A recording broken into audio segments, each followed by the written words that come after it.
Moai ia manuia le nei aso.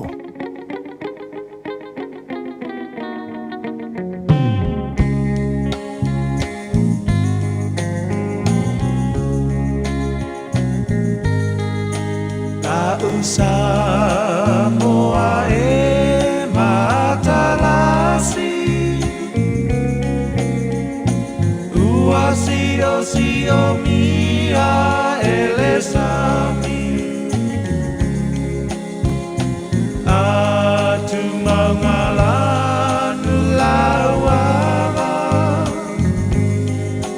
Mea i pia o tangata La usa moa la usa moa ea Mea tua e lau pahamai e moni lea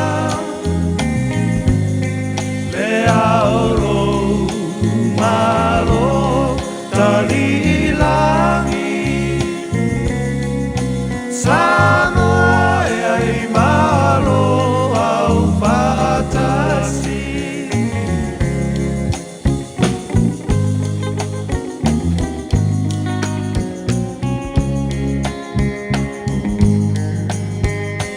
Lata oe i le kueta E mawhana po i le vevela So se mea aua le popole E mamulu mai le pamole mole La usa moa la usa moa ea Mea tua e lo paamai e moni lea Lea oro malo tali ilangi Samoa e ai malo au whaatasi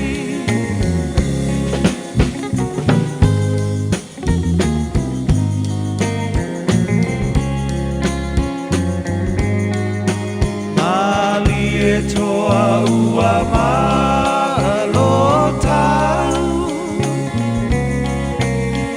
O nai upu whaala e au Se mane so tae au Samoa lo tawa i asau La usa moa la usa moa ea Mea tua e lau paamai e moni lea Lea oro malo tali ilangi Samoa e ai malo au wha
Ua na o le Radio Samoa se furulima iwa toru a mo e tautuaina o e ilangu ngana fitu aso le vai aso.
E whapei ona nau o le ailai vai tawhi.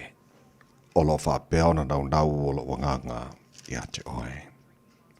O fia inu lo wanganga i le atua, o le atua soifua.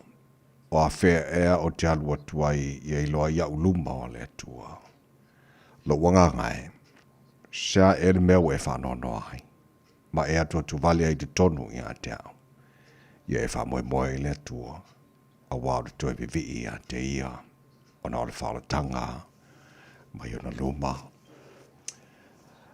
Lo mātou ta mai o le langi, o mātou ala usu le tai au sing-singi, tai au te toa le tai au manino le asa fau, wai au mai, mo mue me umona mātou, vivi i maalanga ina, lo manu malo, ile nei tai au, ua mātou wifo fo i uluma, a mātou whape atu e pa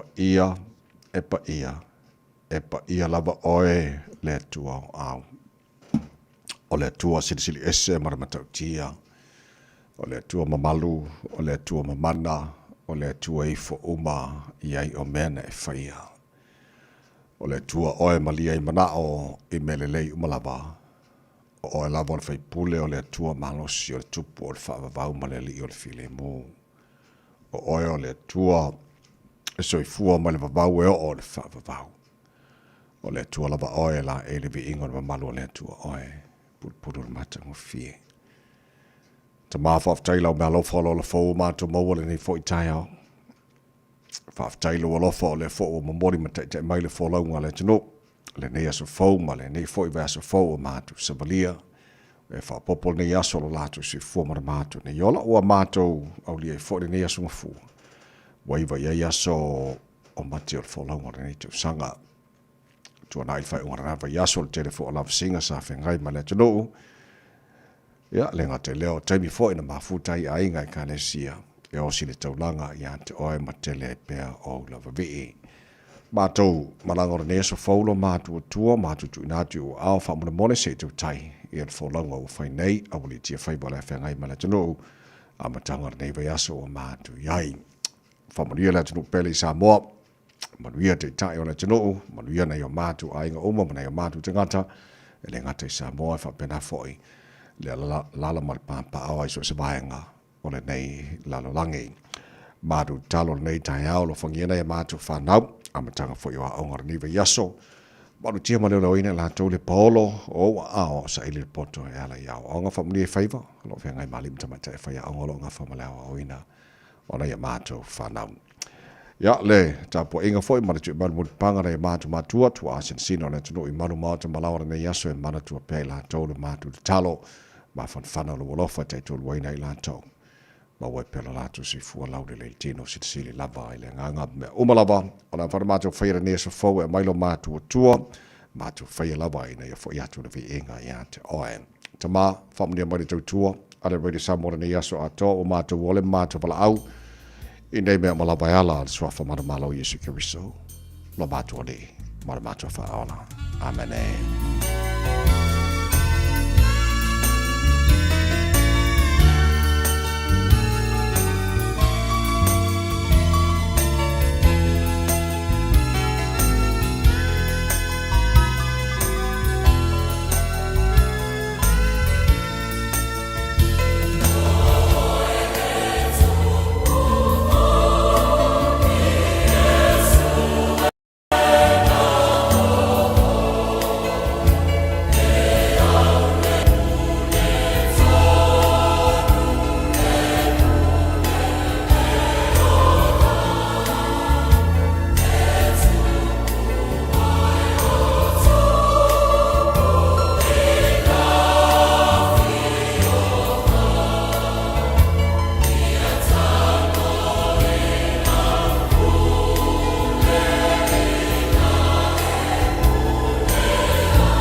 O oile tupu moni oleve ingo le tua angina la pese de karesia fa por betonga ki shano I Samoa le fi anga tanunga manono le tautua mo le Samoa for lima I tolu amo.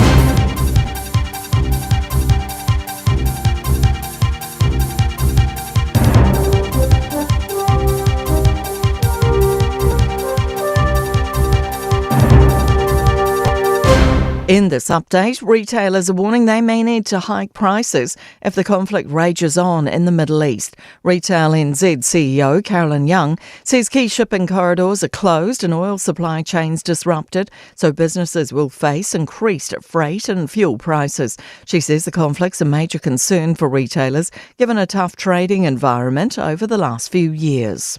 If this is done and dusted quickly, it won't have a major impact, we don't believe, but a longer-term conflict would create some concerns, I'm sure, for the Reserve Bank and for retailers. Meanwhile, oil prices have hit more than $90 a barrel, with Iran closing the Strait of Hormuz, a key shipping route for about a fifth of global oil supplies. Qatar's energy minister warned prices could continue to rise. AA's fuel spokesperson Terry Collins says it would be wise to visit a gas station sooner rather than later. And a new supreme leader of Iran has been chosen and is expected to be named soon. However, the US and Israel have suggested all contenders for the leadership could be killed. Households could be paying considerably more by staying with the same insurer.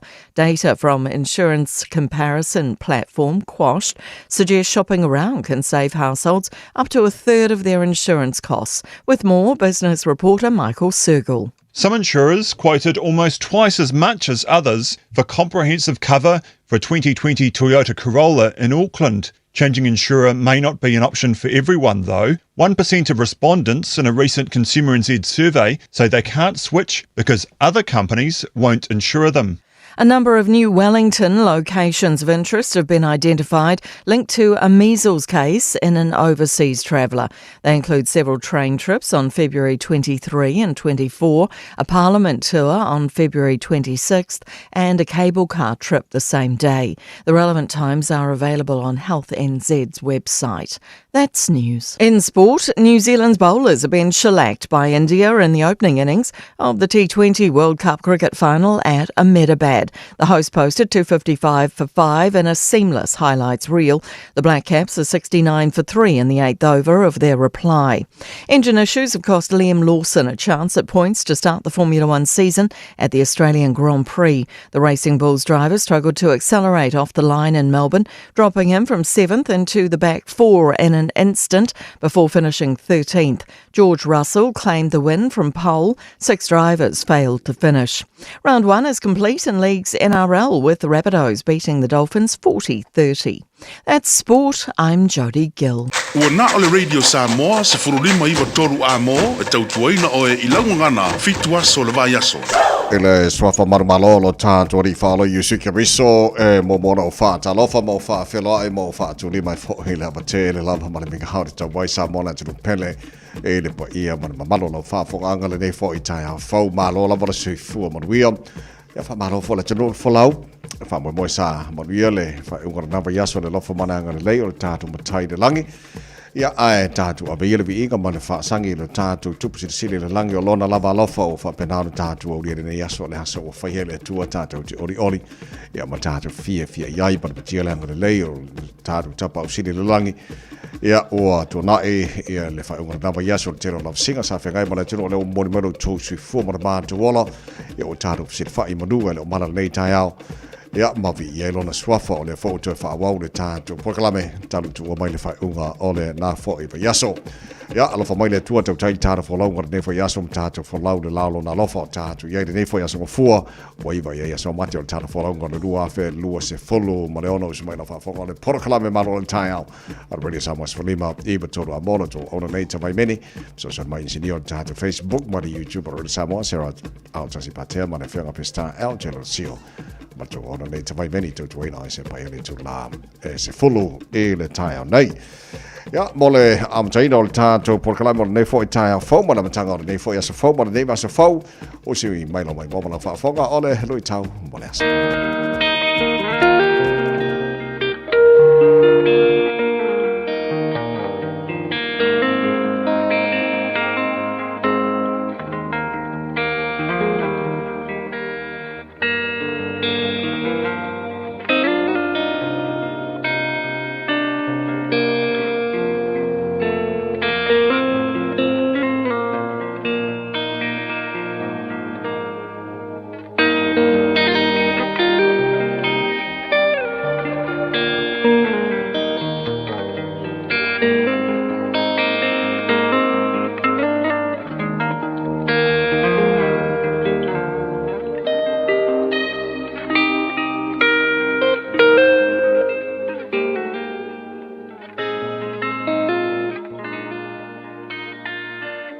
Lui tau mō le aso. Whaaola ina tātou i le whaatua.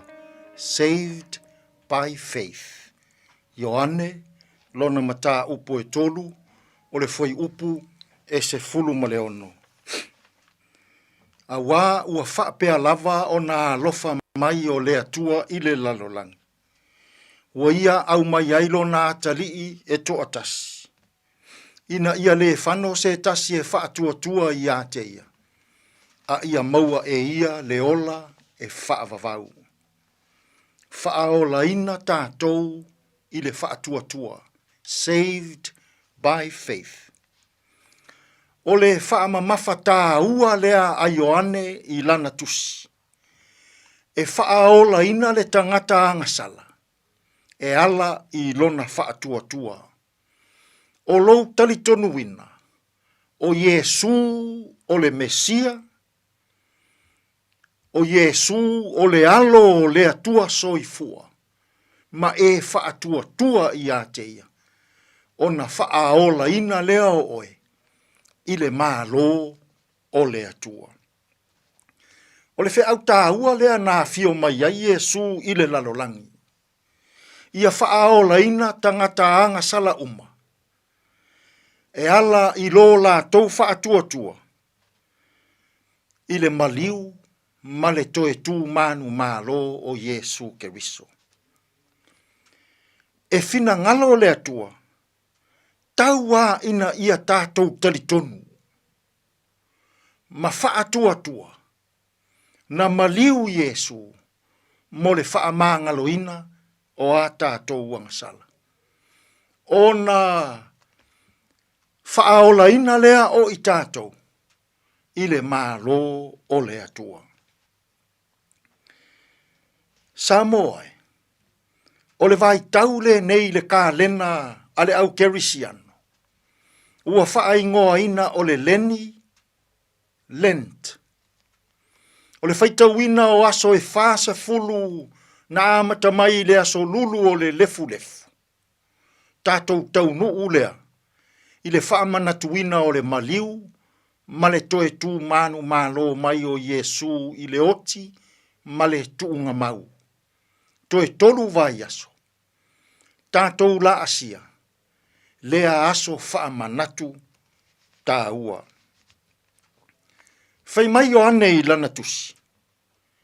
Tari tonu ma whaatua i a Yesu. O na whaaola ina lea o oe. I le mālo o le atua. E ala i lea lofa tū noa o le atua. I le maliu ma le toe tū. O lona alo e toatasi. O Yesu Keriso. Samoai. Tali tonu nei. Whaatua nei. O na whaaola ina lea o i tātou uma. I le mālo o le atua. Whai mai one. Ia e tali tonu. E le i tali tonu tā i tai o le lotu i utaia. E mafua ono le leanga o latou loto. I le ngalu wenga whaaola. O lo fia e Yesu. A o le tāwaso. A o le pipili. A o le tangata waulu tino ina e temoni. A o le tangata lepela. O le tangata mai. O le tangata mativa. O le tangata tūlafoa ina. Ua tari tonu. Ma whaatua i le atua soifua.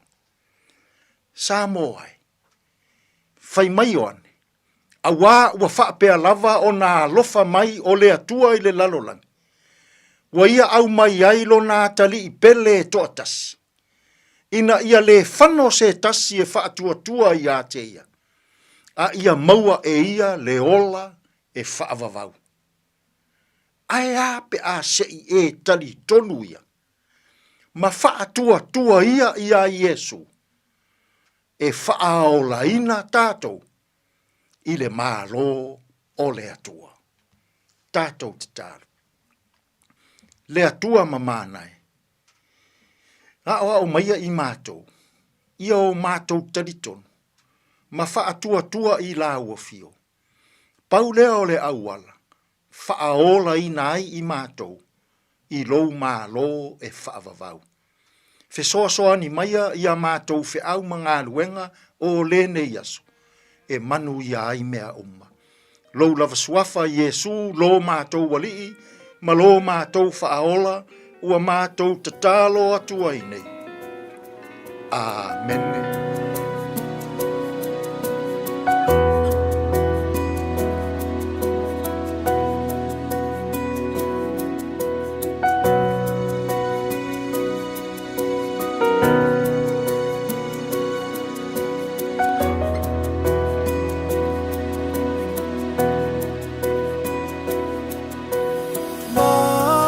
Mawalunga oe, I mea uma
Ale Hallelujah Worship Team Manuelu.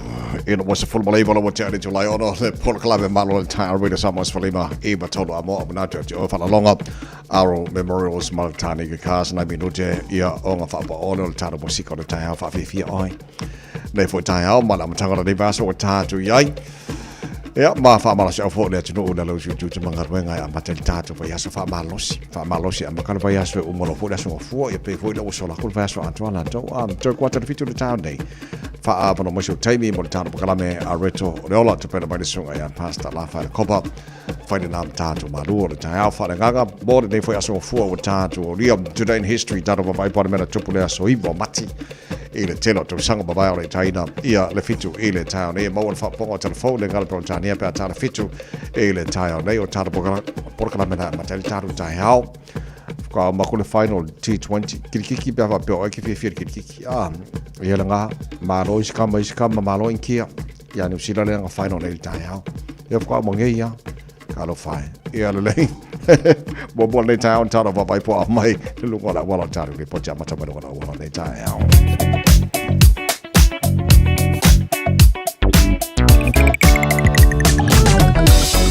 Lunga wala nei tai au ma tango fia me uma le se fala vela ve lunga wala so longa le masaunga le mo me uma o te baba yatu vanga masani ona bubu temi fa pene o tai au ngai sit fia mantua taru color coats ku me wanga finua pai mo sif na tolo sifo o kilani bawa na vanga le mo mai fa pena fo ile north and motorway malanga mai north shore ngai bel taulanga o kilani pas mai Albany highway fa solo mai Rose Day o pauna vanga le mo mai nei tai au sama mai malanga malaba le masalo to tere ni si o po ela to malanga le nei tai au la sama la mangai ala pisi ala flow pauna vanga le foi tai au saunga le mo me oma e lunga ole wala after vale ma tala mai saunga le mo nga juta manga wenga amatanga le nei foi vai aso Radio Samoa taslima ivatolu amo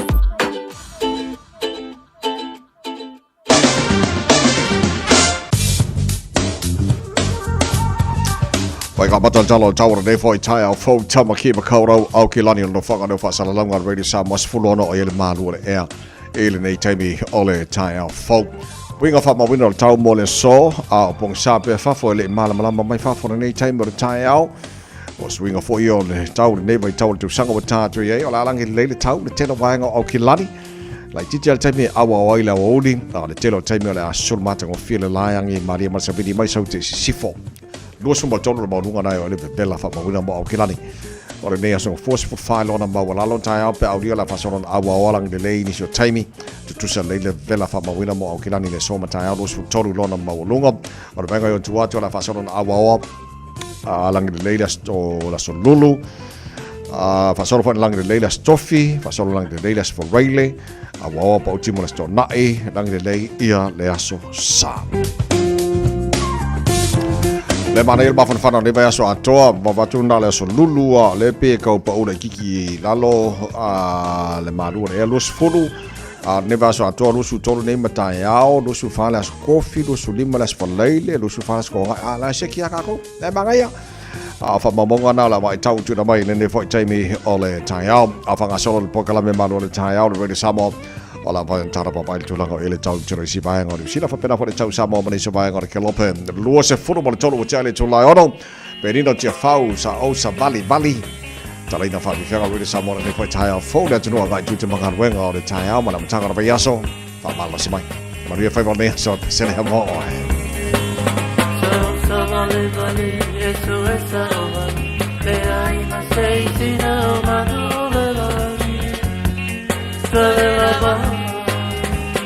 and no photo for your time. Oh,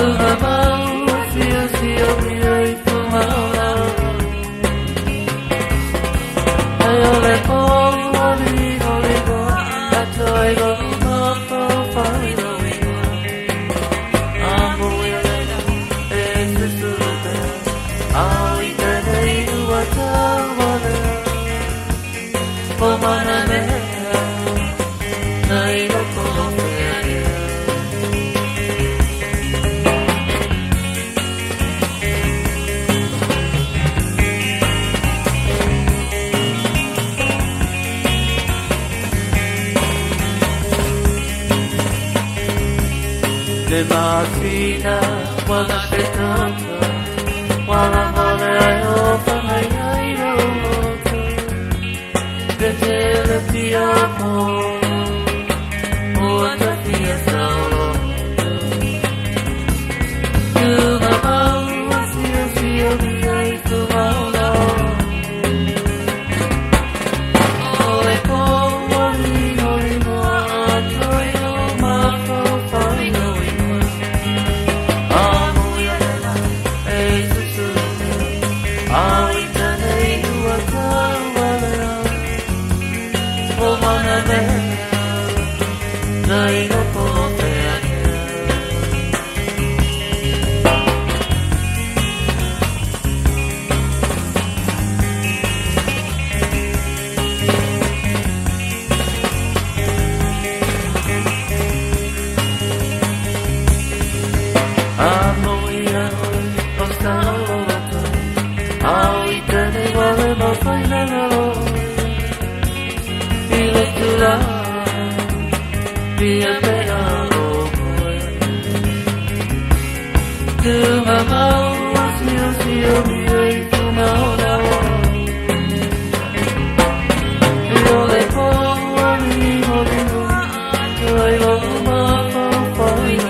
Luas fulono mala fala wa jale tu lai ono le tau tua mo le sama sfaliba eva tolu amo tar po kala me malo cha ala ma tar ni ba so ta tu o mai o ni cha fo o ma yu mai o ni cha le lo fa maranga le le o tar ma tai le langi bi ele lo fo le tua mo lo su fu mo lo wala fa o tar fo lo mo ni fu ka sang a to nei ni sina mo mo na po ya o le au ri ka ya fo pe o ni ngase ia po ni taua ia walae feo solo alo ke kira uri lai o la kurangi ia ma uma tuai maolo tangata mau fai tau na po ua lakalaka i le afia kolu se lau tangata Iran ua Mariliu talu o na osfaia Amerika ma Israelu ia ae le o te tai au tatu i le vaenga lea e lea o nga na pomu na vera pomu te tono Iran to te leo na jampatia o nga folele na o mala to wala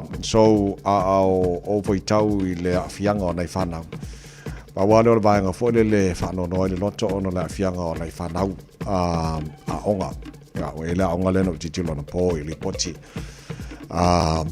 ua papena ona a faina ia ma la bel pomu na vai aso mo pai o mai le to telo na tama ja ngana o mai la to wola e tamina pai pom o lo titi lo tu nei li poti le na mai nei tai o mon filifilia ia le tete fo Iran ai le fa la loina o aloi Iran filifilia lana tete fo wale bon sa mai pom o ska mena Israel ma America maletala le na mai nei le tai ao lato uma po ai le la filifilia ve ma lato te fo ia ma lato o le sa filifilia te fo o la ko uma nga o le o fo ia o sfainga Israel ma America so nei va nga na manu le o tatu tala no I pawana men fa no lo to la foi tau wala fianga nei fa na tono Iran ai wala tatu tilo atili ina ia vaenga fanga solo ia le taro programa nei foi tai fo fatalo foi le to telo taro pa anga o felo mai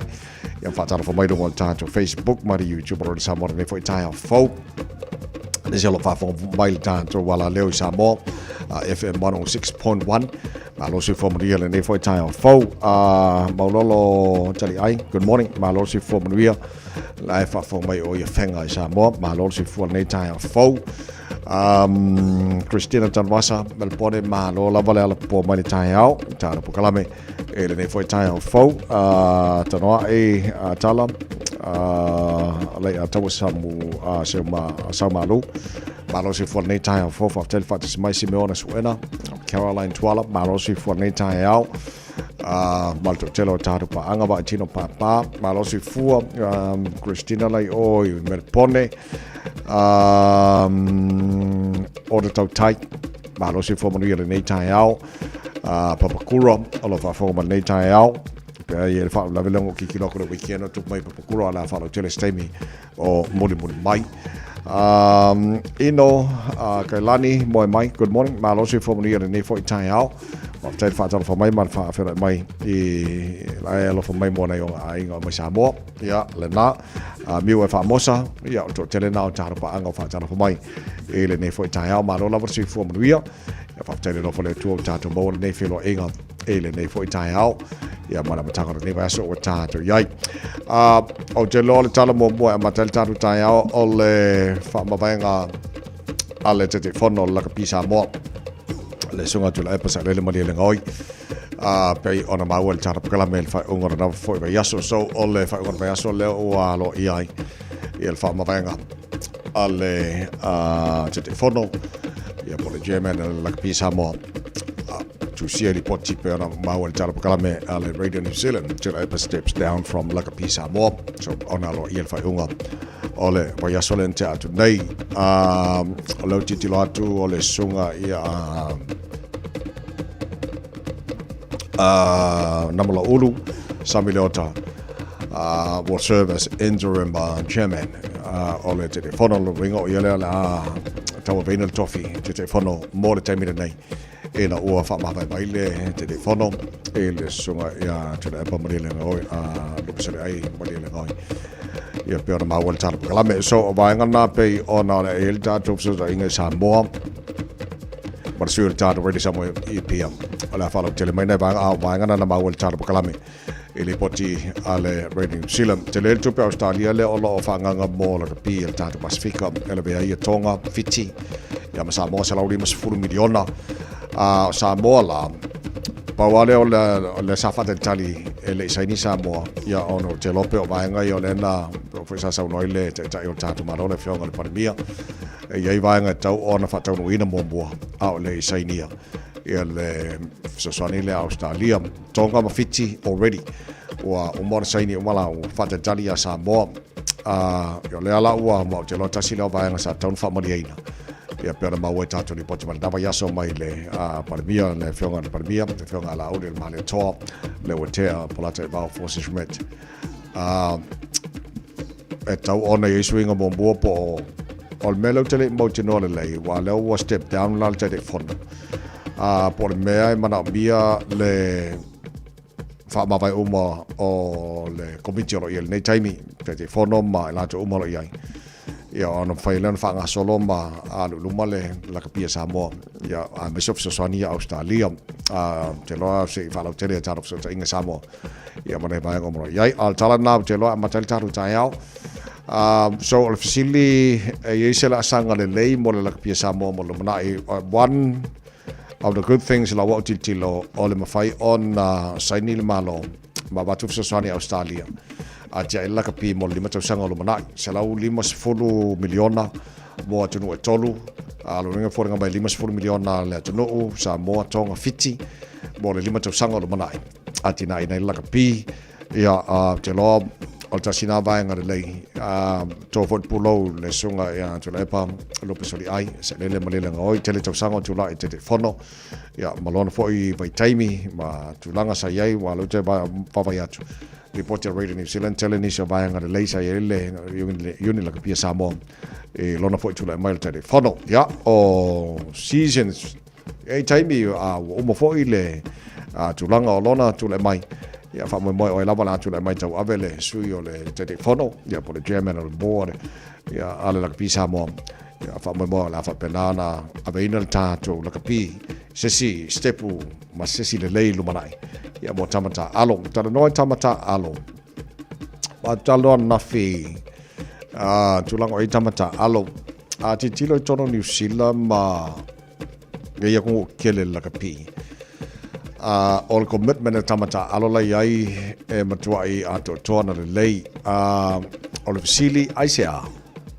e lo tal tonunga o le lei o le baia o tamata alo e atunu olo ia pe New Zealand ma Australia fa pena fa unu tele lo langi o le alo wingo le famtalanga le lei le baia o tamata alo le ngata ina le lei tutonga tamata alo e insurance tamata alo lo winga o ala time me tupu la to fo sui fua ta alo le ngata na le la tutonga la fo le ona va le la to uni la pi o ila al tamol ale fi ta alo mo na to pe ai lo la le tupi to sei mo lo to lo ma la fa nau ia ma ai nga oma o le to ai nga commitment na le tamata alo ia to no so fa mo e ma fai foi e ma fai foi alo tama fa na o le to no ona faira na tu langa pe ale le ona ba ai le o la to tongi ba ai le tamata alo e lo tal tonga o la au foi no la to taimi ma la to o to mai to le to la pi o le to sang fo le e po la langa la pi host Australia tal sia ia pikil tātou au e piki tama lelei, siri ona lelei, ai le piki na e tama o lai available. E ele se senga vaenga na lua, a piki ia tama siri ona lelei, ia mai kalapu po whea lava tono New Zealand, Samoa, whapena foi, ia tino i whafo, o le a lelei ma ato toal tātou au, a piki ele available tama ona wale available tama siri ona lelei. Ia o nai te sit fiele le se sengo na foi vaenga ai fa moi ona ise sila sang fo mo la pia sa mo al tala na a matel tatu tai au fa ma vai le te fono ia ole la pia sa mo le sunga te lepa lo pe se ai le malele ngoi tatu so ina sa mo te fitu nel tai au e te tunga la fa la tele ai ia ne vaenga na wa fo fo ngona te no atal noi ta yo malo o te baba yatu ua amatonti tilo le National Party e se tulanga e tau ona suiele lātou te tai. Le paramio New Zealand, Christopher Luxon. O lau titilo atu e se talananga al paramia ma se tasi o le tio New Zealand, News Talk Sydney. Na ia whaelo ai o langa kapeneta atolo, langa langoina ia, e tu mau peo na vea ma paramia ma mea te tai. O le National Party.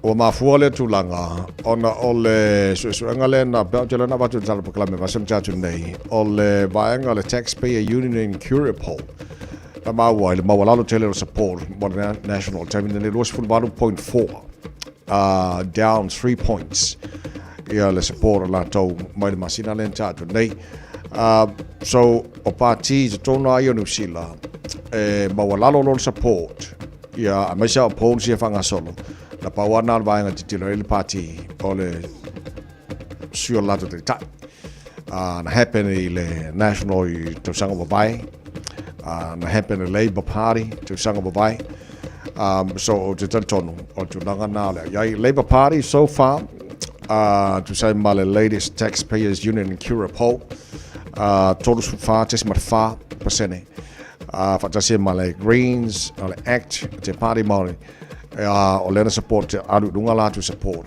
10.5, 7.5 and 3.2 a final palo tanei pe a fuanga i le poll e a tolo su tasio seats the Labour, the Greens, mal ACT and the party mori I mean the Greens the party mori ma the Labour e ma fai ona for ma pa fai malo if a happen le fanga palo New Zealand nei so ole atatu tilo walanga le wa maton tale no ine tono le lote fale ale National Party o wa tona suila to dai le te baba tu di poti na maua tu se matara no ngai le tasio te le New Zealand for my Christopher Luxon pa New Zealand ala lango ina umai lang kapeneta no winga la te lelo tantonga O lai mawhaia i on tau veina le tai o le National Party. For now, ia mo nei taimea la tau titilo po e nisi swinga. Wa le so fito November tau sangare nei whainga palo, asonal whainga palota. New Zealand pei ona maua, ia maolo te pena whai New Zealand na fo tulanga nei vanga na matali tatu tai au tau tō mora Samos Frema, iwa tonu amo. E no tau losu tasi mino tolo tōra tāleo le tū la fitu a mai a whanga mai le kolisia vai maunga. Ona, so le manisio tāta whasa longa wha businesi. Malaysia tātu ni poti mai nunga la wala tūna tu lolo tātu malua tāa whananganga reto leo la te pena manisio ngai a pasta la whaina kopa. Lai whafonga po kalame malua tai au. Ale radio Samoas Frema iwa tola mola mtanga nei vai aso. Lona iwa nei aso mati o tāna wholaunga o le lua awhea lua se fulu ma leono ma wha moi. Na maruia mai lau weekend. Alo lava se fua, kia ora. Good morning.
O lea o te tala ina nei whaatalinuanga mō fuafuanga whaaltausanga, are pūlenga anu au kilani. Mai mātou te mo o mia so manatu whaalia.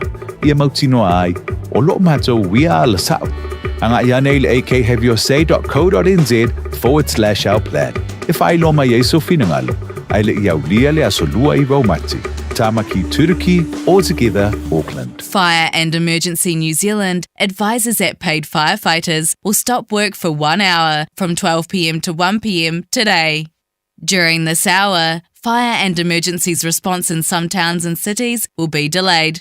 Please be careful doing anything that could start a fire. Do not leave cooking unattended. Remember, if there is a fire, get out, stay out and call 111. For more information, visit fireandemergency.nz. Tala falava o le siufonga le neo Samoa, le Radio Samoa.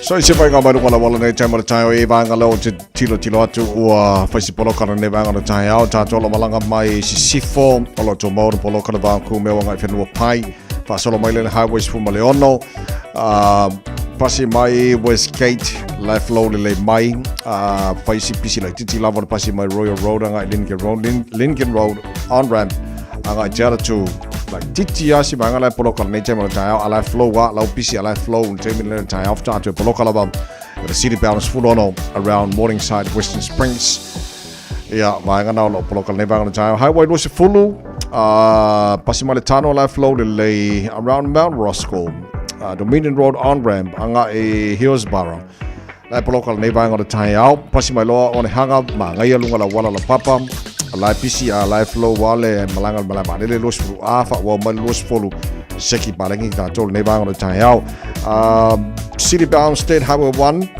malanga mai saute anga taulanga Kilani around Papakura le o Papakura on ramp ona vanga le mumu mai ele nei time o le tai au vale ma lo la bore foi ma lo sila nei tai au tu mo sanga le munanga juje manga wenga ole nei for i tai au phone Radio Samoa Solima e batolu amo to se furu malima minuto lo talo le tu live feature simala fa fonga le tano proclame a reto le ola nei for tai Bread of life sent down from glory. Many things you were on earth, a holy king, a carpenter, but you are the living word. Say it now. Come on.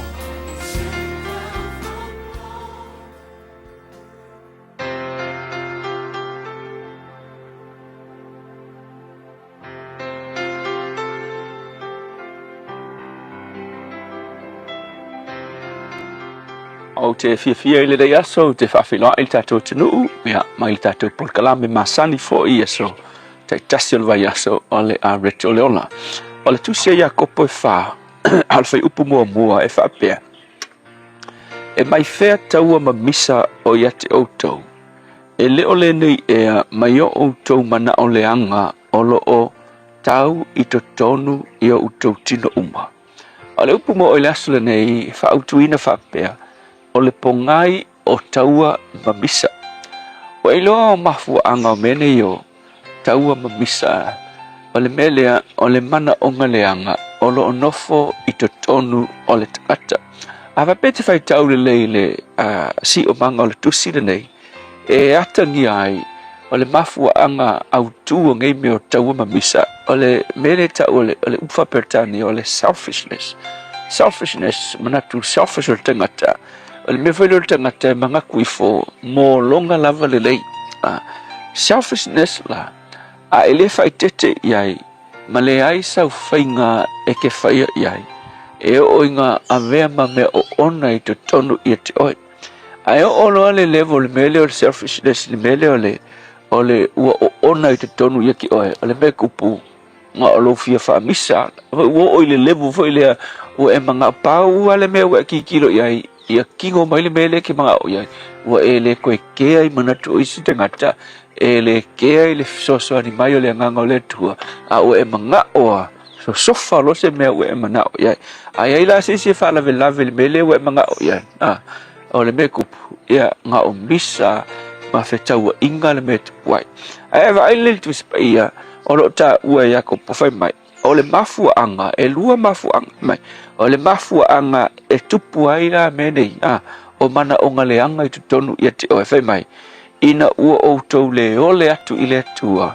Ma tau iai, le mele ke mga o iai. Mangua e ole i le atua ki la ngonga inga lava. Le me whai mai le kue aua ma le me whai mai le tue whai. Pea whai, e ke wha alo alo i le atua. Ma e tuu iai, le mea lea te mana o iai. Me longa lua whai mai, a tonu fo. Ua outou ole atu, a e le tusa ma le finangalo o le atua. E mawhaiwhai launga e ole i le atua, ai ale tusa ma le me finangalo ai le tua e ole me kupu e onga e kangoso sofa le finangalo o le tua. So le bottom line po le mafu anga la me umalava a mawalunga lo nau mele ka ole selfish ko komu yete oe a mawalunga lo nau ai le tusa ma le finangalo le tua le mele kupu ole fita wiro e mariska o fe kere ko ke kasial mele e wele ko ke tangata ele ke ile tua kasial me ke manga fai ele mele ke fina ngalo ai so el point wala so se me lava ele tusa male fina ngalo le tua ole unga ole vevesi ko ele ai se file mu pada ke lola po le ale vevesi fa ko a ko ele le ya se me pe a fai e lo ele tangata ona fa ma walalo matu le mele o le selfish ai faia le finangalo o le tua me vanga le wa veves wa ilonga wa ngala lo le file mu kilo fa ko a ko por mele le se kaua le se vevesi inga wa ilo tangata o nga fa sol muli ma fa pe okay ya le a o step back ai faia le finangalo le tua ken ten o nga file mu ro le ai se misa le ai se vevesi but a malama e ke va ai lava e faia le finangalo le tua e au ngoa ma se bebesi ma se misa so le upula mo o le asul ngai o le pongai o taua ma misa inga ua faia le me ke manga o iai ma e ngā lala manau iai ai le faia le mea e finangalo ai le tua ya o i mātou mea malava mātou te nau mai lo e sao ai a le tusa malo finangalo nga o misa ma vevesi me tupu wala au so angi fo isi o matu malo ile nei vai tau inga ia maku i loa nga solo mudi ai faia lo finangalo e ali lava lo finangalo ia vi ia lo suafa Yesu amen.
Ove pesale Peace Chapel, mole pesale mafai mai ai le porkalame abeto olola lam tangata ne vaso tato ia no oto 5 minuto lo torta le tu live fitu la swivo mati ara bena tu ne ya so tau sanga wa bye.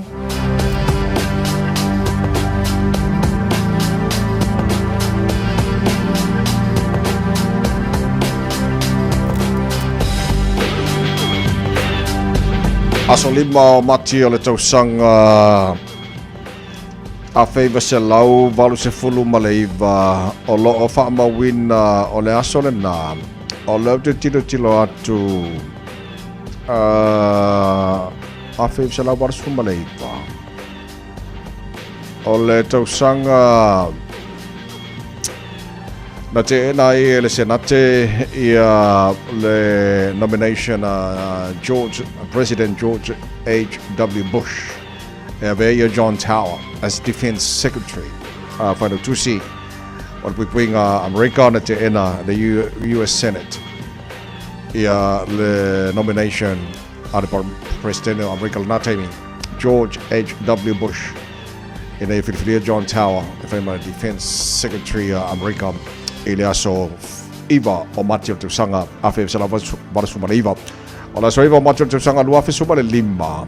Ile mata watu o le aso whamba wina na saini ai le President o America na taimi President Barack Obama.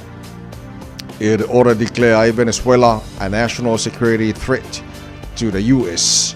Saini ai le President o America na taimi President Barack Obama.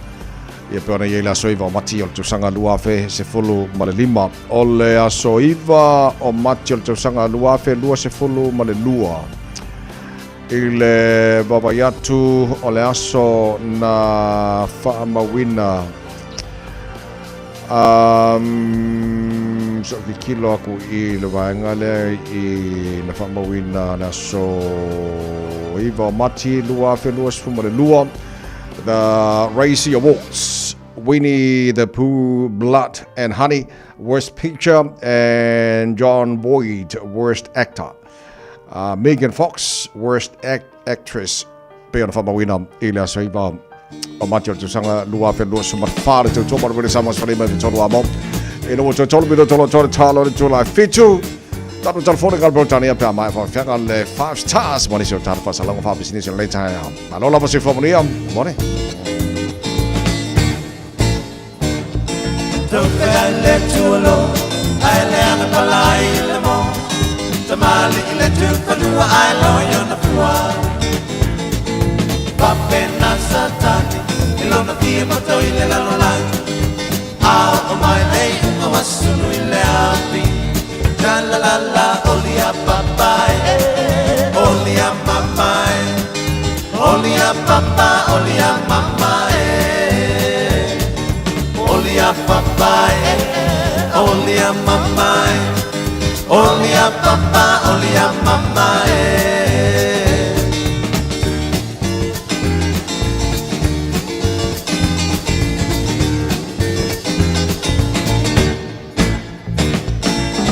I let you alone. I let a palai more. Tamali let you panua. I know you're poor. Papena Satani, below the fear for toilet alone. Out of my lane, you was soon happy. Shalala, only a papa, only a mama, only a papa, only a mama. Only a papa, only a mama, only a papa, only a mama.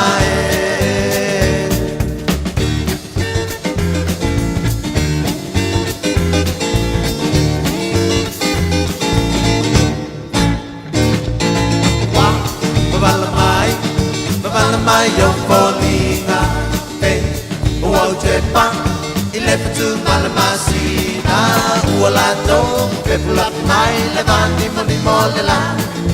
Ah, no, Monomatota, Sima, Fano, Malatani.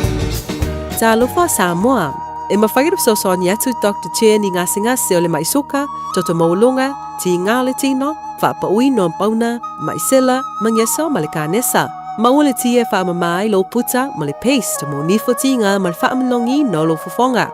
Whapea products po o loha fisosoani whaala ma le mole ma dark spots o fulinga.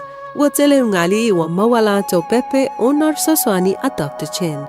Ala au noi le lua fituono tolu fitu fitu, lua fituono tolu fitu fitu, pea fiuane i le lua ono, Great South Road i Otahuhu. Talofa lava, mai le tanika kas. A fio mai e filifili sau piki apu, daporket, okomeki, pe suikia, to e leda ono foa. E lua se furu lea e mawa i le teminei, mai le lua se furu afe tala, iwa se lau iwa se furu malip, mai le tausanga lua afe se furu maliva, e o i le lua o lua tolu. Bahala au mai misa i le lua fitu o, pe fio mai i le tanika kas, i le fitu tasi fitu, Great South Road i Papa Toi Toi. Wala au mai misa i le lua fitu o, fa o.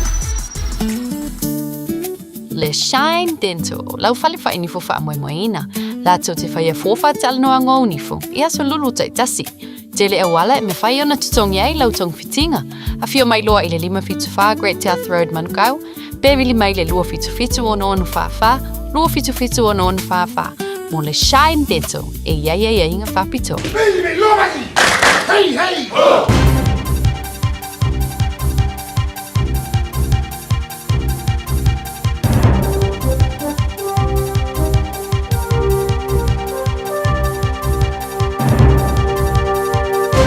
In this update, a suggestion people should fuel up as they go with conflict in the Middle East, pushing petrol prices higher. Fighting in the region has led to oil reaching more than $90 a barrel as key shipping routes close and oil production in the Gulf is cut. Qatar's energy minister warned prices could continue to rise if the fighting goes on. AA's fuel spokesperson Terry Collins says it'd be wise to visit a gas station sooner rather than later. I'd suggest you fill your tank up because the next time you go to put any petrol in it, it's probably going to be more expensive.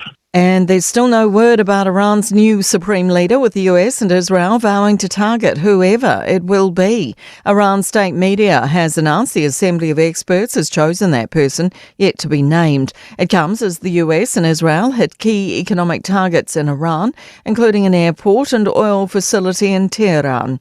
Iran's top security official, Ali Al-Rajani, says Iran will end this war on its terms. His words are translated by the BBC. The strikes carried out by the Islamic Republic will continue. We will not let them go. They should not think that we will allow the Americans to quickly bring this matter to an end. And a warning, things aren't always what they seem when it comes to insurance. Data from insurance comparison platform Quashed suggests shopping around for insurance can reduce a household's premiums by up to a third. With more, business reporter Michael Sergel. 5 major insurers have recently done away with multi-policy discounts. Quashed says consumers who use the same insurer for every policy every year now often pay a loyalty tax for doing so. It says introductory offers, perks and discounts used to entice new customers can also mask premiums that are higher than the market average. A woman missing in Wairarapa's Taurarua Forest Park has been found safe and well. Anna had called family about midday yesterday to say she was lost near Cone Hut. That's news. In sport, to the T20 World Cup cricket final at Ahmedabad on Sky Sport, albeit with a miscalculation. Taken in the deep. 9th wicket goes down.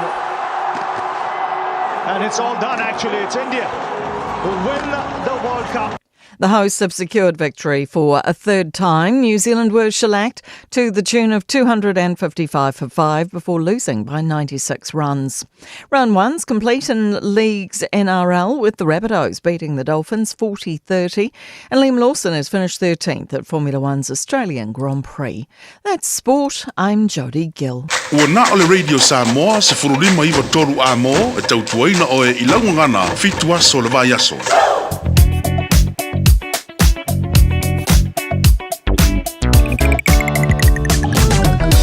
Talo papta vale nei taimana tai au malo on sai malo le foi ya male te tonga lo usufi o matato le amatai no ngar wenga le nei foi va yaso al vai kala tamai no wala tatolo malanga tu nei sautia al taulanga o kilani faisipoloka le round papa kuranta kandini le vai ngore tai au pasi mai maru rewa flow le ya se pa el taulanga o kilani nei taimana tai au fo Tatolo malanga mai North Shore, pasi mai Albany, Rosedale, Wairau Valley, Glenfield, North Coast, Whaisipoloka, City Bound, le vangona tai au, pasi mai ia Esmond Road, whaasoro lunga la wala papa Flori Lia, se pa ele taulanga i Aukilani. Tatolo malanga mai Sifo, mai okay mai le malanga mai West Kate, pisi la Titi Lava, Royal Road, and Lincoln Road, pasi mai Tiara 2, Flori Lia, after Poloka Lava, the City Bound Highways Fulono, around Morningside, Western Springs.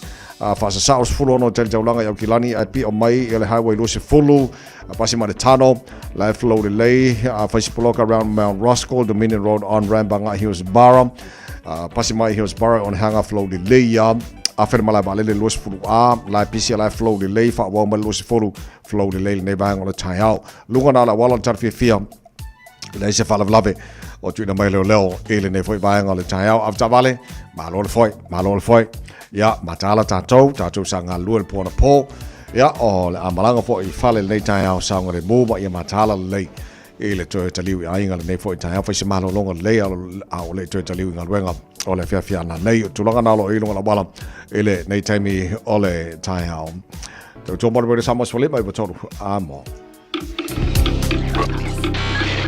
Tasilima I Vatolu amo Radio Samoa.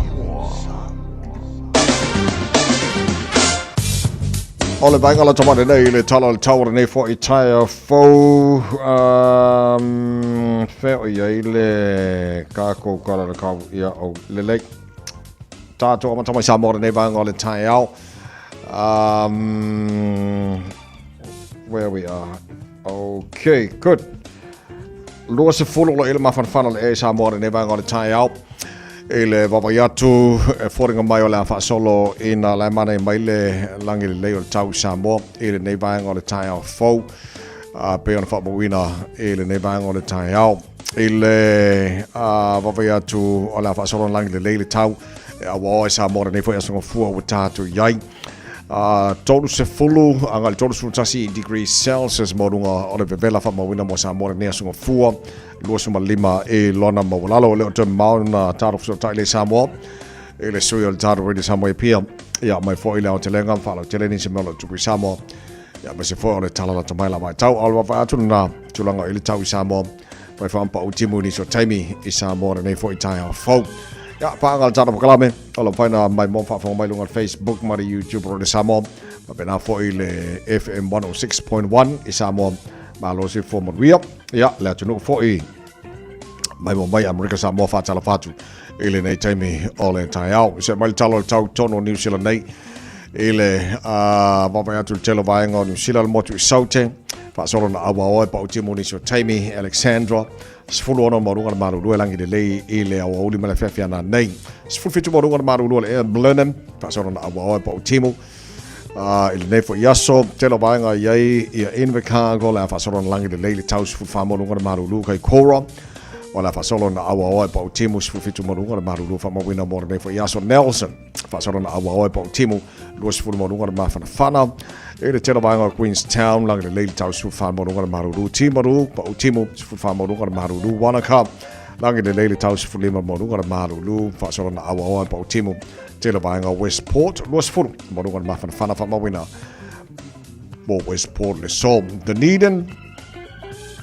malo se fo mari nei tai au va atu wala fasona na awa oe pa utimu ni so taimi se fa balongal maru lo fasona lang de leile fia na nei ya kala stete fatala fatu nei taimi tai au fasi maru lo e to nei aso fa balongal maru lo wala fasona pa utimu ni so taimi maru lo kele ya mai sauti sifo ya pena fa mawina ole tulanga na ele tela vaenga o motu saute ele nei fo I taimi tai au Tato se mai ile motu matu le pi tola pa dunga motu matu I kai taia losu falma dunga le vela fa solo langi le leile tau pa utimu ile fia na nei fa ta lofa mano le no iso se vanga lo mua Wellington o tato ma futa ile nei fo taia fo malo la borsu fu la fa solo awa o pa utimu ni so temis fo fitu o le maurunga na maru do fa mo wina mo tau le so fa solo ina langi le leile tau ranga losu lima mo dunga le vela fa solo fo ina awa o le taia o taupo langi le leile fia na nei losu tolu marunga le vela o roto rua losu fan marunga le vela le so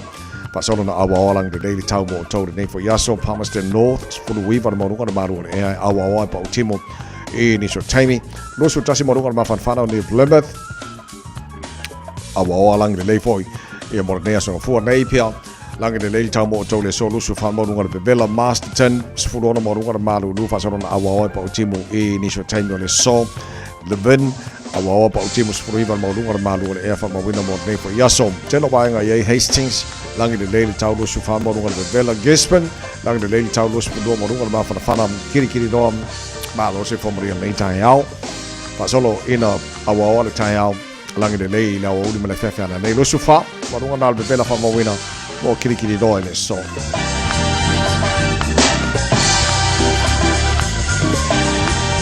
no whaka whasalonga rei Samoa Tamaki Makaurau au ki lani spufa i le malulu le nei baenga o le tae au e tu mawinga langi le nei o le tau le so e mawhaina o le lua se fulu ma le tolu o le maurunga na o e le vevela wha mawina mo au ki lani o le nei fo yaso se fulu ma le whae lona mawalalo tae au pe au ria le whasaro fo i ina awa langi le lei i ni so taimi lo so tolu marunga le vevela fa mo ina mo au kilani tai au mai ngai tu atu le so lulu tau marulu le kiki ala so lulu so fulu le marunga le mafan fana le ea ala fa so point awa langi le lei le tau ni so taimi langi le lei la stoffi fa so langi le lei la sforele awa pa uti mo so na langi le lei ia le aso sa Famo bongo banao tuina mai lawa I tau I le nei baenga o le tai au le tau tua mo oil radio Samoa Sfalima I batolu amo I na ua se furu wal tasi wa te anele tu la fitu manatu o manuia mai o le nei tai au le lofa maleanga le lei o le tata matai le langi ia male mai mo mai le tunu lungo le tata Facebook mari YouTube o le Samoa malo la bar sui fu manuia I le nei taimi o le tai au Pasikako piki maanga ia a matel tata wa yaso na tunga ke de foi ma farko nga ia ngafi ka fa ma mangi ka fa ma bala ki ki so fu ka fa para ngi ka ko dai te ne fa taimi la ma le malu lu alo fa tailo fa nga solo le aso bola tato fitu Vancouver o lo ta alo New Zealand Argentina e su el tu langa lima o le baenga o le sao le au tama New Zealand lunga le ipu au tu ya o le alata alo ma Argentina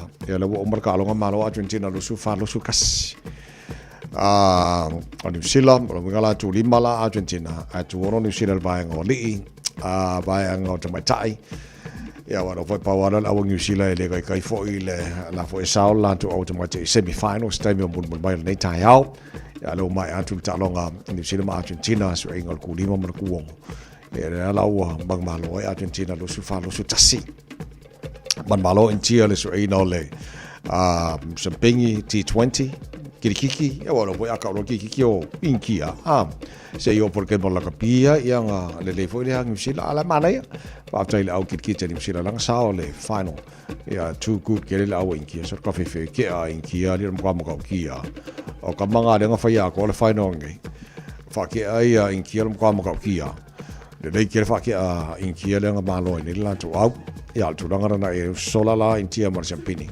o World Cup T20 le fa mai angel va beau ya le mai atu le ka ko fiku va ngoli la ti tiro tu le draw semi finals va ngoli on fit to Vancouver a semi final Africa ma Australia a semi final i fit team Spain wa ba sa Spain le foko sa ba Spain o ke fo New Zealand la kopu ya tu langa na yai ya te lo le ba ngo te mai tai semi final i New Zealand USA a semi final Australia ma Falanki o awai sa wa lunga kia kai ko fiku uma sa wa aunga ya le la pingi la ka mga ska mo mai nga mai la Super Rugby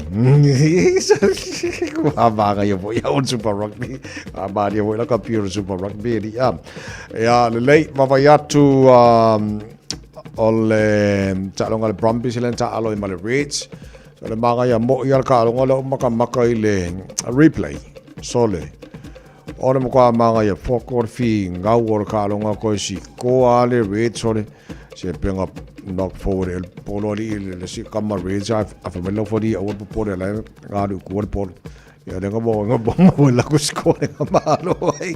Ko su fal to su chasi. Mar malo de red seal Brumbies. Manaya. Tano Blues tano mar Crusaders all se ka longa ngama ya so ai.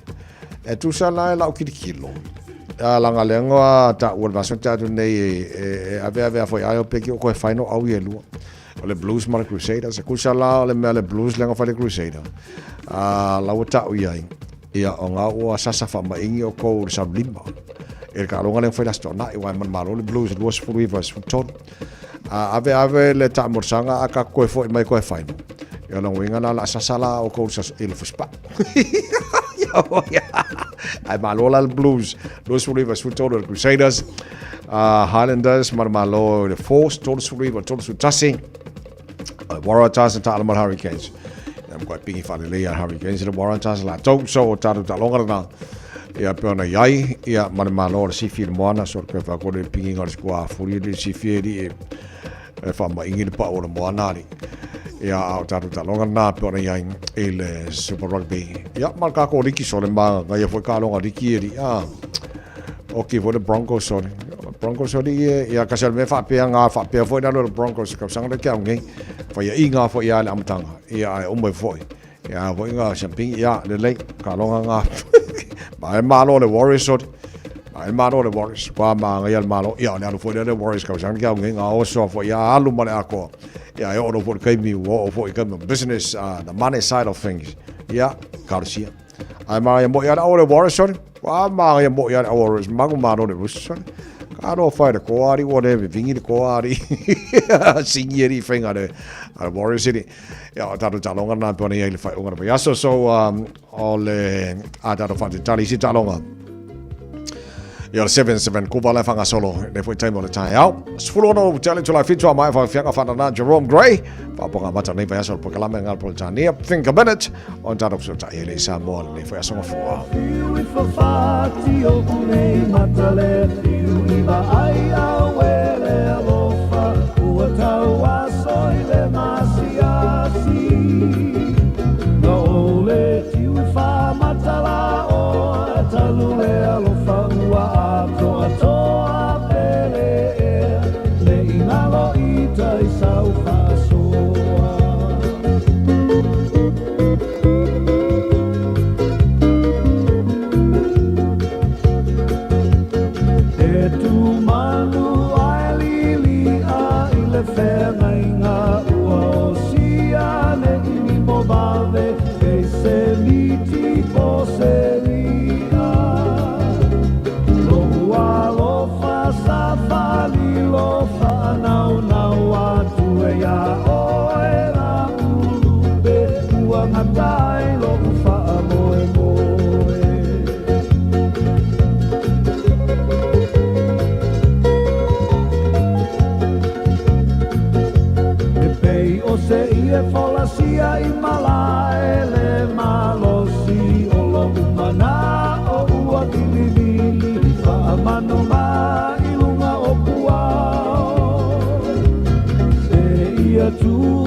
Lava, o le si'u fofonga le nei o Samoa, le Radio Samoa. Just think a minute. It could change everything.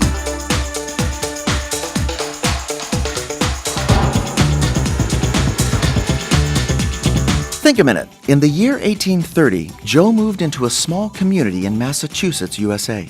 Yet even though Joe was a kind, honest, and good citizen, from the day he moved to town, he was rejected and ridiculed. Whenever people saw him walking their way, they would quickly cross to the other side of the street. Even the windows of his house were often broken by men throwing rocks in the night. Joe continued to go his quiet way and ignore the insults. But one day he was walking down Main Street when he heard footsteps behind him. As he turned to look, a group of men attacked him. Joe fought back, but they overpowered him and dragged him off to jail. These men lied and told the authorities that it was Joe who attacked them. Well, Joe refused to pay any penalty, since he knew he had done nothing wrong, so they locked him in jail. From his jail cell, Joe began to write letters to his family, telling them the truth of how the town was unfairly judging him. His son sent the letters to a local newspaper, and soon newspapers across the nation were printing Joe's story of persecution.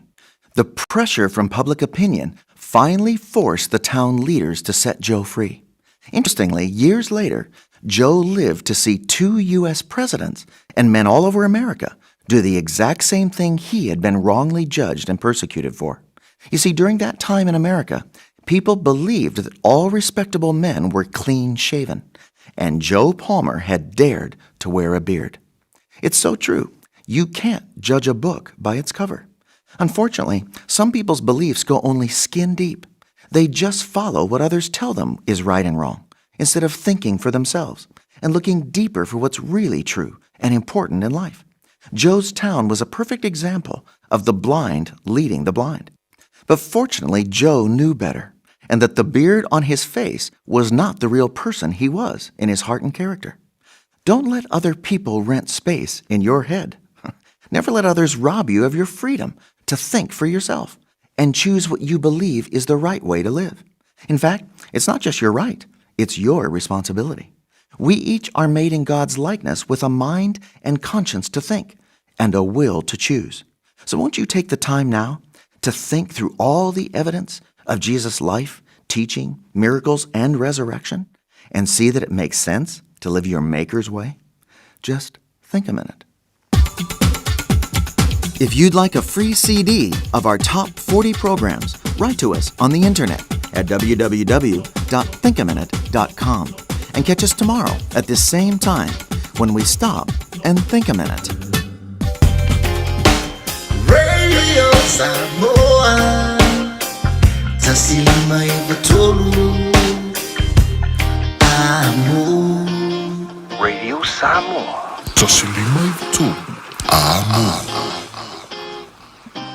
Loa se follow ma le loa mino te lawa te adele te la e fitu le tau tua mora mene sama sfolima I batolu mo a matanga rane bai aso o tātou iai. Pero masani e aso ngā bai este tasi o la mo wanoa tātou te tala noa I sa mo. Sui o le tātou radio sa mo I pia le whionga na rore I ngal mana tu mana bao te ngā baia tipi o te ngā baia. Whaalau tele mea lo tupu I sa mo. Ia stein whona mai leo hoan tāpenanga mo tātou tala mata mai sa mo le tātou valu le tātou nei le ngā te leo tūranga I le tau I sa mo. Ia whatara watu lau whionga mana malo le se whomri le nei tai afo. Ia, sai kua manuia la sunga te mai, whatalo whatu le tātou o sinu o whafonga, ia, tātou au lia maina a matanga o le kui mai o sipou. Alo whaftai mo le nei tai au, ia, le le, na manuia mai, whai unga vai aso. Ia, ma nei a le, pai go foi vai aso ma ia kau paulo kau mai ai aso ko nga I man napi ia a fai ngai le vai aso ia ole o kau sa I ni me ko o ka ko e a fer mai lo fa la vela ia me sia ma ko nga makai ngai le o gi fa le ko ia fai e ma ke le o mangi lau giu ma de ia a o lo fa vela na por kupe pa ka ma ke ki le ko a le ai ia wāru whaamol mole pe mōsi e ko. Ia, mea ngā uru whae ungol vai as. Mā, lau waftai. Tā manta o lean tau whaatata fōi le whaafonga le tino, ni so li poti na maua le tāra Pukalame, mai le Radio New Zealand, o le ua Step Down. Ia po whaamawai fōi le tete whono le Uni Lakapia Samoa, ma le tela tu sanga, sa tu lai mai ai, le sunga tuna epa, lope sari ai, sa lele malele ngoi, ia, le lei, tu atu si amai se o te lenga le fōi, mai nga whamon mone Ia, e pei o wa o lera o mai, sa o mai le whina ngalo fōi o, le sunga ia tu le epa fōi, a wala o whaasa launga le mai nga wha o whai o lo ia te tai ai, ia ma whaailoa lana whaamāwaenga mai le tofi wa lea wa mai alo na teimi le topinga. Ia au te iloa. Ia le vola wa mai le whaamatalanga mai le pulenga le lakapia Samoa. Ia le wa alo ia mai aine tu ua fo i tofinga te fono e le sunga ia tu la epa. Luas furu oro tau sanga ta vai o se e fo i le sunga ia tu la epa i le tofinga te fono. Ma whaamāwae loa ia la auri Alan Gray. Fili le te fono pale a kuro iai. A fuala e luas furu oro tau sanga. E tene fo i mama wa e le tūlanga sa ele la kapil na luas furu oro tau sanga. Wa e tene le sa tūla i mai fo le tātou la kapi, tātou malo mai le ipu le. O leo le tāblusanga o le taito fitu i Hong Kong. O le tāblusanga taito fitu i Lalulangi. Ia. Tele tūlanga po i le leo le atina o le tālonga sa ausia. Ia ai fo i ma tūlanga sa wha le tonu. Le tālonga i le nātia na tūlanga. Ia ona sa tele ia whai tionga fo i ma ia i whina ngalo fo i o nisi. A me sea nisi sa i tonu fo i lakapi. O tauna tu ua e tu le pane to finga te pono. Ia o mana tu whaalia i o tangata wai le whenta tu tau fia mana tu whaalia o tangata. Ia ae sa tu mau pēr ma warto vai pēr ma wha awau. Ia wā pole a lava le tele o tātou langona whaali. O le whidiwhidinga o tofi. E whidiwhidi mai tono o le uni lakapi. A wā e whaile e tūlanga hule lai whata oto mai fo i al pūlenga o le tālunga le rangi au wala e whaatino e whidiwhidinga o tofi. O le alau te wawa atu o le sa solo a whidiwhidinga o tofi e tu so ala le. O whaawai ma tūlanga lai di ma te nai. Ia le ala ua o mai le nei teipi. Ia le ua manatu fo ia le tabali. Ia o le ala mai alo na teimi o teolonga tu ua tu pika. Mia ba o le ana o mai lona whina ngalo manino. E le o nge tangata le pulenga le lakapi. La na te sila fia.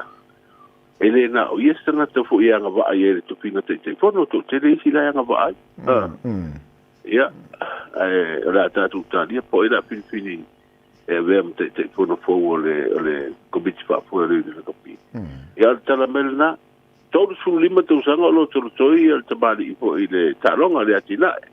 A tau sanga ia e lus fuluono o le sa tau avele tofi te fono o le komiti whaafua. O ane vaenga lei wa lau jiti lo atu o te lo tasio vaenga le lei na maa wana sanoanga sunga tula e pafuile le o lona wha maa vai. Wha moe moe na a wha matu moe Australia le a foi. Le vaenga atu pese lau 5 miliona mo atu no e tonga fiti already. O saingi yungi laka pia. Koe au kakore sa whakalikari ei. O se mele leina e le wha maa vau tula e pafuile mo leina laka pia tātu. Ia. O te lo o me umana wa le natia le poisa lungala lo le filngalo le palmia e le tulanga i le pulenga le kapi mai o lo tonu le komiti fafoe ia ma le tulanga fo i le mea lo fa ma so sani ne mai Australia mo le atina le kapi ia o te lo la le wata oto i ta otonga ia le tulanga le tofite te fono le ufa ma vai le sunga tu le ia la tātou tiro la ia isi tūlanga ia toi nei toi whaatūlanga ngole o le komiti whaafoe man la ka pipe a tūle mai se te whono fau ia ma le tūlanga le i le sosoni Australia le ua fuafue e au fia i tātou ma tonga ma fiti a wa o le whaapea e tauna ia i tonu ia le malo ne whaasoa ino le sosoni le ma wawai te lo fo la mana Australia mai tonu le malo ina ia lo ia ina fa ia ma patino fa ngai no se ni tulanga ia inga mtula fo no fo yo lo fa so ai tu per malo le se va ngalo titilo li potele RNC da ana po la fa ngal banda o le titilo atu e falling mai na le sainia le o tu inga le fa tu le pa le sainia le sunga le fiona pa le mil ta to malo ia le vai moana partnership because e lona tata nunga e tau na vesi na umasui uma o le board la kapila ia to am faile ona saini Le ala o fa ma vai mai tula e pa ala ye la vala si sui tu el board fo le e ona tupu se me fa pena le avese ina umo o sui el board la ai pa ku si sui fo o le manino mai ai le ma o tala nga mastasi fo o sui si ni o le lakapi le pule nga lakapi o to finga o manei sa to fia tu sa o ala le fa vai o lo pule ai ta longa ia matulanga fo itula fo no le pule nga ta longa le lang le bin feeling o to fia tono komiti fa fo pe ano fo ia o le ala tato te lo fo manatu fa alia o la ia ta yala matula fono man fa vai dai li mate te ina feeling o to no winga la o e fa feeling o la tona e ile ia tauna e fa feeling pe ave se pe fa tu mal awai ole mesa wa ia pulenga ta longa la kapi ta to pe fo isi da kapi o isi tu ele se mata fa yona malo tu tasia le tu tas it's a private organization ele pulea tu ni pulenga fa malo ai pe boy ia tu tonu le fianga malo le pulenga ta tu la kapi ono ole temi ole sa ia tu la e pa le mia e te tonu o tūranga topita i te kono. Pēra ina ia maru maa be fo i tātou tūpera malo so ni lakapi. Ia peo i ara lewa wa e toi peo pōringa mai o isi fa mai o tau le malo na ave ese pai mala fai o tau na le malo na sui le ama lea. Ai le o se matawhai o ina le malo. E le la vea fo i le pūlenga o le lakapi i pūlenga le malo. Male. Faftai we amai le vanga le wala titi lot foi le si vanga le na mai le potel RNC le no fai tau na po fo le le tu i foi tu le pal mia ile fa tu no se si uni la kapi fo ai lona tel tulunga ele tali ina Royal Rugby le tu langa la sa tu fa fanga i fo sa se fo fanga fa penale io fina loana io sunga la uli ile tu langa lona le manatu ile na yesi le sila fa tai fa pal mia ele tulanga le ia i tatu ta longa la kapi le ia lo na filangalo le sa o pa longo fo ia ale ai le suia tu failo le malo se tulanga fa tu ese si pulengo la kapi io lo le manatu io tatu o fa ani manga ko fa ani manatu ai a foi ola ia tu la fono a foi o ia tu la fono mata ia la fa sino ala ile fa tu ino se fa la tonga ma se pulengo o se falapto ia o mena e tona ona tatou usta ia o ala fa'atu la fono e fa'atu ina i falapto nga ma pule i falapto nga ma fa'afu e ai se falapto nga pe vo tatou malo la ia la fa'atu la fono e pule ai la ia inga ma whainga wha'avai e fa'atonu tonu ai e de so ona whaia fo ade malo faftai wa te lolo o manino nei vanga ia nei foi tai o fo ale ia tangata New Zealand, Australia, ma tangata na watu faila tourist tala fo ile i Samoa mo palota. O leo titi rotu na fisili nesi per taula na baon la tu se lauli masuta la ko fanga ko pele o fanga solo nei ona so e finga lo. Kede da bango ka vai mo se lauli masfula e na sa o mai palota wala ele tala ile. Ela tu sua foi de lola. Lola palota la tu malo.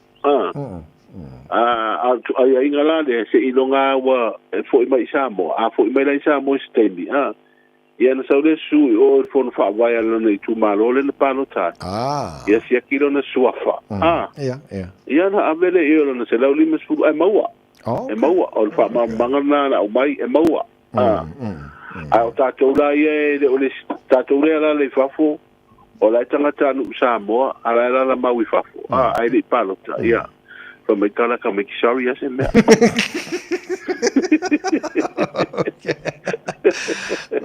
malo after ole na me ta lo au nanga fo ba son ta tu nei lo fa te tali le lo i le fonga in le fonga fitala le monta le fa ma venga le fa pule vai mo todu o ba son nei o la fa menino me le tu langa pe o tai au su el fono tai au le su el fono al parlamento o te loa wa le la o mai le pepa o whaamtalanga lo ia mai fo i le tamali i o se e le tofi o wai maunga tō.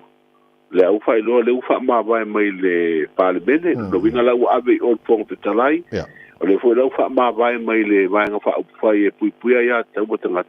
no winga la wa fo na fa ma ba nga te cha ia no winga le la wa ye la le fa ti no me la fi nga no ye e fia u fale tono le si parti fa fai ia le nga la o ye nga le tata no ko tu la fono tu mau tu la fono fe nga pa no ta fia pa ye me no le si parti te fa ma ba le ya la parti le te ia ia male no fori tu malo ai te fo e fa lo palo te le titi lo winga la ta ya la le la au mai ia le fa si sina nga fo no fo el fo te tala ile mta upule au mo tinoa o le fa ma vai ia le pai pule lo winga la o mo tinoa ne la e palo tala titi la fa tinoa mai mo to okay ma lo fa ta fai u ne ta o lo titi lo ni so fo fanga le malo so e no tanga fanga lo ma le malo ile me lo tanga fio o fo la fa sai na kama mana ia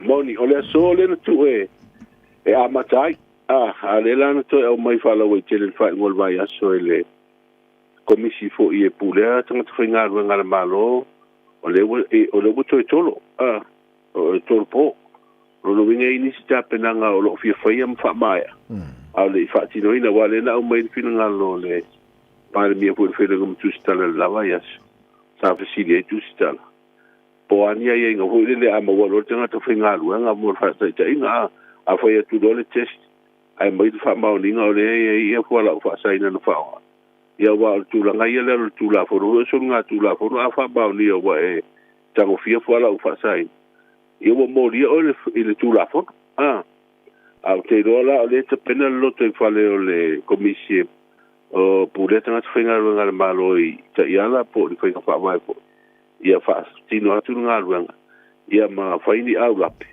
au la ua sanga tonu le tonga la wa ia te ro se tu nga fa penale te pena fuale to e mai fa si sinanga ua o to pole am tali le sole ko fuanga le su ina o tanga te fainga ruanga mai wa o le su enga e tu ile to vane fa po le tu ia na vero to e fa e su enga va nga le no fuanga su nga fa sai ni si na fa no al malo por spros ina la su ai ia au te lo fo kasi su ko mo ko mo ni si o ni si fa ma yu fa mo la awa ile tona lo ai fo i su nga ia i pa ma ile pisi le suka me si le suka to mo mo solo ala le suka ia ia a fato ai fo i mo pui nga male tulanga sei fu malo loina ia la ngo su nga ia mo sa idi ia tanga tala e tanga fia fo la fa sai na o te loko la sa o mai manino fina ngalo le te el malo ile kon tanga al palme ne ia wa e fo fa mo fa su nga fa pure la to okay lo winga la o le wa amata tu i la u ngalo la ise te ia na fa fo ile su nga o fala au fa sai na mo su malu palmene te lo nga se merde ko yes fa fo ba fo ia fai pule fo ia jo palmene fa into su nga ale okay ama ko ale okay ama ko ni malo fa te tele mo le fa mani nei na vai nga wa fa fo mana no patula bano fa ilo ya samo le fa fo ma au ta penanga mo ta ro ta na mata mai samo pe ta ba fa mo le o le asa fa tino ile aso na nafi ile sale de fa lo ba lu ngon tatu malo e pe ona fio tuaile pan mi fo i ma lo fa tu ma na umala ile tu malo fo i o stasio pa perenga o te ia wa o le kalesia so fitu sa mo tu tota la sa fa ina ile malu o le kalesia i mangele ua fa ma vaile sunga ya tu le pa sai de numeri le ngoi ma to te ko no committee fa fo el tatu le kapi u fa mo ya fe le so ya tatu mo tu o stasio manua o le pita o le sami o le malo forani ia ma le tala mai le no to fani ali tervo o le mo lia o no se fa o li mai se tame titia o ngal fa ngol vai aso ta vai le sa sala la wai le ta vo le no le okay o le apia foringa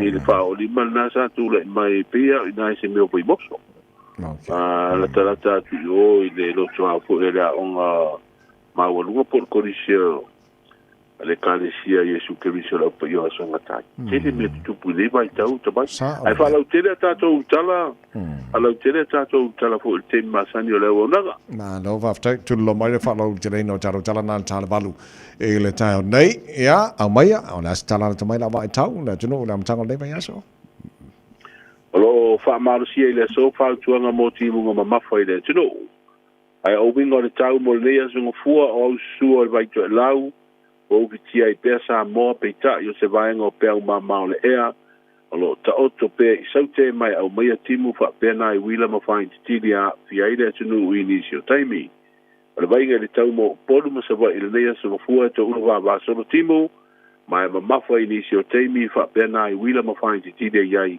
inisio vai ga ya tala de tau mo nei am tanga le bias ma no fa tele lo fionga le alo le ngol mana ma lo fa tele tau to mali ta to ngor ala ma tanga nei fa yaso ta to felo la solulu pe au lia ai monia fa ma ta nei fa yaso masalo to vai ala va ku ala fa ngoi ke de ma fu tele solu o ngoi ngai fa bla be pe ho fa ko ne ko se ide ngai e po ia ole solulu la o ke alu ma o de si mo ma o ku a ke alu ko ngai fa bla be te wanga o e whaira o makai o ai.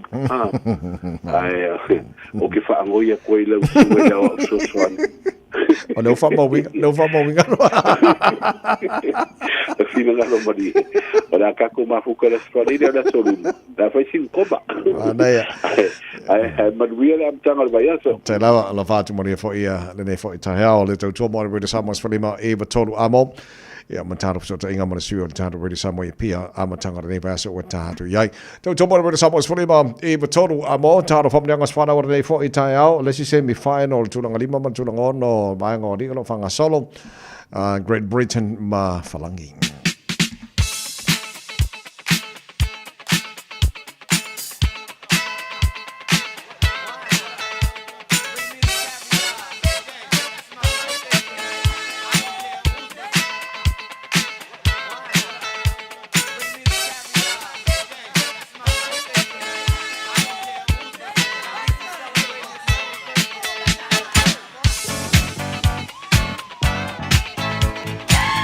O brenga os whara wala songo fuara nei wa iwa ia so mati telefoni o matala mo oe tolu fitu tasilima iwa tolu lo mo fwe lava noa tātu emaili on air radio Samoa Sfalima iwa tolu a mo skoa lom falangi ka isi fuluma le iwa ai o le semi final le whanga solo so ino tu lima mal tu wono whaiwhanga whaunga Facebook mani YouTube o le Samoa mangai kiri nga mo nei tae o le tātu telefoni malolo si fua Malo se foto vai.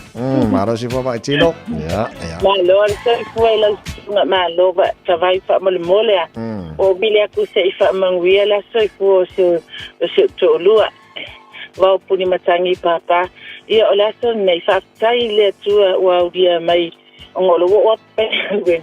Wa dia mai e se to lua le ono fu fa ta sango lon se fua vi ia le tu e ne ta sanga tele wo ia fua mo ia o man fakia ko ia vi ia mama walunga vi ingone tua ona olunanga le ia te ia avia pe o se tama lo tu maulalo ia pe o vinga ta safi le telo time ia ile ngata fo ilia fast for we can sangle my anniversary to write the same thing ia le tua yeah thank you ia papaya le tua ia happy birthday to you ia se o manga aku ai po angi be fai alo mo mori mai alo fa angalo ta fa na ya kengi mai Ivan Miriam Matuki Steve Ofa Malfanau Sioka Sofia Malfanau ia nik na tau fo I Malfanau ia ai fa pe fo I se tata manga ngai o kaf ai walu kire fai ta wipuki o kire no puni matangi mo o eta ma ia fa tai tele lava ta vai mo lo o vanua ba walunga vi ingale tu nei tai au ia manuelo wasa ta vai tai lava Maria for nei tai au se baba ia tu ele tata fa mrianga le te baba ia tu na tu na mai dungo al tatu Facebook Fabia nas fanau o sia tama ya Richard Lawaki Tivoli o nei wanto elo na 5.5 tau sanga alo fale tua Fo e tu pele malosi ma ia mo le ola maloloina talo e whamunia le tua ia ungaruenga. Mau ni stau sanga se tele o lo sui fua ala whaanga mai no tina ia Annie heni tasi ia ma te lea bao ma ria tele lava ia lo waso sui fua i le song. O wapai atu e le whamonianga le na o titilo atu o through mai i kako emaili. O le whamoni atu le sui fua o sa matu tina peleina ia vai whanua langi loto o le soi atoilo no su marfitu tu sanga whaftai le alofa mananga le lei o le tua ua mawhai o e mamo na ulia mai nei tu sanga tele e whapopo iaso o lo soi fua alofa le tua fua i le ola malosi ia o e mam ia walo whenga ia ma tu te whai tonu o le tātu ai ngalofa anga mai siau whanau e Glen Eden. New Zealand, we love you, Mum. Maria tele lava ia lo wasa sui fua e le so. So, whoringa mai o tāra whamleanga o manara nei fo i tae ao, se o toi titilo atu i tātou Facebook le ai, ok.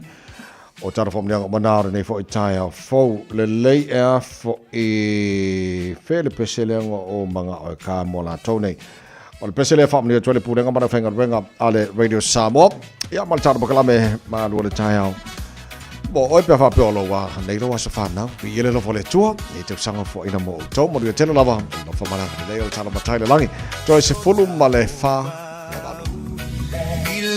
Ile mauta. Olo utama. Olo utama. Sota o mau. Ile mauta. Oh yeah. Fia. Fia.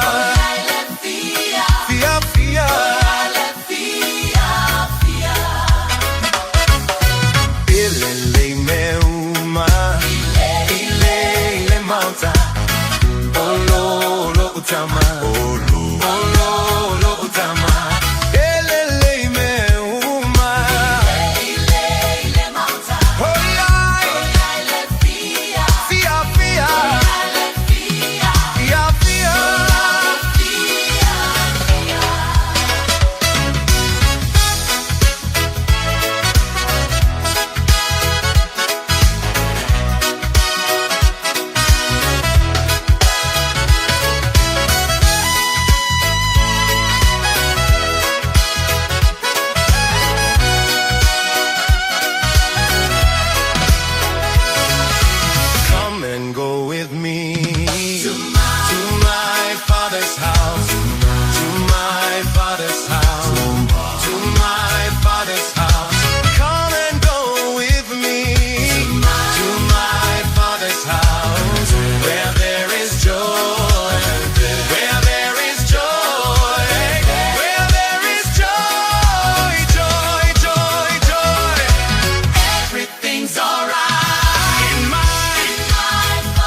utama olo utama sota o ma ile mauta oh yeah let fia fia oh yeah let fia fia oh yeah let fia fia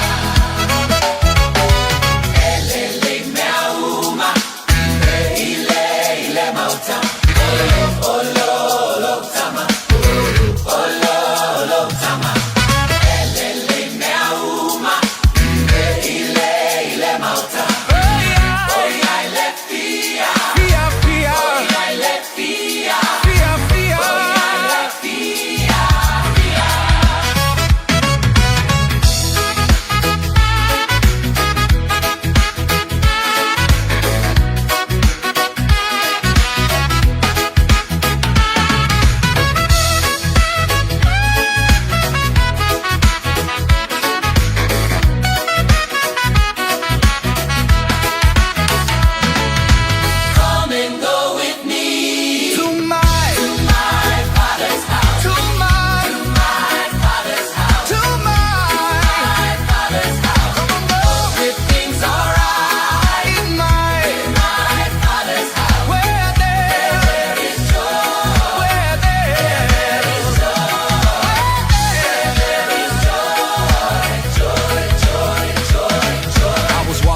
valley, shadows on my back, heart full of questions, faith under attack.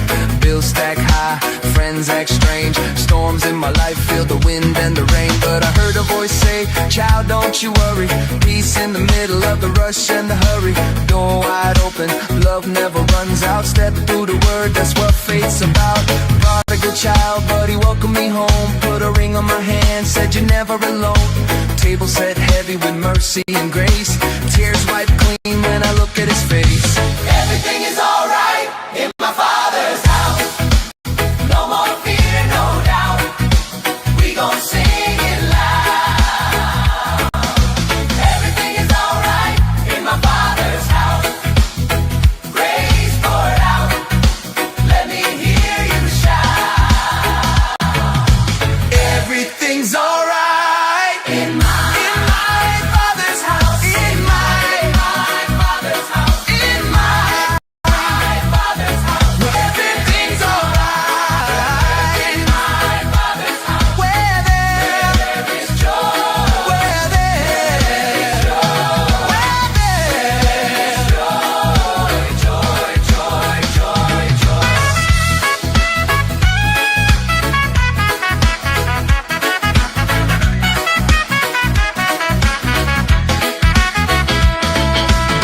Talofa o tofinga le tau tala ma eselo fia whanonga le breakfast le Radio Samoa o te maa o nai.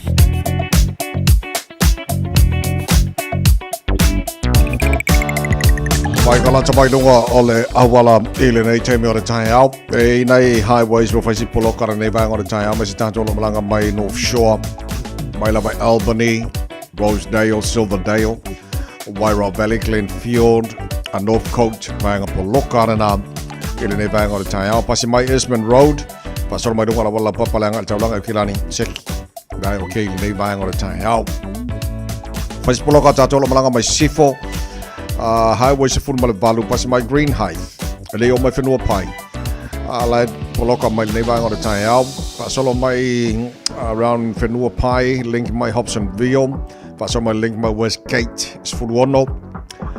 Poloka pasolo atoa mai le na vaenga whiololo vau te aratuanga i Rosebank.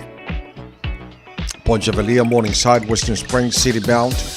Highways fulu ono poloka i le nei vanga o le tai au. Around Mount Ruskell, Highway Luasi fulu. Southbound, fai fusi poloka na nevanga o le tai au, Lodi Lei mai alu se fulu, tātou e poloka lava around Rainbow's End, Lambie Drive on-ramp, ai lei o le link o lusi fulu southbound State Highway 1. So vaenga na State Highway 1, fai si poloka around Highbrook, Tip Top Corner, Mount Wellington, City Bound, i le nevanga o le tai au, e le se wha avlawa tu na mai leo, i le nevanga o le tai au, avta vale, malo le foi, malo le silsila, nevanga o le tai au, tātou ne poti lata mai le nai runga o le awalam. Five is a number you can count on. That's 10 shoulders to hoist each other up. That's hundreds of miles traveled together. That's thousands of memories made for life. Join a team you can count on. Search Navy, Army, or Air Force careers. Tato te mana na o umalawa ia sa o le whainga o loa tau whaonga. Ia mana tua, tau whaonga o loa umatasi, lua malilima e puipui ai le tātou pāneta. Whaonga sa o loa tau whaonga. O le nā Waio Lima, sa Eliane i Auckland Council Recyclables, Tāmaki, Turiki, All Together, Auckland.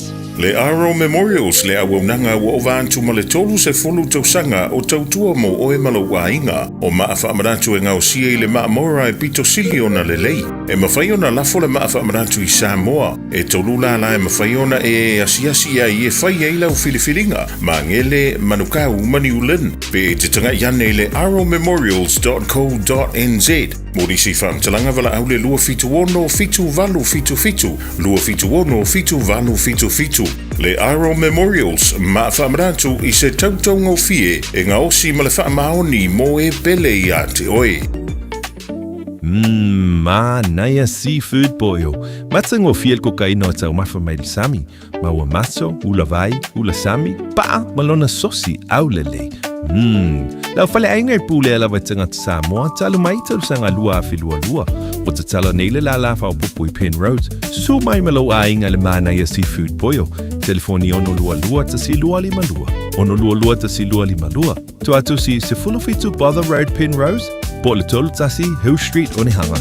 Naya seafood boil. Lima malafa mido jolo jolo ta le tulai balu jojo marwede samos for lima iva tolu amo Bafuti Miller Mariela wasui for le soul love from the Auckland family Seto Moa from there about we are John May time help yeah fai Maria ka ko fa mala studio time mai alo le pese mabanga tavi tama yona tana aswa lela tanga mo fele se Mikaele so le mataru tala mai sabona tanga ni baso ta tu yai nenga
si mai alau whaafofonga o le whaapoponga fo ele nei o talafou mai Samoa. Awina sa mai mo oe e lau leiti o whalongolongo le Radio Samoa. Tasi 5 a mo. O te whatalofo e lo tātou o tunu a matanga fo i o le vai o sa fo o tātou ma futa ma whelo i ai. Tala tau longo mai Samoa o si mai alau whaafonga. O le tanga vai po le fu o le malo tu to tasi o Samoa na ufi ai le sa. O le tai au le kalesia so fitu tu to tasi Samoa. O se whaalo alo mau lunga le malo le sauni nga whaapitoa. O le tu malo le sunga i a pasta ala i moana wili papu. O le tai o le malo le fionga i le pāle mia le sunga la audia le mali atoa le ua tea polata i wafosi. Na whaia le moli mau o le malo le sauni nga whaapitoa. Lea sa whanga solo le malu o lea kalesia i mangele. I au kilani i niusile le saa. E pe ona sa tu uai lea tunu o le pāle mia malo na whaletua i lea sa tō nai na te nei. E le ngata le ufina o le pusa mali o lea tai wha le lotu li tanga vai o le malotu to tasi. Ai na tau awa tu fo i le whaletua o le tai au le fua. O le tātou tunu o e te wina e vea mapine wha mau. O le amana ia ma le wha whitai e le malo o le ngā luenga wha lea nganga. A lea wha whengainga. Ua wha o popo i eiba le tuina o le suafa o le wha whengainga. Le sunga i ala i moana wili papu, i le lisi o suafa i la tau o le a maua pine tau aloa, i le whaamna tuino le tuto tasi o le tunuu, i le masino uni. Na wha i loa i le fionga i le pāle mia i lana mōri mau lea wha alo alo, whata si ai ma le mea lo whatupe le malo, e se fulu afe tā la Samoa. Na tau au fo i le pāle mia i lana tūlanga o i o le teitai, o le vaenga wha upu whai o le wha atua i le atua Samoa utasi, le mea lo whatupe mai lana pāti wha upu whai, e se furu afe tā la tupe Samoa. O tā pena le tātou whainga mā lo whitwhilia. E whātū lai le mawhitanga e ka le sia kerisiano o mai Samoa, i le nei 5 tausanga, la tau te whautua ina le tātou mā lo, i le tū whale nganga. Tasi lea, hana tua lalo na whai. Mā le taimiri nei, ua maea, ona firi uma tai uma o e kalesia kerisiana uma Samoa. I le fono fau tua le nei, la tau te fautua ina le tātou whainga malo. I tūlanga wha kerisiano e 5 tai nai ngā luenga a le tātou malo. Le fau au tau vai, o tau fia le tele o ngā luenga le sapati. Le fau tau sisila, ua whai le tātou waso tatalo le anapongi ma le tatalo yaso lulu uma. Wa le na o le amatanga o le tausanga e whai ai le vai aso ana pongi ma tatalo. A ua tātou tatalo i le 5 sururua vai aso tausanga atoa. Ina ia wha awau ai pēr le nganga tatalo mo le tunu. Ma o to tonu o le nei fono fau tua tatalo. O loo iai le suafa o le tātou e kalesia. Asfitu tuto tasi. O le aso mo iuni, tausanga nei, o le tātou waso tuto tasi e toi wha manatu ai. Le aso na sisi i fua e ai le tanga vai o Samoa, e tātou te whawhetai ai le tua i le tātou tuto tasi o le tātou malo. Alo whapena o na walauria le lalolangi atoa, walauria o tau uma pe a whape tau tia wanoa tau tia fiotu. O le nei wha moi, e tufa ina ai pine tau aloa, mo i lato uma ua afu, ma lava le lato tautua mo le atunu. Mai ai le imaliu, le tamā, tai o tato e kalesia i apasta wili, o mai au na tusi lo na ingoa. O ia o se tangata ia mana ia le tautua mo Samoa. Se tai loto tele, se tai e loto alofa, se tai e mamao lana sirsila, se tai loto mau, se tai e talitonu i lona malawina, o se tai e mawhai o nona wha mau popoina, lona inga, lona nu, malana e kalesia.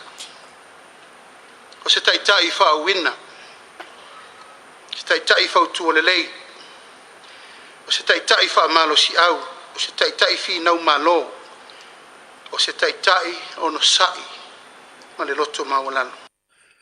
O se vaenga le moli mau faa le malo le pāle mia, sunga la auli le mali atua le ua te pola te waufosi a walau faa sara launga, ale kāle sia so fitu Samoa tuto tasi i le lalulangi. O le amatanga o le nei vā yaso, o faa moe toi tariwa i whanua le lato i le ea ma le o pea i le ala, o le fionga i le pāle mia malo na whanetua, faa pea na au malanga. O faa ilo lau tele le pulenga le lakapi Samoa le faa mawai ai, o le sunga ya tui la epa lupe soni aisa i le maria lea ngoi, ma le tofi te fono o le komiti faa foe, o le pulenga le lakapi Samoa, ina uauli ai le lua sifuruono tau sanga, o se ei tui la epa i le tofinga, e se mai le tolu sifurulima tau sanga, o loto lo toi o ia i ngā luenga le ati nae, o le ta longa lakapi i Samoa. O le wha mawai o le tamali o se toi urutai le ta longa upufai o malo, e pe ona se ei le tofi fai pura rona i tu malo o le pā, mo le silia i nei le whāsi furu tau sanga. Ai sa avea foi ma pāle mia mo le luas furu tau sanga o lo tula i nei o ia, o le taitai o le tua ngai, ma le vanga wha upufai e pui pui ai a le tau o tangata. O lona sao i le ati na o le lakapi o wha fitea, e le pūlenga o le ta longa i lo tātu kutano. O les Friday uma vai pe ona fa ilo ai le sunga tu le pa. Ia wala fa sa la lunga la na pati fa upu fai. Na ia talo ina ai le fono le pulenga le lakapi Samoa. E fa ilo ai ai na fa ai unga e fa ma vai. Ina ua mai alo na teimi i le tofinga. O le tausanga e lua fe ina ua fa ma vai se tasi o tamali i. Sa avea ma te fono le sunga la auli Ellen Gray.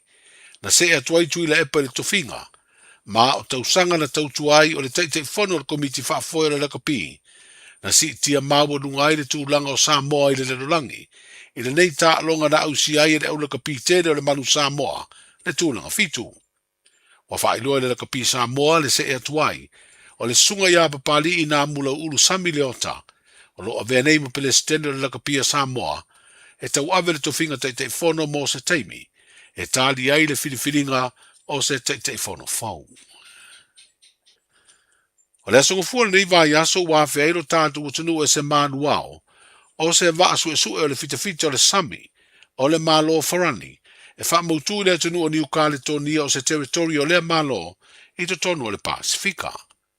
O le manuao o le Vendei mei ea, e tolu aso le a taula ai le wafu tele ia pia, ia ma le a whaia nisi o na ngā luenga fesoa swani, e pe o le toe whaale lei o le whale aonga whaateitai o le fio anga o patai whale la tai. O le ati tala fo i mo le mai mo ina nisi o whanau a onga, e pe o whanau me le aonga le a mosa o Sabavau, whapea whanau o lo a onga whaaseila, i le Universitea o Samoa. O le ai fo i ni au tā alo le tātu o tunu o le a tā alo ma se au vori poro, a le au waa o lea manua o e whaia lea, i le malai tā alo i tuana i mato.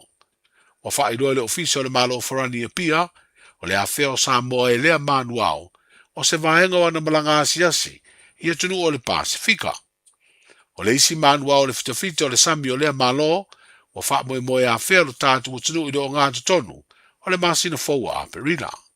O le tausanga nei e pe o na whaeroa i se pepa o whaamatalanga, o whaeronga i e lea malo le whaase lau tausanga, talu o na wha mautulu na malo si wha fitafita o le sami, e pe ona iei ona vaatau po o manuao. Wa avel whaafitai o mtanga aluenga o leo leo, whale pui pui ma le toi fuata ina i le pule nuu manisi o matai, o le fio anga o vai moso na lango ane i saa i linga masue suenga. Wa mawhai eo na mōlia ni ari i televau se tō whaa, wa tua ia le whaa o lima i se tama onga, o le kolisi maa wa lunga le kāle sia Yesu ke riso le aupa i o aso e ngatai i pe senga. Le au audio les freile o mawai mōli mawina i lea ngā yoinga, ina ua salalau i le api o fōringa se ata video, o lo wha ilo ai leo so wha ia ia li i televou, o le tama onga o lea kolisi a o savali, i se vaenga o lea le tele vei moso lo iai le ala lau papa. O lea tapu e na fesoa soa ni tele i ngā lue ngā leo leo, ai maise o i meri mai nisi o tangata lau tele o lea tino. O tala amatai o lea amatanga o le vā yaso, soifua. Talofa, we're the Katinas. Talofa, this is Pat Lam. Talofa lava o aola pi marina. Mau pelo li tio. I le radio Samoa tasi lima iwa tolu amo.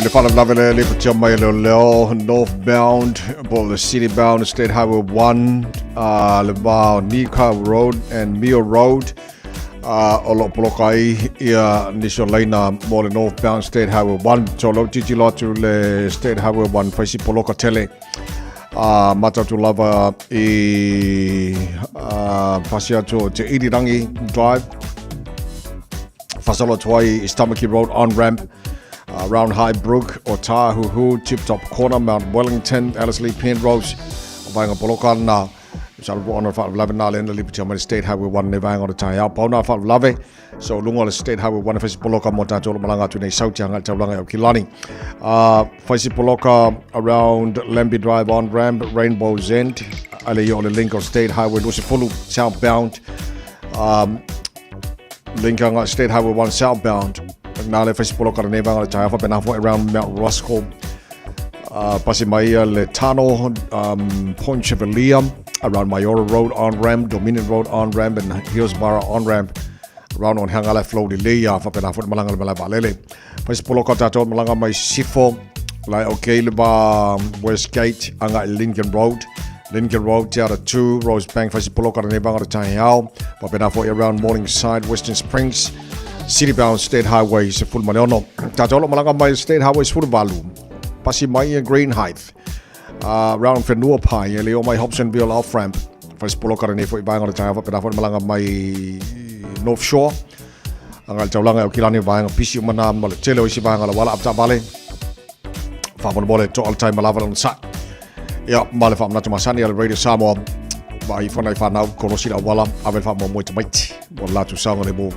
Aso matawa o ngana fa na ora ni foi ba so tatu yai le tala mai na male tulango e lunga ole wala ne bang on tai au tala ko fanga solo tai do fitu Vancouver let's semi final so ai no tulanga lima mal tulanga ono bang on mai tai talo fiti ma Great Britain afa mo mo fanga solo to minuto mal afa lo join fitis fulua Great Britain LA Radio Samoa.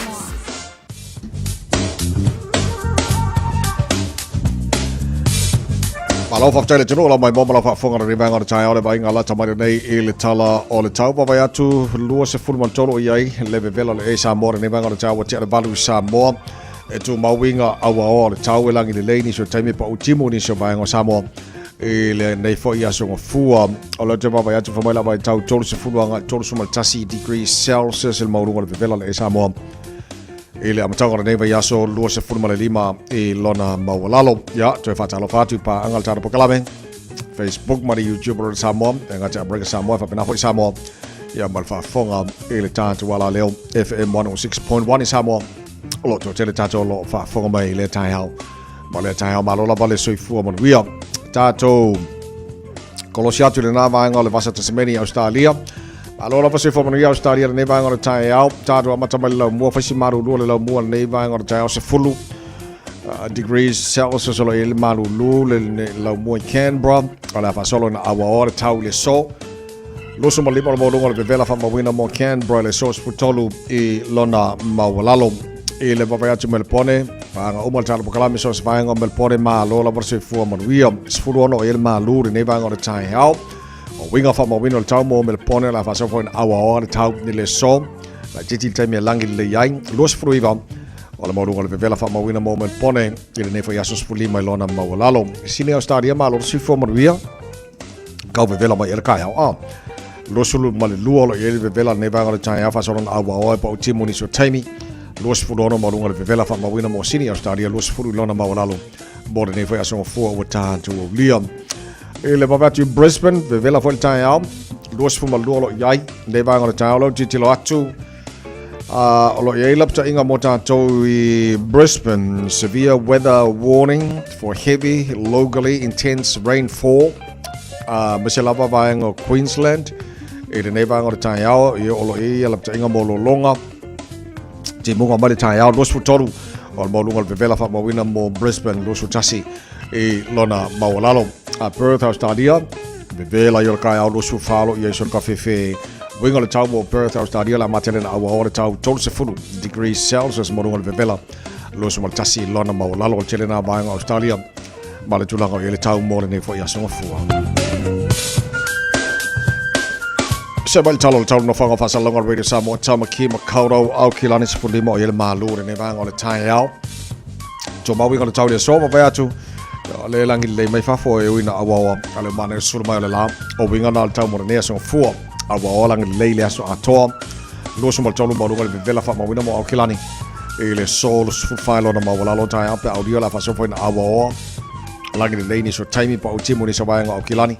Tutusa leile vela nei mata lo so toru lo na maulunga ba ngo tuatu la so lulu ka maruru la kiki ala so lulu tu sai fa mamanga la ba tau fa so na awa langi le lei pa o timoni so taimi lo so fur a maulunga na ma fa fana e mo kilani la so lulu a stofi ma ngaya a langi le lei lo so fa le vela lo na maulunga a so raile langi le lei fo lo so lima maulunga le vela a sto na awa pa o timo langi le lei le aso sa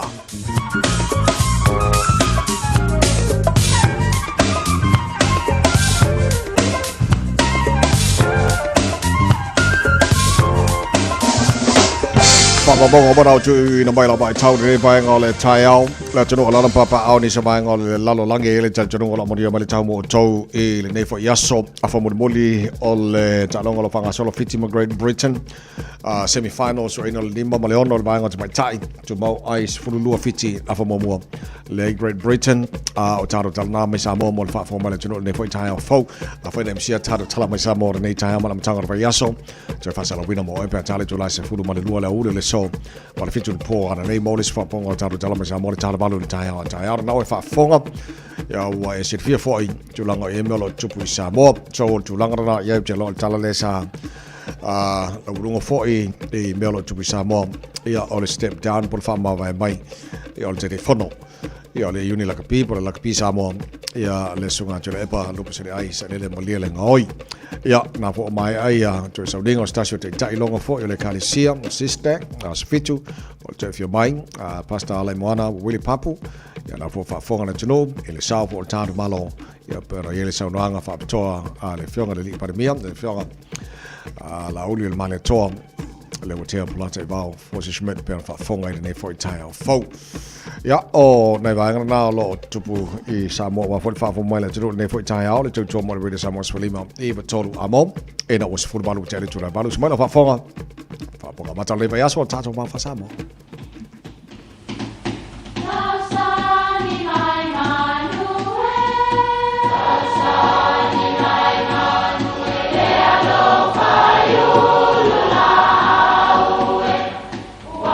E o whanga manu i ululu o la au, awa e whawhanga i funga o la au. A o le tangata, e whawhanga i upu matala. O le mawhileo o alanga upu mamuanga ngana Samoa maona whaapongai, e a fua i lona si o mianga. O lona lea sao i le whaatufunganga o le iloa whaale aso, mai le tautua se ia o ina pule. O alanga upu mamuanga ngana, ua lanto mamanuina le tō whamanino a Samoa, mana tua fo'i, e tāo fitau muli le atunu. O le ngase a ala lalo vao. E ia wala sopo ma awala o tūlinga manu le atunu e ola pea. E ui lava ina au tausanga, maunga tūpulanga. E masani o na vai ia i tonga vau matua ua ufi la au. Ma ua ngata fo'i o naola ai ni vau whaalafulafua. Awa ua paolongia tu mau ma ua le toyo o iaise la. O lo taatitia i lava na awala ma ilonga pea e ui ina ua taule whaongai na so. O ina e maua mai eile upu lea o le ngase a ala lalo vau. O ni upu e whaamantalai mea tausi a inga manuu na iai talumaya na mua. O la lava iai ai ua tau le toe asia, pe toe o iai ni manatu o lea au ngā tupulanga ma lea au ngā tupulanga o na o swinga o leo langa. Sui fo'i ma matatia ua whaamua i le taimi. Awane ngalo i lo tantu ainga o le suafa sao lo tantu ainga e ui lama ua whaasafua ma ua pai uma iai tu pae o no whaamsinonga. Ai e iai lava sulimoni o ngase a ala lalovao ye fito tonu iai matupunga ma iai le swafa. O se tasi o whataita inga e whapea. A sila i tusi whaalupenga ma tala tu o Samoa.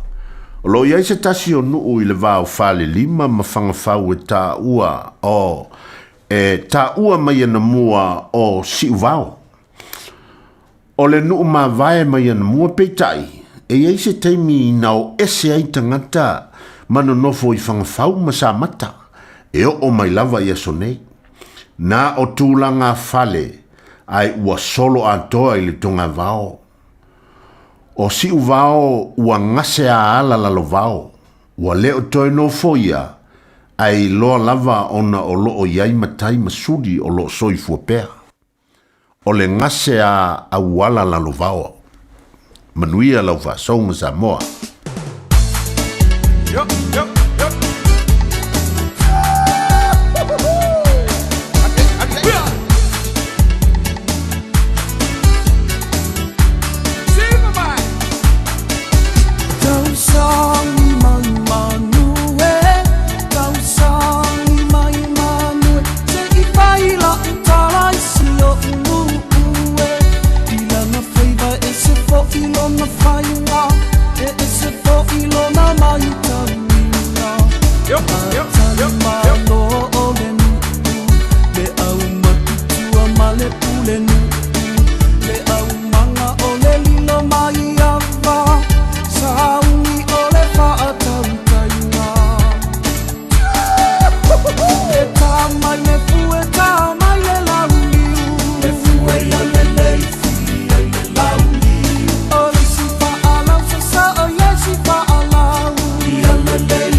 Samoa.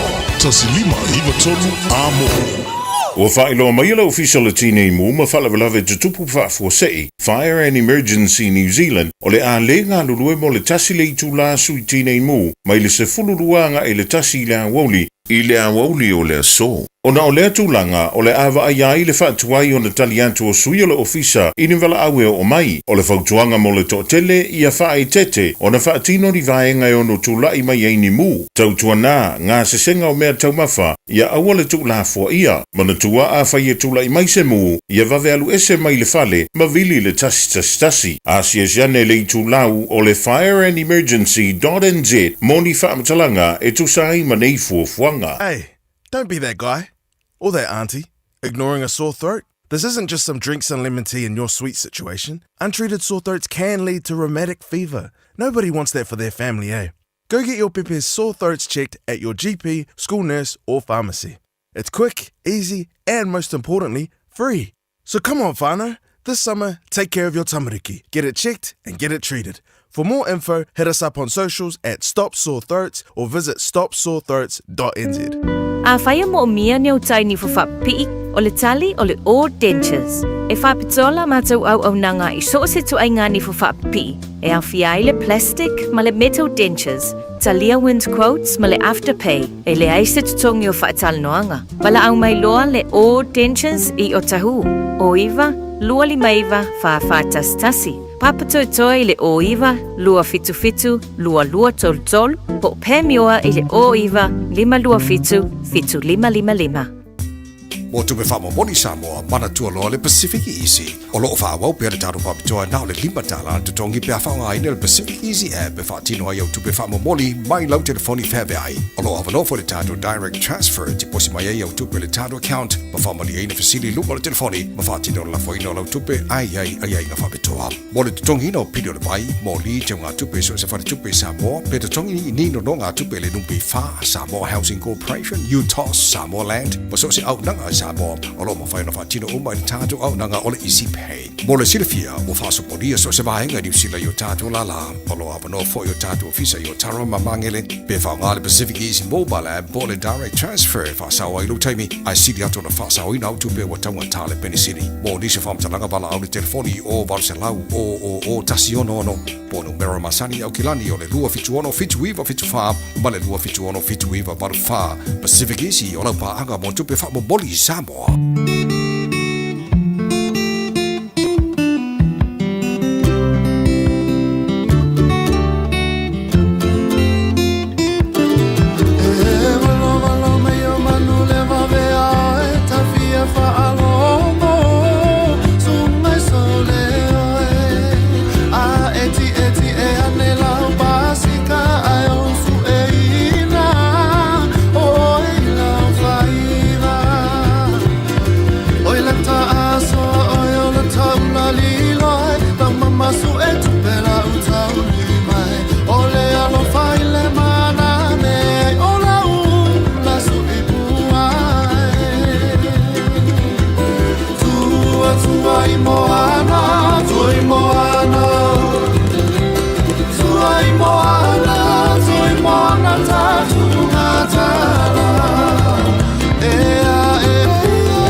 Ka penga lo le umu e mua mua lulu lango lango I ku e whae au a le pusa Se ka amu e fisi fofo e mangi whahi walu mangi kalo walu ange mangi popo Pei ai ni ulu sa ongi e pusa le umu pea umanga mai a onga ka penga penga A wha kali kali sa ongi le palu sa mi lau whae lai na langi nge inga se angi angi Vai lau popo ia lava malololo Vai le masi mangehi o valo lima Vai I o kalange po ia I le sasa e ao loa ma le umu Ma whaapulo Vai ni lau ngiu na rangi ako se polu a whai wai ai fu e le sua vai Le whai whea ue mua mua le makai malanga sua le ai Nga lau ke le ko mai le pese mali e pule Ka penga lo le umu e mua mua lulu lango lango I ku e whai Aua le pusa Se ka amu e fisi fofo e mangi whae walu mangi kalo walu ange mangi fofo Pei angi ulu sa ui e pusa le umu pea umang mai Aonga ka penga penga Ao wha kali kali sa ui e paru sa mi lau whae Rena langi nge inga se angi angi Lai lau popo ia lava malololo Vai le masi mange I o valo lima Vai au kalange po ia I le sasahe ao loa ma le umu Ma whapulo Vai lau ngiu la langa ni ap se konu a whai Wai ai fu e le sua vai Se whai whea ue mua mua le makai malanga sua le ai Nga lau ke le ko mai le pese mali e pule Ka penga lo le umu e mua mua lulu lango lango I ku e whae Aua le pusa Se ka amu e fiti Fo e mangi whai walu mangi kalo walu angi mangi popo Pei angi ulu sa Ungi le pusa le umu pea umu mai Aonga ka penga penga Ao wha kali kali sa Ungi le palu sa mi lau whai E la langi nge inga se angi angi Vai lau popo ia lava malololo Vai le masi mange I o valo lima Vai au kalange po ia le sa e au loa male umu ma whapulo Vai ngi lau ngiu la rangi ap se konu a whai Wai ai fu e le sua vai Le whai whia e mua mua le makai malanga sua le ai Nga lau ke le ko mai le pese mali e pule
Whawhiwhiangon tai au mai Leone High School America Samoa le tau tuarwere Samoa Swali mai wa tolu a moa sanga fuho heste tasi al tana pakala me mai mantanga wenga le leo o le whiangon Satini Sergeant Tumarabao Siki Ashu O tāna pukalama nei tai au. Ia, malo se whamaria, tu paravao nei tai au fau. Ia, whapea ia te lau sunga tawai. Whapea fo ia paia lasi o tātou tunu mo me tātou whaasalonga nei tai au. Ia, ta tonu sa mongo tātou tunu se weekend fia manuia marasaunga le mula lo fo le tua. Malo tau wata. Ia malo fo tau tua nei tai au. Malo, whaftailo whionga sa tini. Tā amata o le maua o ka o ka inga o inga fo i sa whatino to tele. Ia ngā pisi e fo i leo le whai ngora vai asoa. Pateka vai, mai ia tātou whale o company ia ai o koi ka vale. I sustainable tātala noli ia tātou tā vale. Tele tātou whale ina na peina le weekend ta vai. Ai le ngatala na ia telefo i tātou pisi nisi ana o sfa ia nisi la tau e whangai na i au penga. O le whautuanga la vai alam tanga luenga whamolmole o tātou ai ngā awhai o tā pena i tu uolo tātou pale ina nei tai au fi au mga luenga whamolmole whamauti no uloka le tātou whamalama ma tātou whaituto. Po le anu mo lunga le whamalama ta vai a sau wan ngoi hula whai pepe e lunga e mauti no a e sau i vaenga ia. A le pito silion tā ua a whai o iaina i o tātou tumanti nā mātitua. E sili atulu lātou saunga le mūna i lo me tō tino lona winga e te tau ana loka le tātou pale. Mua tātou pisa nisi whamole mole ave lau whamole mole saunga le mū ma le saunga le mū la o whainga luenga. Ia aen whamole muli le o loe tō mawole o loe la tātou insurance ta vai. Ai o le sile ava e ngā whamole mole. A wai te bini mtanga luenga le lua aso talu na umar whamela. Le ai o le au ngana o tātou numeri a vatuka vai mar whafonga le tunu. Vili en tanga luenga ale le taimi level na au lo tupul whaula. Ina ia vawe na whaise fuafanga fo ilele fo i e whawhita urima mawa i lato lo whene to tina tula pon. Māneia le lei. Māta watu tele tā male ngā oi i le whai ungar vai aso. Ai ngā oi mai ave whakaurunga o le Facebook oka e ka whewhi so. O whasi whaatupula i a paenga. E le ngate e tātou tābali. A tātou scooters fo i e le alu le maa i scooters ha. Pio lono i e tātou tābali e na maua le weekend. Ta vai tere na ngā oi. Ia ai ko vea kule a inga la rua lunga o Facebook. O le sile vaenga pito silio na tāua. A ngā oi lolo sa. Mo mua ova tau na vini mtanga luenga leo leo. Ona iei pōlinga mtanga luenga leo leo. Anga o yellow sa, mo mua, e te whatau ese lua, e iei le vaenga mare avanoa. E whaonga i nei la tūne na ngau ieta avale nei. E whaatino ini se tonu ngā tūla fonu. Ia, iei funi vaenga funi le tawai, se ngā oi funi, e vare ngā oi tulu, whafonga le tū. O numerane kurunga Facebook, le koe vidi mai e koe ka umai mtanga luenga leo leo. Se peia i se ka vale le tu du molo fa la ko ba ye o ye ta fa le ata o no pinga fai la fu fanga sai me te si la fie wongo ye la ta ba suma lu monta o lo pisa tanga lu ngale lo pe vi le o fa matala ye una tu ule ma to fu le ta vai ia se fa ai lo lunga po se fa mitalanga i lunga ta vale le o si la vala mana mi na te fa ta ta vale o lau mata fa yo o le siaki le lunga lo pena te whailangi. O le tāwale le, o se tāwale ngoi pele. Mai o ko meki ar sa lunga lo vaenga ne whenga le tāwale ngoi. O na leilo se vaenga pena te whaatau le tāwale le. Ai mō si le pia o le atunu. O ni tanga luenga leo leo. E kere e vidi din chua e mō le ai. E mō e vidi din tanga luenga leo. O ti ina i lu sa ua le loa.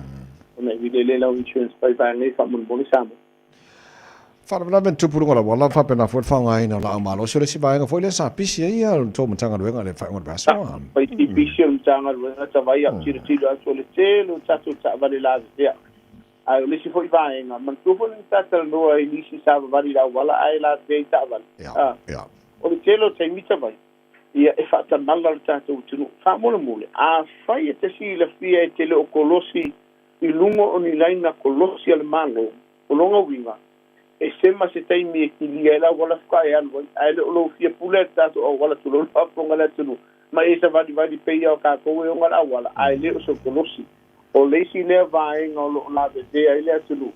O no wo iei fo inisi ave ta avale o iei vaenga vode le wo le fifia. Ia so so aloa tu lolo whaponga le tunu. Whamon mole. Whaonga tatu kolosi. A whai e tele o whaonga ina kolosi. Wa ai le leisi taimi e kilia ai le wala. E tau fwene whautua le whanau, kūro le pasi.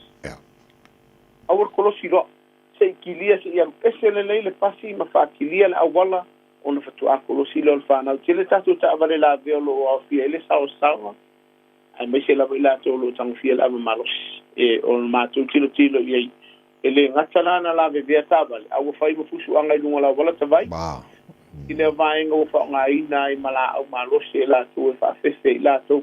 O le la au malos i lava i tawai o mātou tilo le weekend lele. O ai pāki hoi e o i lau tu lou wale le whawhonga le tunu malangana o la whangai. O i malau tēni kati. Na o mawhanga mea ka alo hoi lele whara la whawhoringo ni whangai whawhewhe tangata. Peita iana.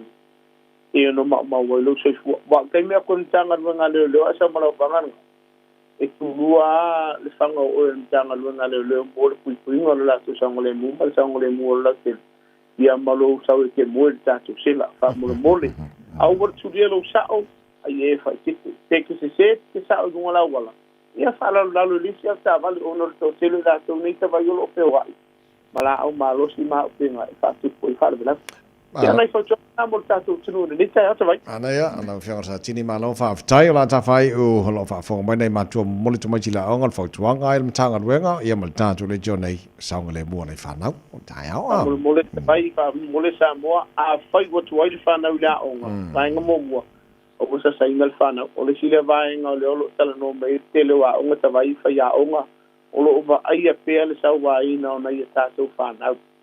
Mai se foi la te ele manatu fo le ka ue ka meti I fa ya onga e mauti no ai te la be tu la fono te fa o me ta to fana o le yo la ngo po tonu ko ta to ai ma pa i ta tu ta vali e sa ngo le mu le ta ya u si pa o le fana u si pa o le pa sese ai me se fono fo ta vale ne ta to fana fa mo mole e mo mole le fana u mo ta to fle a ngo te am fa no fa le tu la ale ai tu I numero pa e vai perché lo sei cabo e io oltre a metti le salate numero ufficia ona e se le fa mo ma tu e ma mi di tele tu vuole ango va una iniziativa al pana a walo la tu sa ngole mu it's why vi le a un persona va tu fa tu numero ufficia e fa fier fa na ne ta yao fa su kilometer tato sa le tato colosi a walo sa ngole mu tato a tu no me se fa na ne ta fa mi le tu ai au ongore ne yaso yalo mafana o tatu tunu vai tatu numero masani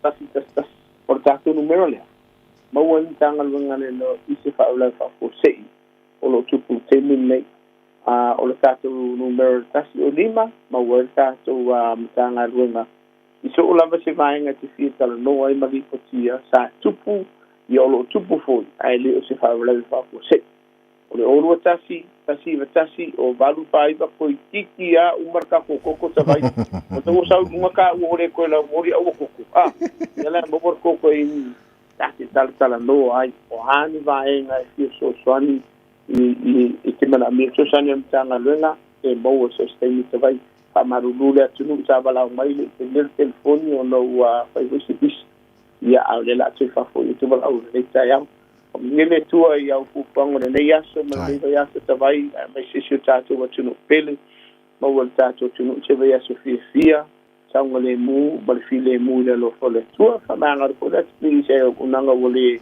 a wa ulo fa fonga sa mo ya ai tato te stalo tato te fela ele vai yaso fo mo a kongo ku ke ninga tavai we ko ki mai fo ringo so watu tato tunu ona we nei fale tonu ho I tungo fo pena o ya for technology fo ya tava kaudere le fo da un le stay wole o to wo de tanto por kala me no tanto telefoni le ya famu ele to yo fa ben le ya tava fo fa ya buia mana ia fai va mata nei vai aso so la fatu ita vos so fo ya le fo sa tini tu mana ba si ki a show mal mitanga rengo le mal tanto por kala le ya to se furu no miro to lo talo le tu la Eva Spurfa South Africa Spurlua Australia semi-final mo leo le ipu au tu o le Vancouver 7 solo fanga solo au 2 minute e lima le foi tai au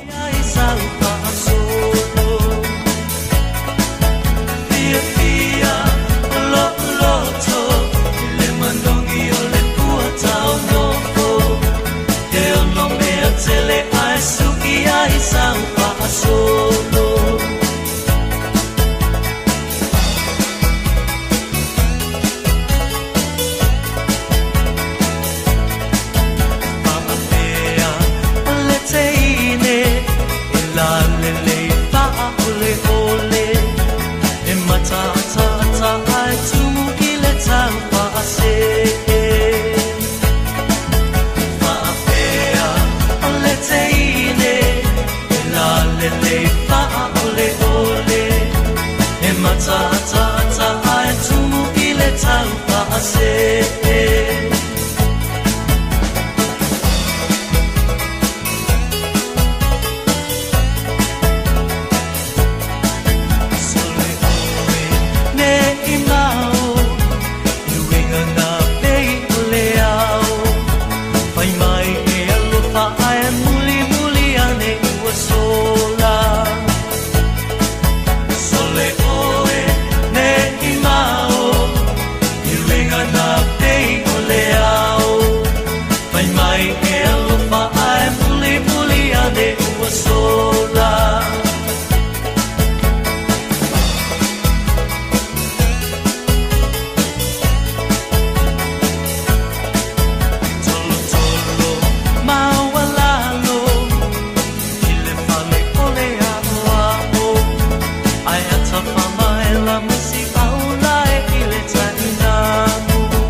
Kaga mai le Tatiana Band in ua toi eva mino tolo tolo talo le tula eva le manuel tile with samos polima eva tolo amo toi do mala fa mino tele tolo talo ngola panga solo South Africa ma Australia semi final mo le ipo tu le Vancouver Sevens solo panga solo ele ne foi vai ngole tai au ai ola tatu shasi ile lotoale omega casa na nei tasu eskaku ka ba manga ya ai feel lotoale omega casa la fata lofa ele sunga to tong sia Bill Wilson bala fanga wenga pa mai mo tele ta bale tono lo tong sia fa fta mo tele nei tai ba lo le sui formulia ya langi mata fi ia melenganga la ba fa lo melenganga fa tai fu mulia ba no ni la e fatalo fatua e lau simala o pole to tai po tanto po kalame le malu o tai o fa pong anga sa mo po kalame ma e na tapile ina le sipong sa mo ni mai betul ba mo fa malo se man mi fa malo le sunita e o te vai malo va tai tong sia se lo fi le malo se lo su fo con nei tai au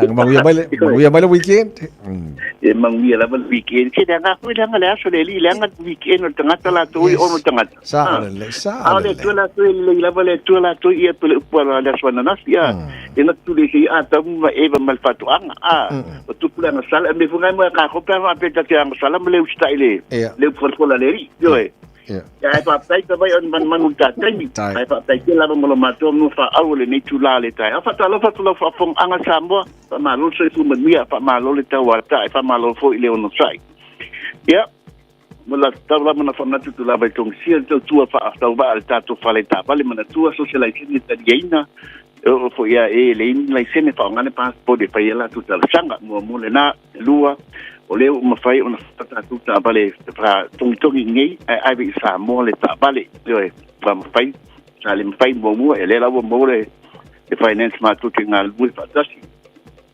e fa be lo sai sa mo ai tu ngi o tulanga la tu te fi evela ta vale sa mo te tau nga fai ngal wenga te tau nga with full time ia mai ilon na ai fo ile leila nga tongi maua ile leila affordability maliam le fo le swafa la to ia pe na ia nga papitua ia la to ia mo e pi ami ta mali sa mo pe a fa pe ni pu fanga pa pe yo ni tulanga la to ia to tu ta to falta vale tele ta vale pa lo pi pilinga pe so me mata mai au ni ngalu yo temi la mesa yelo au con calate mo le lima to sanga de todo so sanga mo la con calate ala ba ai omega cancel la sene na la ta vale o le service no la ta vale todo to sanga e fai fua le fai ngala ba fitness so de todo to sanga la ta vale fai fua le scalina o la ta vale po le fai ngala ritual la ta vale mo todo to sanga mo le lima to sanga e fai fua omega cancel ya mi fa mama abenga siasa e mo waina yo ya nga dai tan tunu ngal ta tu tu la me cancel fa tina ino ia tulanga la to ona ina ia faile tu malu la tiwele mafaino wa tawanga vale ya ti oe peli watu lo tu e ti oe ta mai on fa ta lo sa pai vola te mi faile tu no ta bringa libili me tong sia arrange tong sia me o ma tulanga fa pe fa mama tong sia tulanga ta finance inside out of I make out la finance ina e mala me me o ma ta tu la bangangan na Samoa mai tetung tung sia ai mala me me ai li pai la talu sanga yo le kelo la pai wo pie po isi pai gunga Yo ini situlanga tatu tabale kele tabale family bands o tatu 12 11 10 9 yung 4 seaters tatu Toyota High Ace ma tatu Nissan Caravan even kako mini bands ole Toyota Alpha and Toyota Alpha pole Nissan Alcran ma le Mazda Piante ma le Nissan Serena. So mai ka tu piki apu ya na wala sila pia la wilua tatu falta vale ileto inga ta vale la tu yo mana mil lima tau o tatu youth ya tele ta vale fa yelo pipinga pa su mai mata la mai yo la bes podcast mutu planga tala bo ya ini tulanga ti mama mai samo ya le yelo val am telefon pete su mai fo ile lu sala kemeni strike ini papa tu man kau lu sala kemeni strike dia val am mai fo tatu landline ole o iba lu fitu lima balu tasua o iba lu fitu lima balu tasua mana tu ongi ngalo ita tu bifofi e fili masala tala societa vale lua fili bifofi ata tu piki up e foi e inga ta tu bifofi ai e se lava le tatu fenga na ta pina tu el tatu falta vale de lima masala tala fa malo fa kiati oi ta lu sam senglo ko kalati malo fa le seta yo na ni situanga pipa chile na bala mele la telefon te ai Olwa Tasi, Papituono, Lima Fatasti, Olwa Tasi, Papituono, Lima Fatasti. E fa me tele tu fai vale filima nei asua, tabai. Tai. Ye mola tu filangalo dia wala, ma tu trino tatu tunu ama temnei. Tatu prava su fola sona alta bai. Tang se va tai mo le potel nei tai amoni fai va mata ole nei fo e vai aso fo tatu Savalia. Malo South Africa la semifinal ma Africa, semifinal mo mola le po tu. Sfuru iba sfufa kalo fai Australia. Lelei lesi semifinal so ai fiti mas Spain. Mai fa fianga dela en langi taru tal fo. Ne foi tai au fo. Malo se fo. O mau ele umalo saluai. Ilo fia falo ngoi sa upu mai ya we hani. Ba imau mafutanga mafana be anale ai le fili ole ne yolanga o ulangona wa mawaluma ia osunga lo fa walunga o e mai aso uma o fatu o atae o vai le fia vai le fia baya tu ia ohani se upumalu e faile amao usulu ni moa molulu liu pulu weta musu se masalo wa emusu yata ita watau o upufa besi you still Taulemu lo ufatu ia ufainga Soy foi a e malolo i lo ainga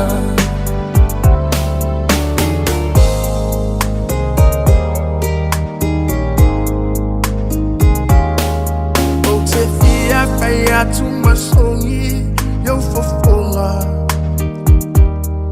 Tinga ona le tau e tu mau pe ale lofa A o e ua sui i lauva ai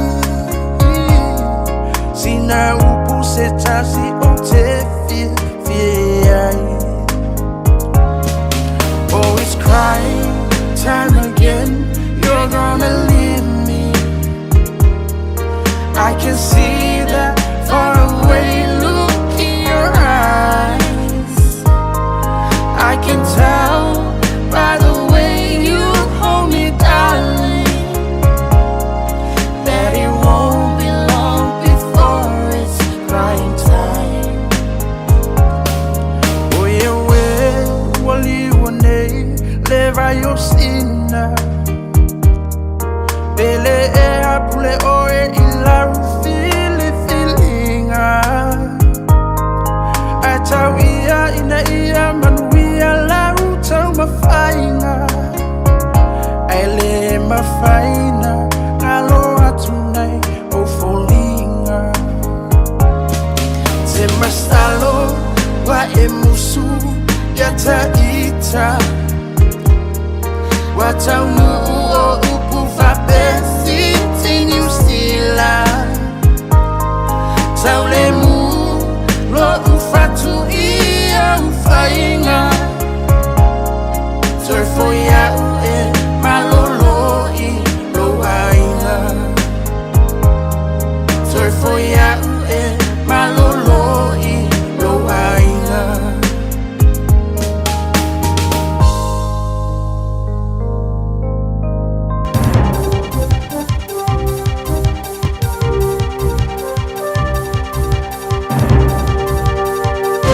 In this update, the conflict in Iran won't just affect petrol. Retail NZ Chief Executive Carolyn Young says prices in her domain haven't increased yet, but they will soon. She says it's been forecast that the conflict could add 0.5% to inflation. Young says it will affect everything that needs to be delivered. Freight is impacted, goods are distributed across the country, that's an additional cost that's going to go in there, and if new freight arrives in on higher shipping charges, that's more costs that are going to come in there. The Commerce Commission says retailers should still try to provide competitive prices. It says it will be calling out behaviour which prevents consumers from getting a good deal. And the US is urging Iranians to stay indoors as it accuses Iran of using civilian areas to launch attacks. Central Command says the nation is putting people at risk by making these areas possible military targets. Another assurance from Chris Luxon that he isn't going anywhere. A taxpayers' union Curia poll showing National on just 28.4% behind Labour on 34.4% has sparked speculation about Luxon's future as leader. On Friday, Luxon says he wasn't considering his position. Today, Luxon says that hasn't changed at all over the weekend. As I said on Friday, the only future I've been considering is that of Kiwi kids and our grandkids. You know, how do we set this country up for better success? A stretch of State Highway 2 severely damaged in January's severe weather is one step closer to normal two-way traffic. Waiaweka Gorge will be open with stop-go for both Opotiki and Gisborne-bound traffic from today. Between 5am and 7am and again from 6pm to 8pm, stop-go will operate for all vehicles in both directions with delays of up to 15 minutes. Cars will be able to travel between those times every hour on the hour. That's news. In sport, Liam Lawson is playing down the latest chapter in a Formula One feud after coming 13th in the season-opening Australian Grand Prix at Melbourne. The Racing Bulls driver was forced off the road by Sergio Perez on the 16th lap as he weaved through the field after battery issues halted his start. Perez's aggression stems to 2024 when Lawson took his seat at Red Bull and later offered off some sign language during a race. George Russell claimed the win from pole for Mercedes. Plunket Shield cricket fans have seen a world first yesterday in Napier. Central District's pace bowler Brett Randall claimed a triple hat-trick or 5 wickets in as many balls against Northern Districts, a feat never before achieved in 254 years of first-class games. That's sport. I'm Jodie Gill. Te alofa Samoa o Mr. Cowboy Lenny. Whaafafonga ma mai mo mai pea i le Radio Samoa. Yeehaw!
mole peia mole mana tua mai ita la upele fa al mole mole hawe au mai ai saupu se me alelei pe fa asele mutu saufuna loa lofanei mamulu tafia tautua ia oe isi onu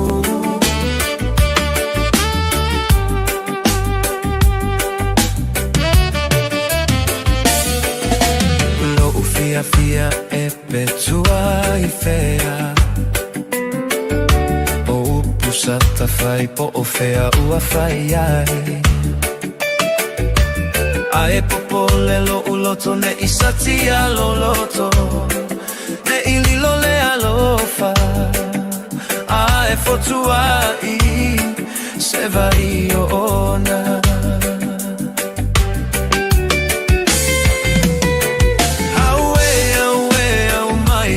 saupu se me alelei pe fa asele mutu saufuna loa lofanei mamulu tafia tautua ia oe isi onu a ole manulelea se ia fe mai se I pupuni le mala uali ai mai ua goto le vetua wale le mama motu si alo upale ua mota e ao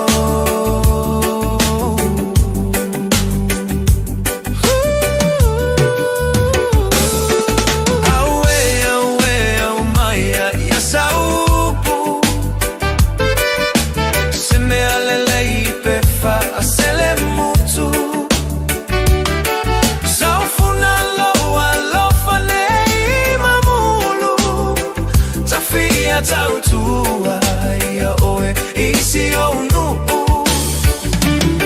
a ole manulelea se ia fe mai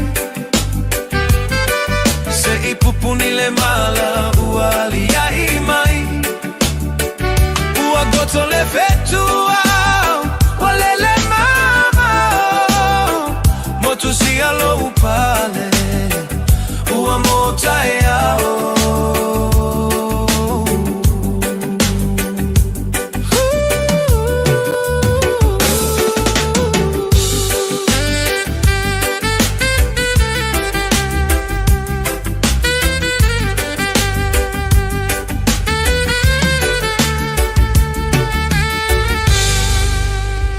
Talo falava o a ola pi marina, mau belo li tio, I le radio Samoa tasi lima iwa tolu amo.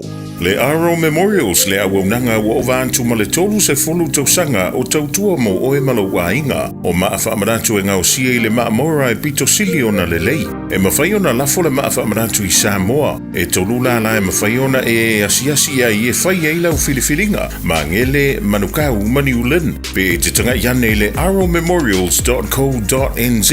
Mori si whaamtalanga wala au le lua fitu ono fitu valu fitu fitu. Lua fitu ono fitu valu fitu fitu. Le Aro Memorials ma whaamratu I se tautongo fie e ngā osi ma le whaamaoni mo e pele I te oe. Talofa lava, mai le tānika kas. A fio mai e filifili sau piki apu, taporke, okomeki, pe suikia, to e le da ono foa. E lua se furu lea e mawa I le teminei, mai le lua se furu afe tala, iwa se lau iwa se furu mali, mai le tausanga lua afe se furu maliwa, e o I le lua o lua tolu. Bahala au mai misa I le lua fitu o, pe fio mai I le tānika kas, I le fitu tasi fitu, Great South Road I Papa Toi. Wala au mai misa I le lua fitu o. Talofa, we're the Katinas, and you're listening to Radio Samoa on 1593 AM.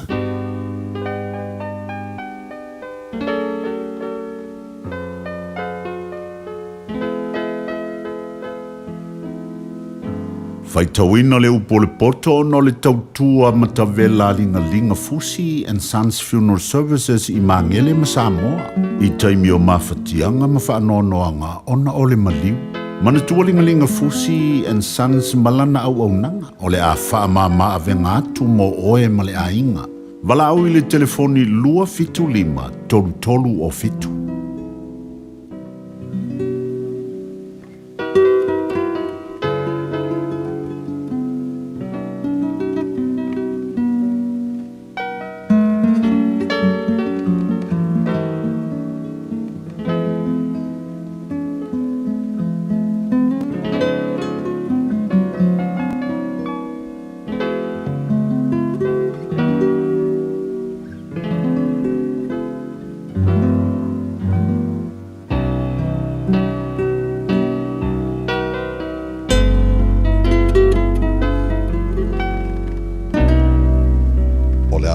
Poto o le tū o leo wa lea o le au tū le loo poto o le reita hea o whaita wina mai le mata o pueiva o le tusi o whataoto.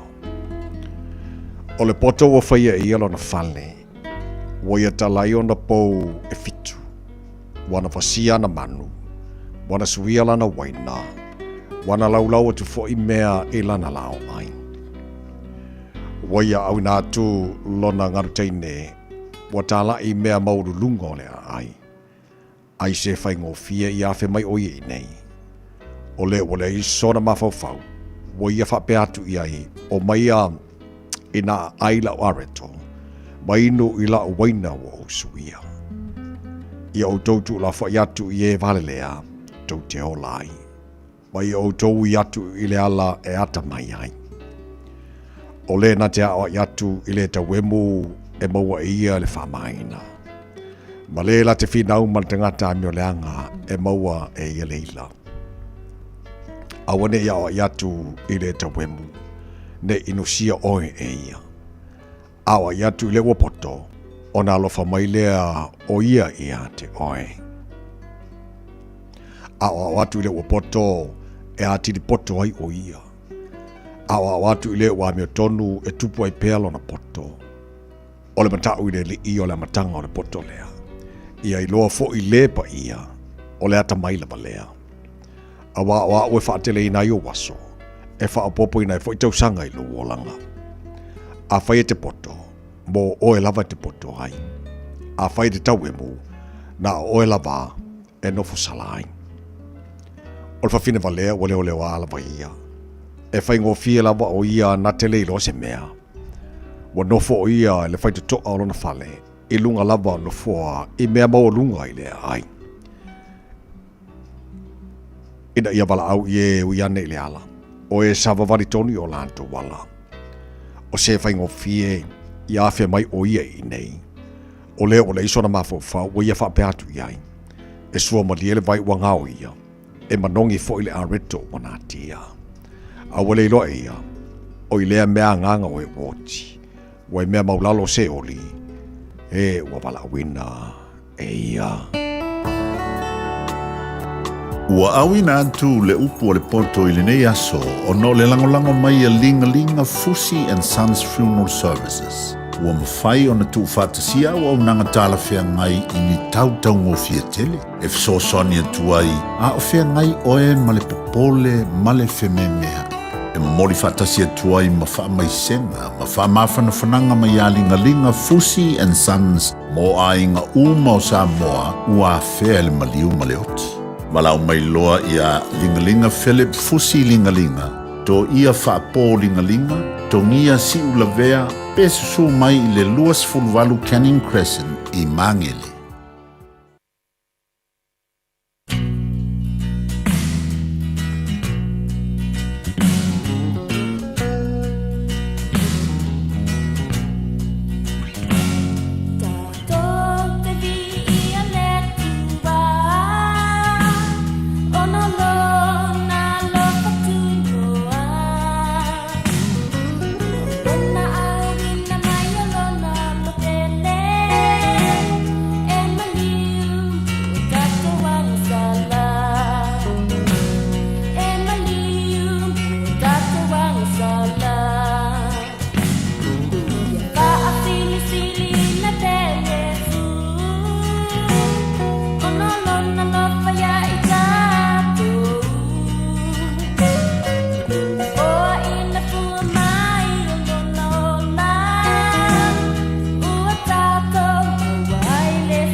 Sangala sisters mo le pese mato te bi ia le tua fa mai ele faita wino lo por poto de nei tai ao.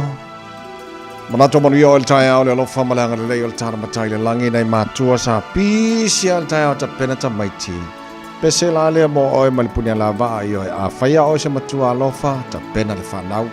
Ia faina ile poko sa mo e a manga yo wa ma lo Spain ya fiki. Le si semi final le po 2 Vancouver Sevens. Los fu fast Spain fu fit so ko fe nga Spain so. Final la Spain ma South Africa. Ata alo fiti ba Australia tu langa tolu ma fa. Ma ka kia.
Kau malosi mai e lau Amerika ni le vaenga ko mai ka i le semi-final ma New Zealand le fa on le time 11 Vancouver Sevens.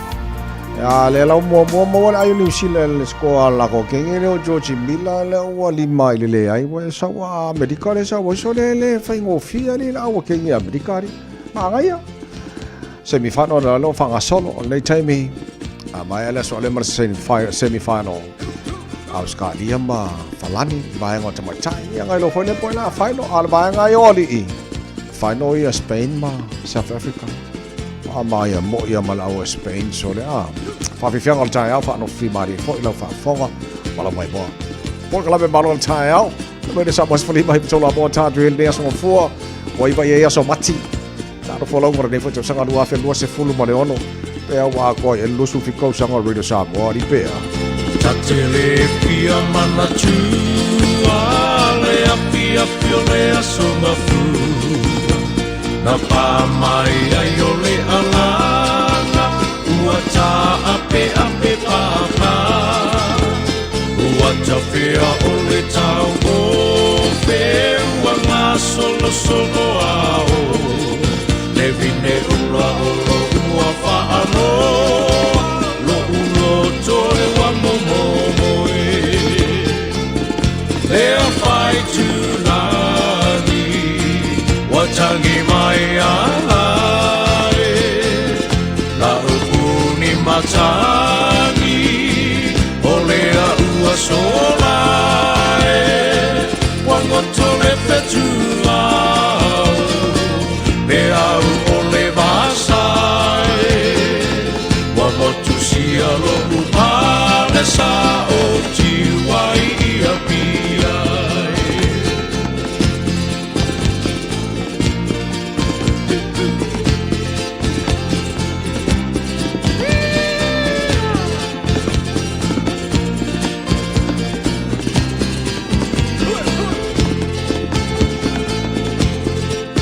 Ole fesili ole atu vale ile fale tolu le vai na le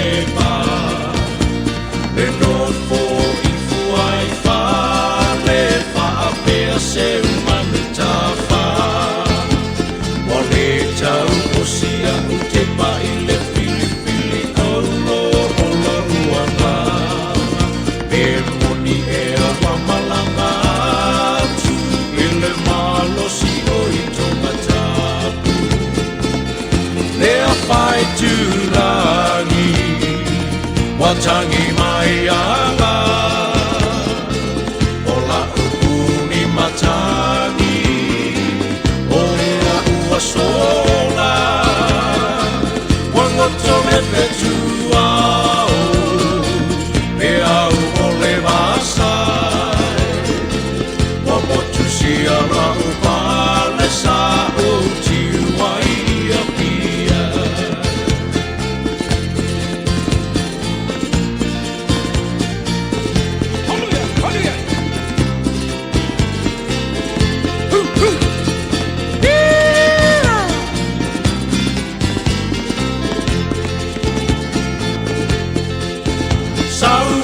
Tine Samoa se e tau tino mai pe e te alofa ea pele ai Ina ne i o utawa rau Fungai lo uma fau fau Ai le tau ane ai i tai se whaatatau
mai tūlangi Watangi mai ala A uku I matangi Ole a ua sola Wangoto me petua Me au ole vasai Wamotu si alo upale sa o tiwai ia pia Wamotu si alo upale sa o tiwai ia pia Ole, mai ngā Amerika lele ka na whakaimiso le ua fiku le lima fiku Amerika ai lima New Zealand. A lele ka koe a maka na whamuli muli a koe land au vo le star player le New Zealand Georgie Miller lalo le pau. E ala o se fululu le fiku. E ala pe koe lima mingu ke la koe a whamuli muli ko fefe. A umalenga so le mar semi-final Oscar ma falangi po a final male awe malo mai ko fefe. E wale awe malolo mai. E ana o ngala o sur pesele. E usu fa kasi de pesele le vai pa. E ko yo so e foi de. Ya se pa ka po ya la fa ya inga po ya ma no ka lo ngale ya fefe.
Se filisana pimaiti no ile pongisa Ua mabae aile anufa Se filisana pimaiti no ile pongisa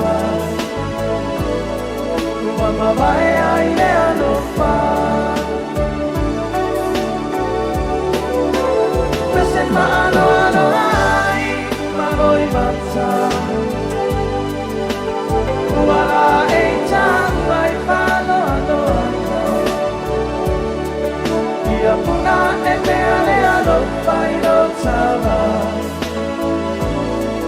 Makusia eita ua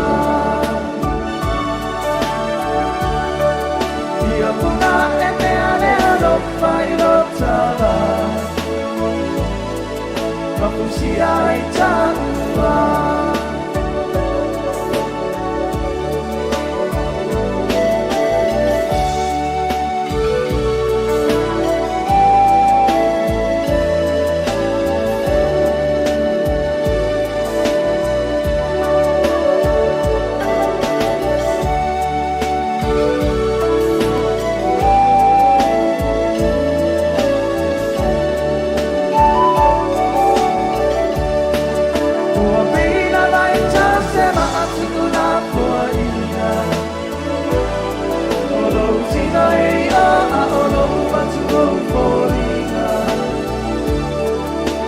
Pula la no tu sunatia uma paupanga Ole alo famo oele uma Pula la no tu sunatia uma paupanga Ole alo famo oele uma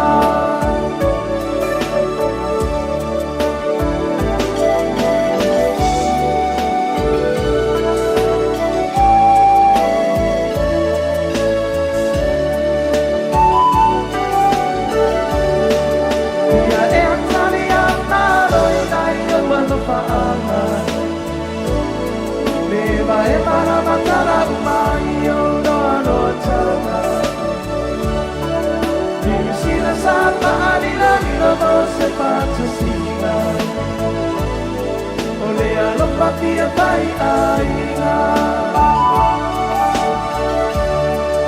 New Zealand sama anila lila mo se fantasia Olia lo papia mai ainga Ese paano ai maloi matsa Wala e tang wai fano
Tai mila te toi o ta longa New Zealand ma Amerika le fai vai ngata mai tai. Semi final mo le po tul vai ngata mai tai. Toi minute ma le afa le toi sfuruiba New Zealand ai fitu Amerika. La no winga la ye le aule wala kalaka onga peselo le pesele a koi oso e foi le la. Sad to hear. Ole Just your founding member, Le Herbs, deal with Karaka, or Maliu. I oiale o se tasi a co-founder, Le Herbs, na of a peselea na whaabai au kilani na whiwsala whitusuma leiva. So the sunga ia deal with Karaka alongside with Tony Fonoti, Spencer Fusimalohi, and Fred Falauto. La tona na mataina Le Herbs. I'll jababa yatu on the group. I introduce the Polynesian Panthers leader Will Elohia. I on talafano nona na mo le pese la uloa kasino la pese long ago. So founding member, enduring frontman of New Zealand reggae band Herbs has died. Deal with Karaka. Joyce Furu se kone la te toi oi whainga Amerika. Oi ka whewhe ia Amerika na la ka wawa se furu lua Amerika ai se furu iwa New Zealand oi ka whewhe ia o se whainga Amerika soli. Ia lele ia aruloa tene New Zealand alo tene New Zealand ia kikilo ia ngā māngai ia. Asale. Koi kiki mo New Zealand ia koe whare kongu ia Amerika ni. Aole na. Lea o malo New Zealand. La semi-final of America. So lea la whante tani New Zealand. Poi la malo ma le semi-final le so nei.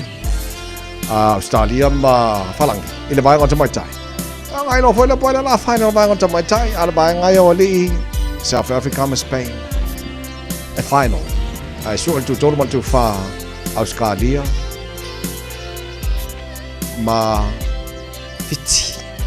Tau tō maru e Samoa Swanima, tōla mōmal pokalawi maru le tae au. Matalena. Whakifionga le tae au.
Whawhiwhianga Radio Samoa Sfalima Vitola Momo Le Pokalame Malo Le Taiao Amatanga Le Nei Vai Aso O Tātu Iai Aso Mafua Wai Vai Aso Le Masina Lon Tolo Le Tāra Whalaunga Le Nei Vai Tausanga Malo Le Whalaunga Wia Le Tunu Toi Tolu Mino Tolo Toi O Le Afamo Mo Le Tānonga Lo Whanga Solo Australia Mafarani Semi-final on the Lua O le vahenga tu an tali po tu e fate tali po ia malo fate tali mai New Zealand nga malo aku la semi final le tau ma tu nei ma America o le au malo le semi final le Australia ma falan le wa fitu Australia le falan la solo le tai au musika fa wa le Radio Samoa le se fatu ngatoa le ma alo ma tai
fitu Australia lima farani afataimi ole talonga ole afoi ole fukwa umatu le afamomo le la alula afamulmudi or kalonga le fanga solo ai foi Australia ma falangi ole semi-final e po tol ba ngata mai ta jolem sile mai fusuanga Jayo Betaia le so nei ole sfulu le ole nei or fusuanga fai o ile Meta Apex Las Vegas America so or sfulu le time New Zealand ya tapo inga la tlo ya maria fo ile al faiva so ya Jayo Betaia e fusu marka le so fai Brendan Clinton fai fusuanga o is it Sufa or Safa boxing?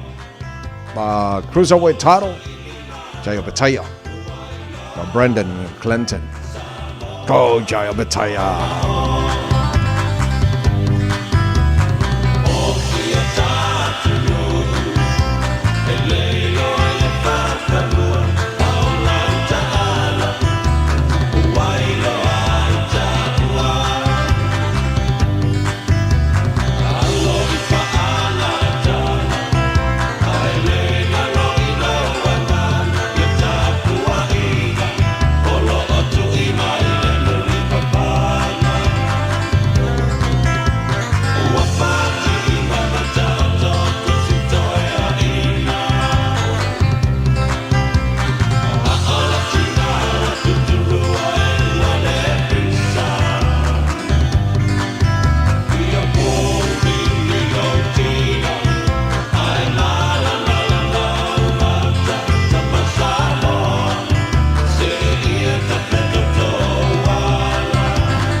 Ya, ol pesen na belta duta poing al fuswang al sunga Jayo Betaia sfulu luan el time New Zealand.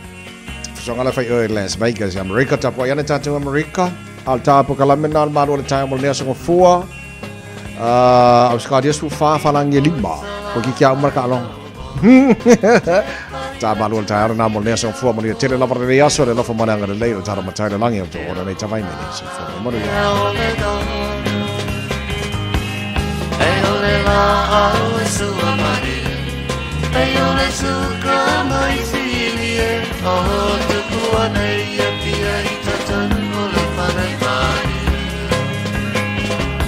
Stay my darling to far Tini leo tiele hanoi Le halo la wa mi o pa filo Manatu alau masan Tele le pama tanita ito pae Te alau pele tatasi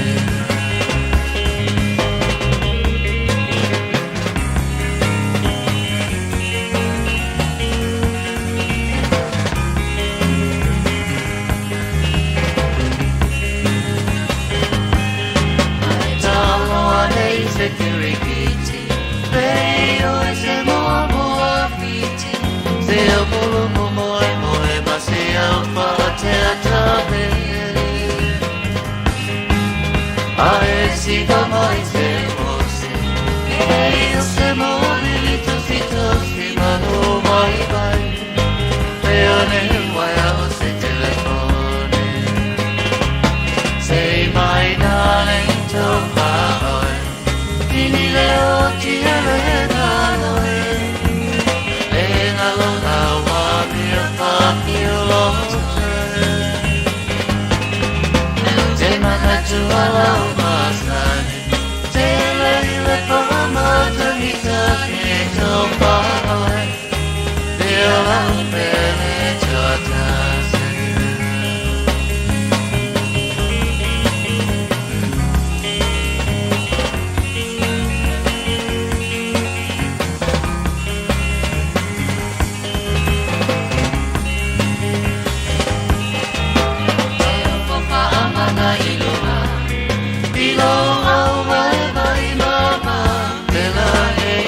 Se fea, se aune pahala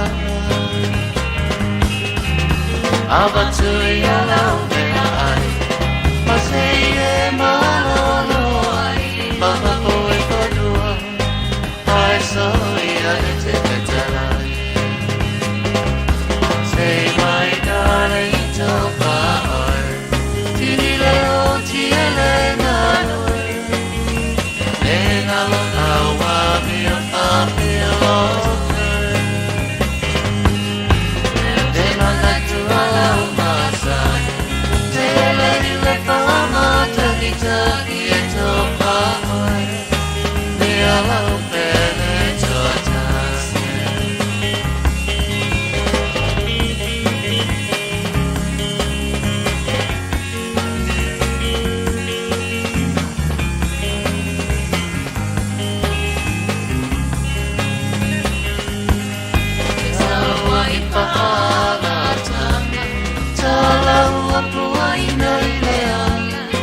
Vai vai solo vuoi le teine le manaui le tana Ai ui le au te le kia Maula maula te pea Kua ma te le sia ki sa pala te la veni mana Say my darling to paoi Tini leo tiele laloi Le ngalo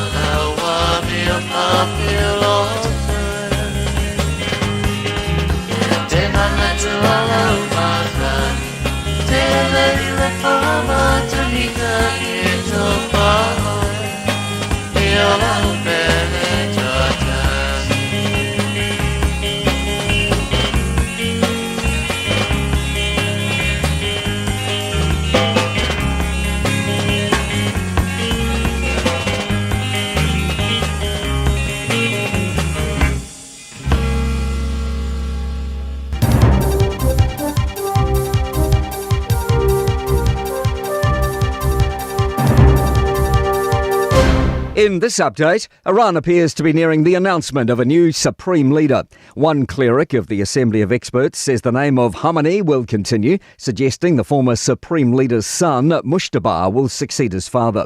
However, nothing has officially been announced.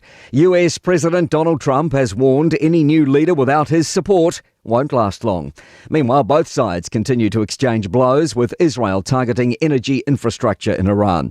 CBS Jerusalem correspondent Linda Gradstein says Iran is seen as Israel's largest enemy. I think there's a lot of support in Israel, but they want the United States and Israel to go all the way and to keep fighting until there's regime change in Iran. Meanwhile, Prime Minister Chris Luxon says the government's monitoring supply chains and oil prices as the conflict in Iran continues. Luxon says while prices may rise, we're not at risk of running low.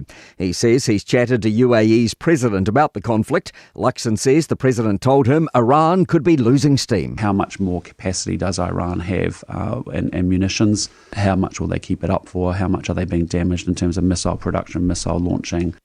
And insistence from Chris Luxon that he will still be Prime Minister and National Leader on Election Day. Speculation's been mounting about Luxon's future after the latest Taxpayers Union Curia poll had National on just 28.4% support. Speaking exclusively to News Talk ZB on Friday, Luxon said he was not reconsidering his position. Luxon is adamant he will still be PM come Election Day. Hand on heart, absolutely. Yep. So much to do, and we've got a great country. We've got so much potential, and the reason I came was we've got to damn well realise it, and we're going to get it done. Shane Jones warns Christchurch's wastewater plan could devastate a major export sector.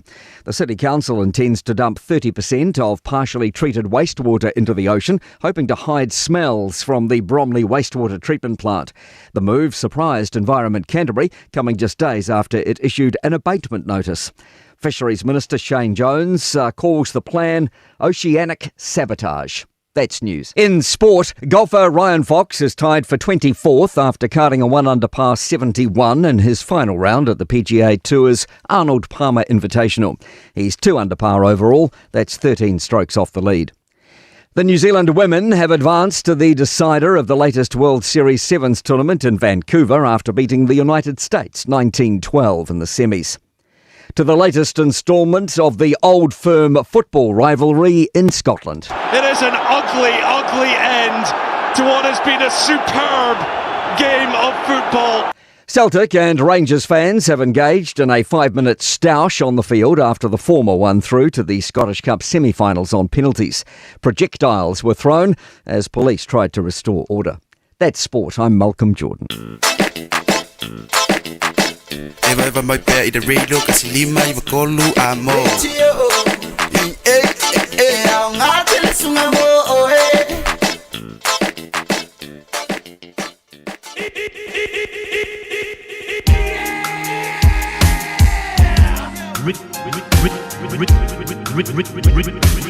Remix.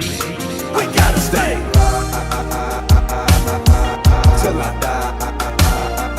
I gotta stay till I die.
Le Radio Samoa.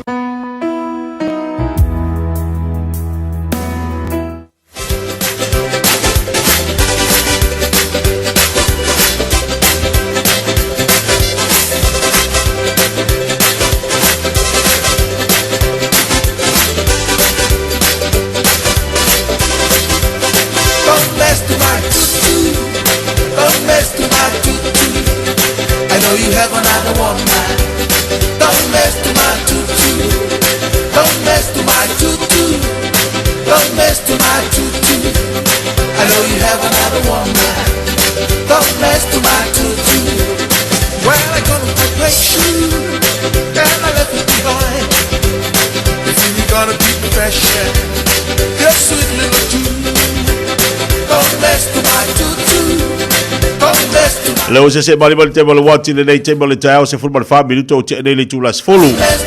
Tatu te mina le wei mo tātou nungal tātou poklame le fu tai au formali asu mātungo fie. Lo naso ngafua le nei la so iwa. Ole nei fu masina lo tātou iai. Le anga le mali mātungo fie o le tātou matua. Ua mai atu le tautua mali aunanga. Amata le nei fu iwa yaso ale sunga lao ia tawai meni mali poklame le madu le tai au. Pe ona talo e fu tātou fasalaunga mali tautua le vede Samoa. Yola fisa autu nei au kilani pe ona iai ia fafonga mai o tatu watunu maliso tatu pakali fanga solo ia mo le tuale nga fatai ale ile sunga lao ila la tautu amata mo le tatu pakali on leva yaso ia le pakali fifia mai le fu tatu feilua i matatu mafuta ilungo pe ngalu le ia ile tautu am la danga si fonga vede Samoa ta silima vitolo amo mo le pakali fifia mai fifia foi life atalovatu mafa felo ia tu la mtanga leva yaso swaf manu malol tatu ri Yesu Kristo malor si fu moria malo fu lang mama patalo fatu tapo inga mau wala finga luenga tofi le tua ya wa fa penga tunga I fa finga ngolo fa fa le malu I fa ta fa taulanga sese patalo fatu malanganga fifia maloto fa maloto me le tai au fo ina uma fa yon tatu to e feilwa ile le tai au ba be fa patalo fatu ile tapo inga mau wala nai tamama le tira matua o tau whaivaia ma o tau tiuteia lo whapena na whaatino I lea vaiaso ma le vaiaso a o aso te tasi uma ia o le lava o lo solonga le ma manu iai whaivalo filima o tātua atinu whaatalo whaatu tāpua inga o tau mātua ma lo le seifua lauri lei se wal whaatalofa I le lolo le tātua atinu ia po le tātua ainga fo le tai au o fe lava nei te mafuta mai ai whaatalofa atu ia te utou ia mal malatu ma ulunga le tai au fo mal pokalame fifia mai o lo manuia le mamalo le tātua atinu ma tātua atinu uma ma tātua tangata uma I tawhai fia ke lope le nauro e mafuta mai ai lunga le tautua le Radio Samoa ia whaatalofa atu ma alor seifua alo fu lang mama tai ola seifua Usu maneli tai ao e lo o sulu pele la I lona tulanga malosi pe ona ia status. Ia pa me fa tele tua. Mau le ia se fa popo tatu vola. Vea foi maso foi taulia le rio langa lo tatu au no tatu nga lu ai. Ai me se na ia onga nei fa nau. Ia vi ia le li. Tu mau le vi inga lo tatu tapa au sida langi wana le se no ia te tatu. Ile mo fai on to sida mai ma tu va ia tu. Ia ma tatu we vai nunga pokalame masani le Radio Samoa. Ma lor si fu loud lei. Levo was e bel pokalame fifia mai lana pokalame masani. Mo le nei foi vai aso na son fu tatu famastino. Ya le bo fa tsi mai le sunga fa fenga ya pau. Tai tolo ina foi tatu le nei tai au mo tatu famastino. Io le talo longa lava. Ma moli ale upole tu tala lei mo moli atu man famastino ni pale ni me uma.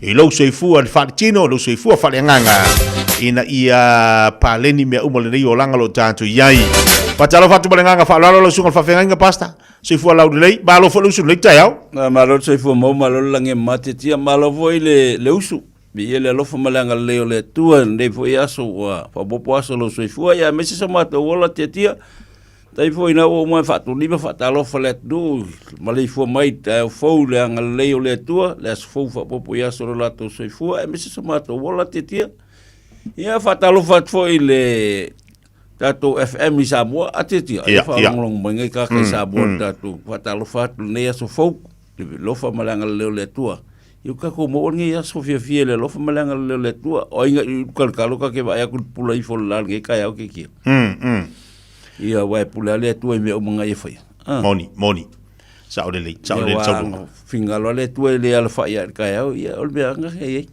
ia io wai si le fia le tu le fa fo le fa le ka o ko mo ia le tato al fa mai le nga le tu ni ta fo ia le lo fa malanga le tu o fo singa fa singa malosi ia wani si fo ngam fa ta ngon ne ba ya so ke ia monto da pasta ia stanga telo finangalo le tua fatamala fatamala mango voi kala polo le sa fai de kalisi efeso la fa kalkalanga polo le kalisi efeso fa fenga le fuka kalkala ile sunga yaponi le von fa malo se sunga yaponi lan fa malo se o le fa malo se mai kanga fai mo mosmel le mo ina fa ele smel le mo lesi ia fa malo si la o la se mele ke fai se mea nga ke ai lo se mele ka un fai fai fai ke mile mangule ke so fu mai ola ia ke ka ngwela fai se mele ia nga mo ia nga ka ngolo le apala ile singa ai le se mele lo fa malo lo singa ka fa ke ma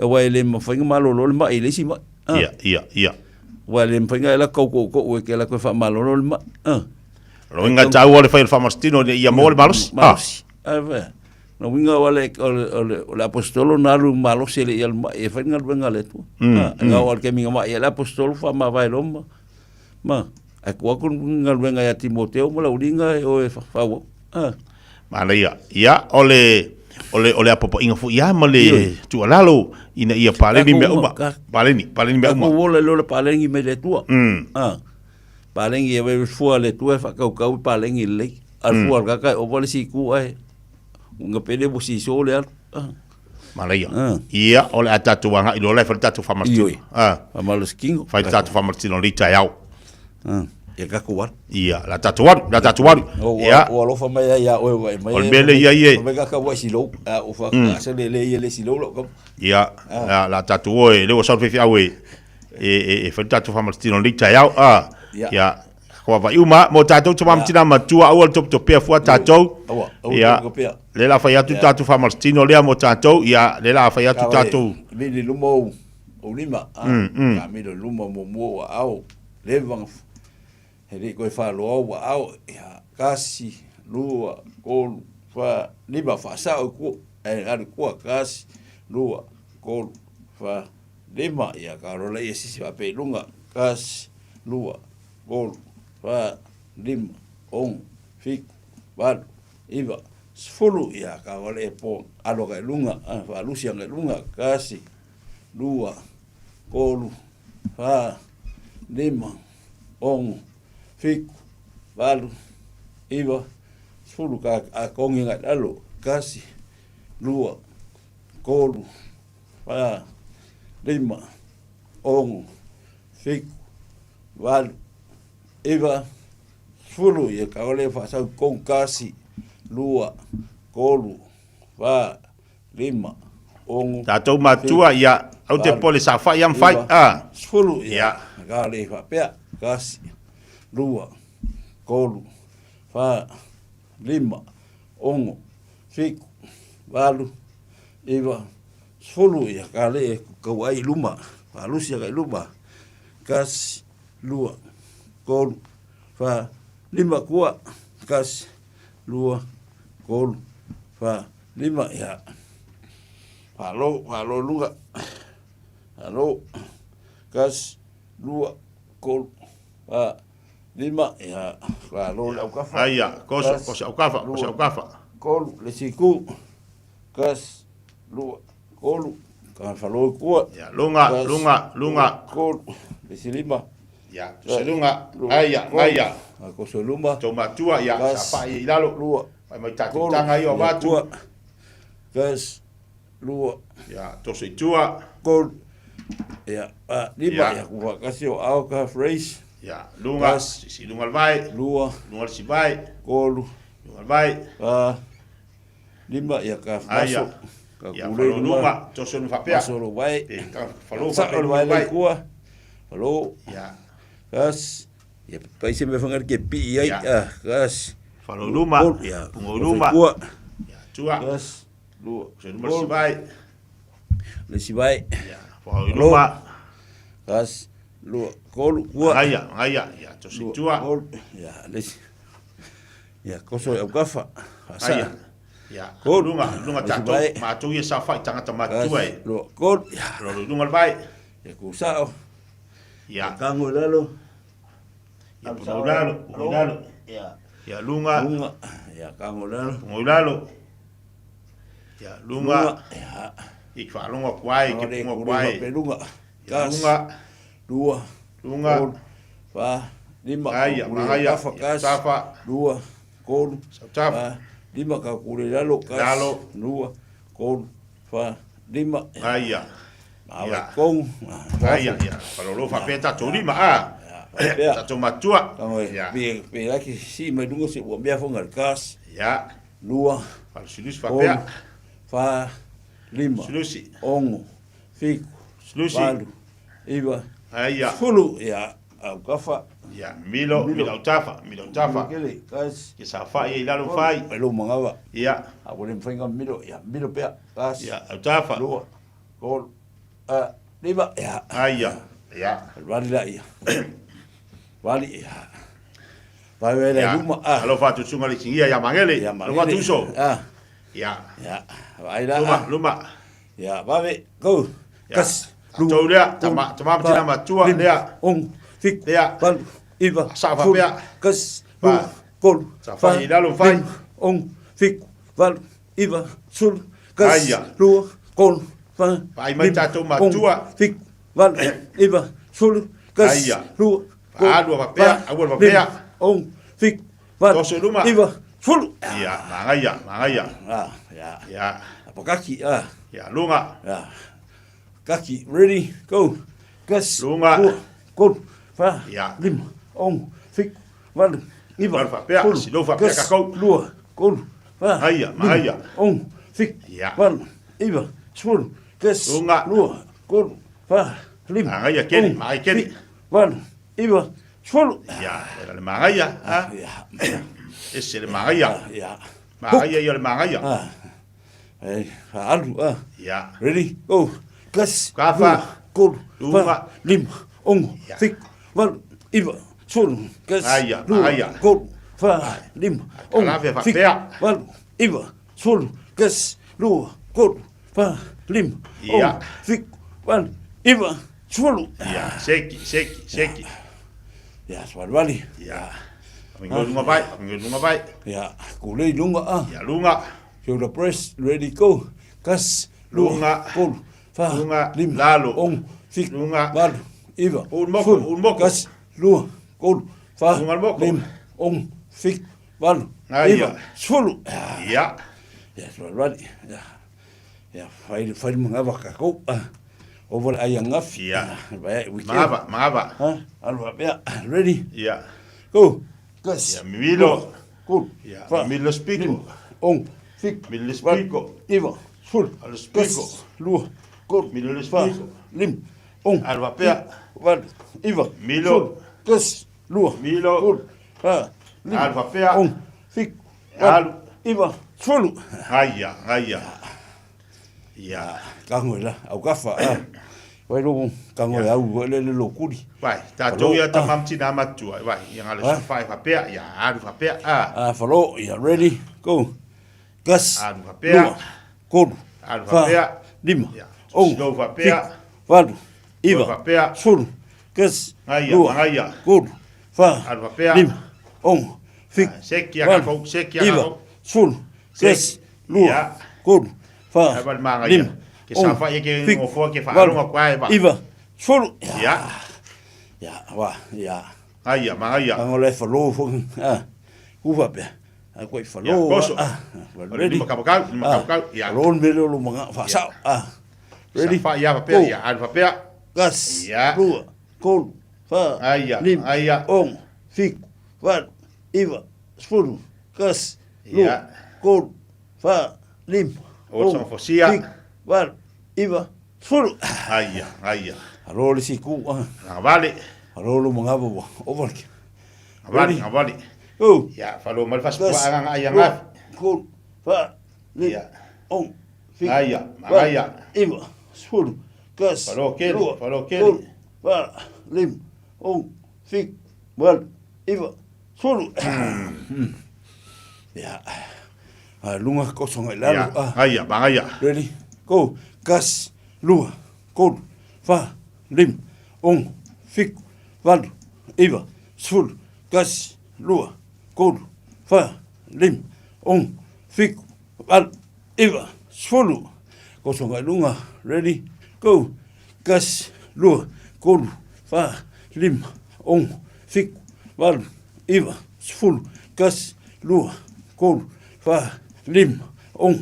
Fik. Val. Iva. Sfulu. Ya, malo. Pain mangava. Kangoi. Tau lunga kuri. Ngai vai. Ready? Go. Gas. Lua. Kol. Fa. Lim. On. Fik. Val. Iva. Sfulu. Gas. Lua. Kol. Fa. Lim. On. Fik. Val. Iva. Sfulu. Ya. Mawe kong. Ya. Alu lunga. Ko lunga. Alu malvai. Ready? Go. Gas. Lua. Kol. Fa. Lima. On. Fik. Val. Iva. Sfulu. Lunga. Lua. Almorsivai. Fa. Ya. Lima. On. Lunga. Fik. Val. Iva. Sfulu. Ke ngofo foa. Di filifi e lunga. Alu alfa. Ngofo lalo ku lunga. Ya. Ready? Go. Gas. Lalo. Lua. Lunga. Pungo lalo. Alu lunga.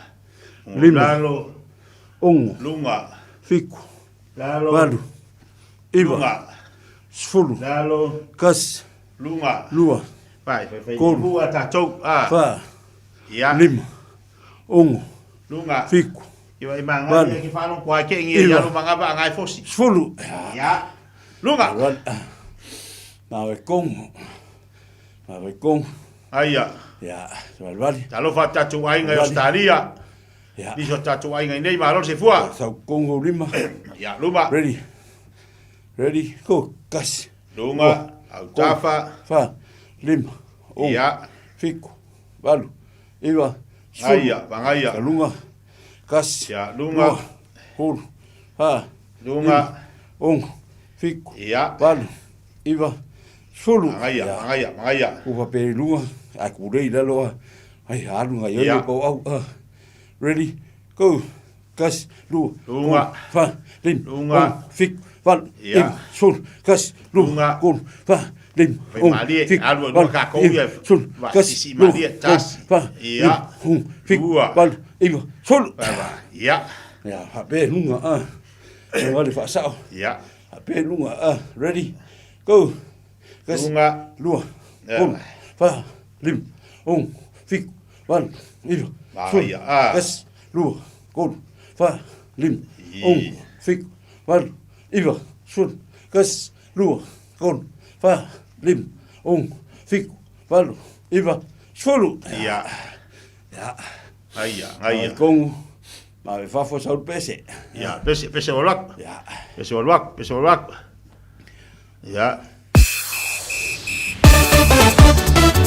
Aia, ta toma tua. Ya, vai. Zeg mij lo si vai fai le scelte. Gas. Non capisce fast. Aia. Eka dum here. Eka dum there. Aia. Eka lava everywhere. Aua so sia. Uma. Zeg mij lo si vai fai le scelte. Non capisce fast. Eka dum here. Eka dum there. Eka lava everywhere. Dum here. Eka dum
ngai ko inga mga rumah ko supa mai ile vai sungal fa fengi ya vai sei. Ya. Atalo fatu. Ya, era ko na pese ha. Ta koe, ka makua. Ele, awa babe oso ya chana. Dua. Eke. Dua. Dos. Aya. Hep. Dua. Dos. Dua. Luma. Hep. Luma. Sao cái bánh còn ra. Dua. Dua. Opo. Dua. Luma. Dua. Luma. Luma. Awi. Yes. Dua. Opo. Alu. Yes. Dua. Opo. Mamalu. Yes. Dua. Aya. Vai. Sili sili ole tupu mamalu. Sili sili ole tupu mamalu. Sili sili ole tupu mamalu. Sili sili ole tupu mamalu. Lugala. Yes. Halo. Dua. Ada kau bakal kalau gua. Yes. Luga. Luga. Yes. Luga. Luga luga. Iya, hala. Luga. Masih dong, masih dong.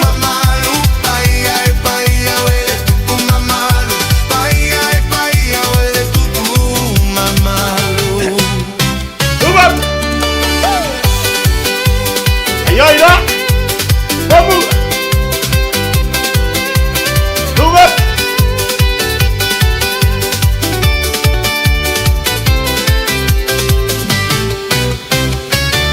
Yes. Luga. Aya. Luga. Luga.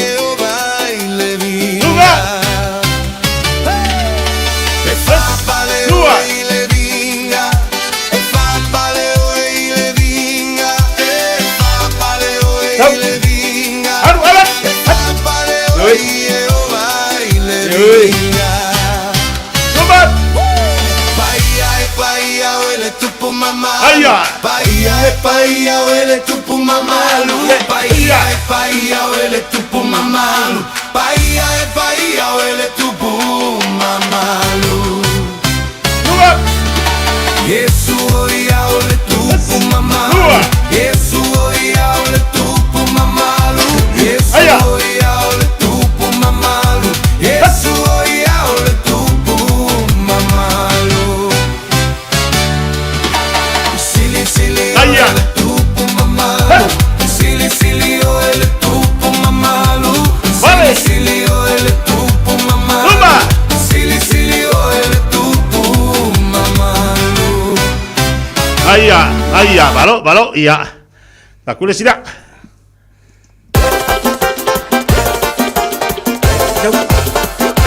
Yoi, ayoi. Udah gua.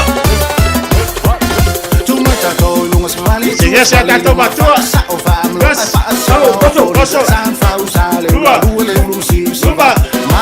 Lupa. Aya. Kosong. Aku mau sampai tato batua. Aya. Ayo Cino. Lupa. Lupa. Aya. Lupa.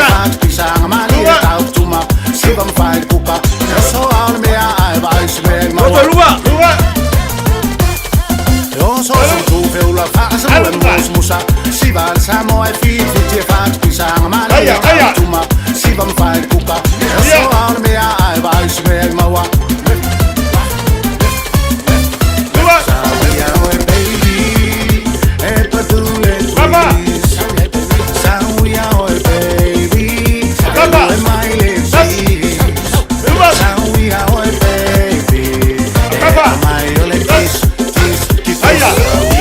Lupa.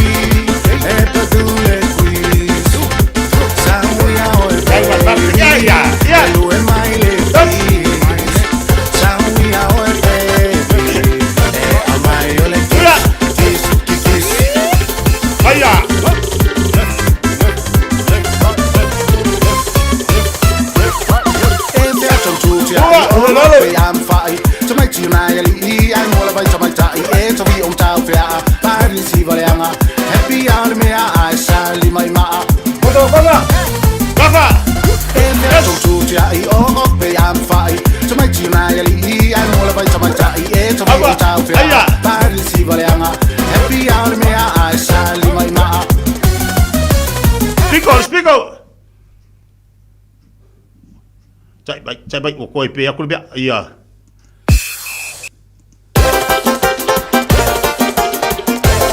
Iya, wa pe aku, la kula sia, la kula sia pasta. Iya, wala kula si. Atorai. Osnani ne kula de mama ye. Oi. Iya, sudah. Iya. Sarong kote po ngayo, tayo kita po ngay kukurey. Sinagugurey. Sa mga itarabat na pa, ngayrani ka pa nito mo ang mali. Di marire, shalala. Aya. Kamaya.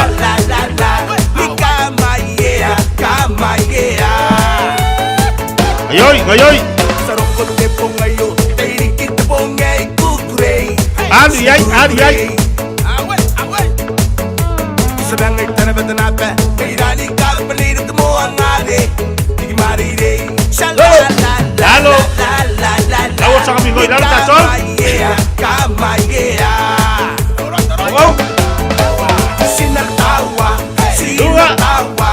Sinatawa, tawa. Sinakona, sinaninsa. Sinakona, ninsasi. Tawa. Luba. Roma, tidak siga tuam, tietay naine. Epon ng slice. Aya. Tidak kisaw ni mani, tidak siga tuam, sound naine. Saya lupa, padu ka wow. Semani, nangay sa maninga. Di kamaya. Tidak kikoy Roma, tidak siga tuam, tietay naine. Ayoy. Pagalo siya chino. Aya. Sound ni mani, tidak siga tuam, sound naine. Alatin na no, semani, nangay sa maninga. Di kamaya. Sinatawa.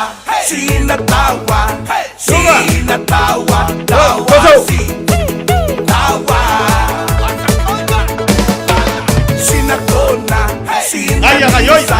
Sinakona, ninsasi. Tawa. Naraya, Siloya, Noa, Asoa, Ioya, Nakonano, Nakoheta, Aya. Kawai lalo. Maye, no. Sinatawa. Ayoy. Tawa. Sinakona, sinaninsa. Sinakona, ninsasi. Tawa. Balo. Tawar ngayoy.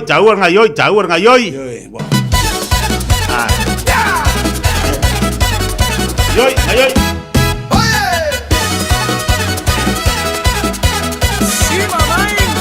Yes.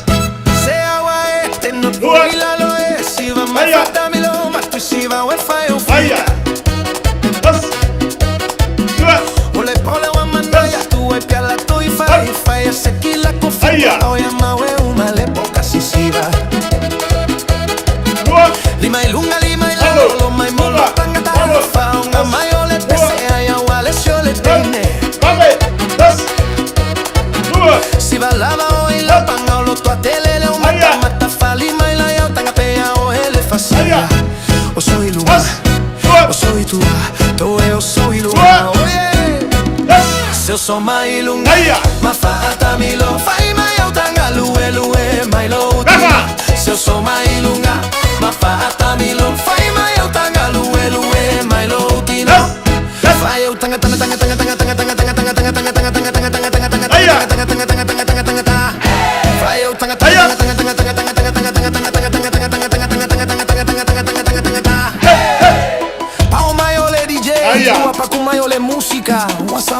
mana ya le fa si va mai au le fa vai fa lu mai magaia se wale kukue si va mai fa ngale bese mama le menga au mai ai le fa ili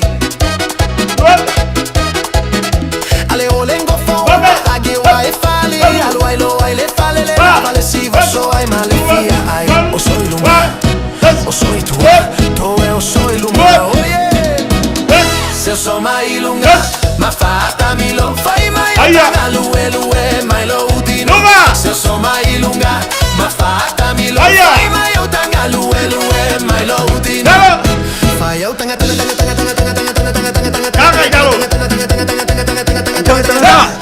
fai eu tanga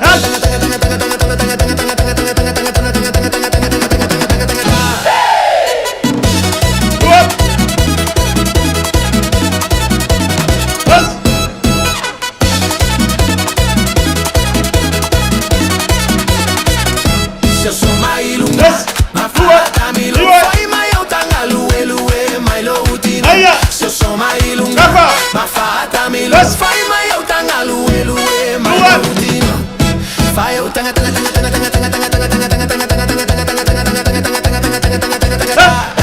fai eu tanga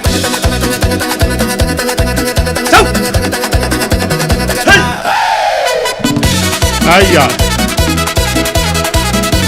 Check.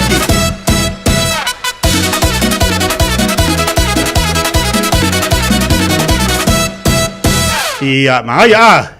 Pesibun dia, pasta dia mafuka bengai ka ko ai ngai Samoa. Ngai Palaudi. Oh, sel. Ya, pasta. Vaya pasta, chat.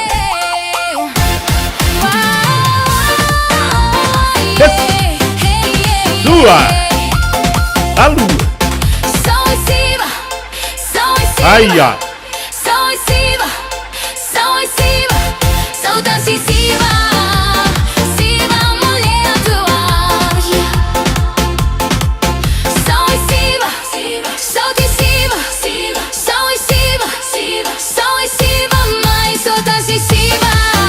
Aya.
Aya.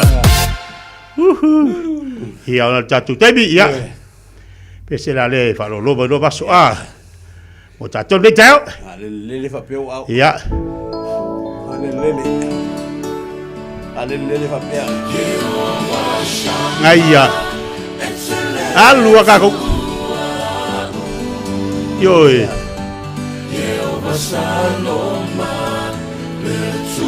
Ai lo file mula o tsas. Ia.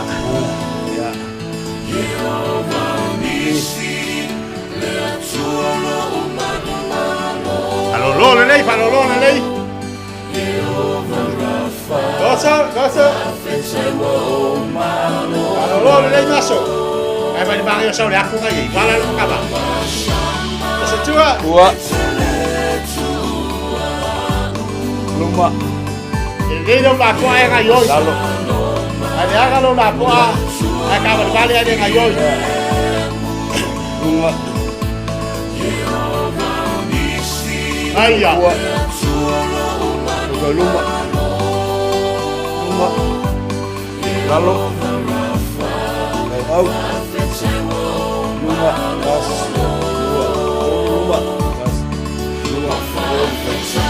Luma lalu. Gas. Aia. Vai. Aia. Luma. Yes. Pauba. Masuk. Masuk luma. Masuk kuat. Baik.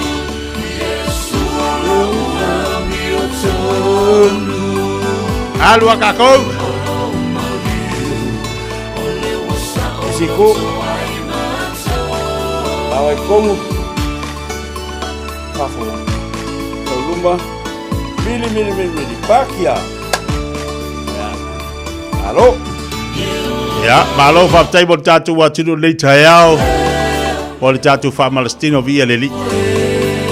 Ya la tani mai batu di se tatu fa ringa to fa tani mai lo pokala be fa mai atu ni se tatu fa Palestino. Ya ni si vai ngol tatu pokala le taiao. New Zealand advises that paid firefighters will stop work for 1 hour from 12 p.m. to 1 p.m. today. During this hour, fire and emergencies response in some towns and cities will be delayed. Please be careful doing anything that could start a fire. Do not leave cooking unattended. Remember, if there is a fire, get out, stay out and call 111.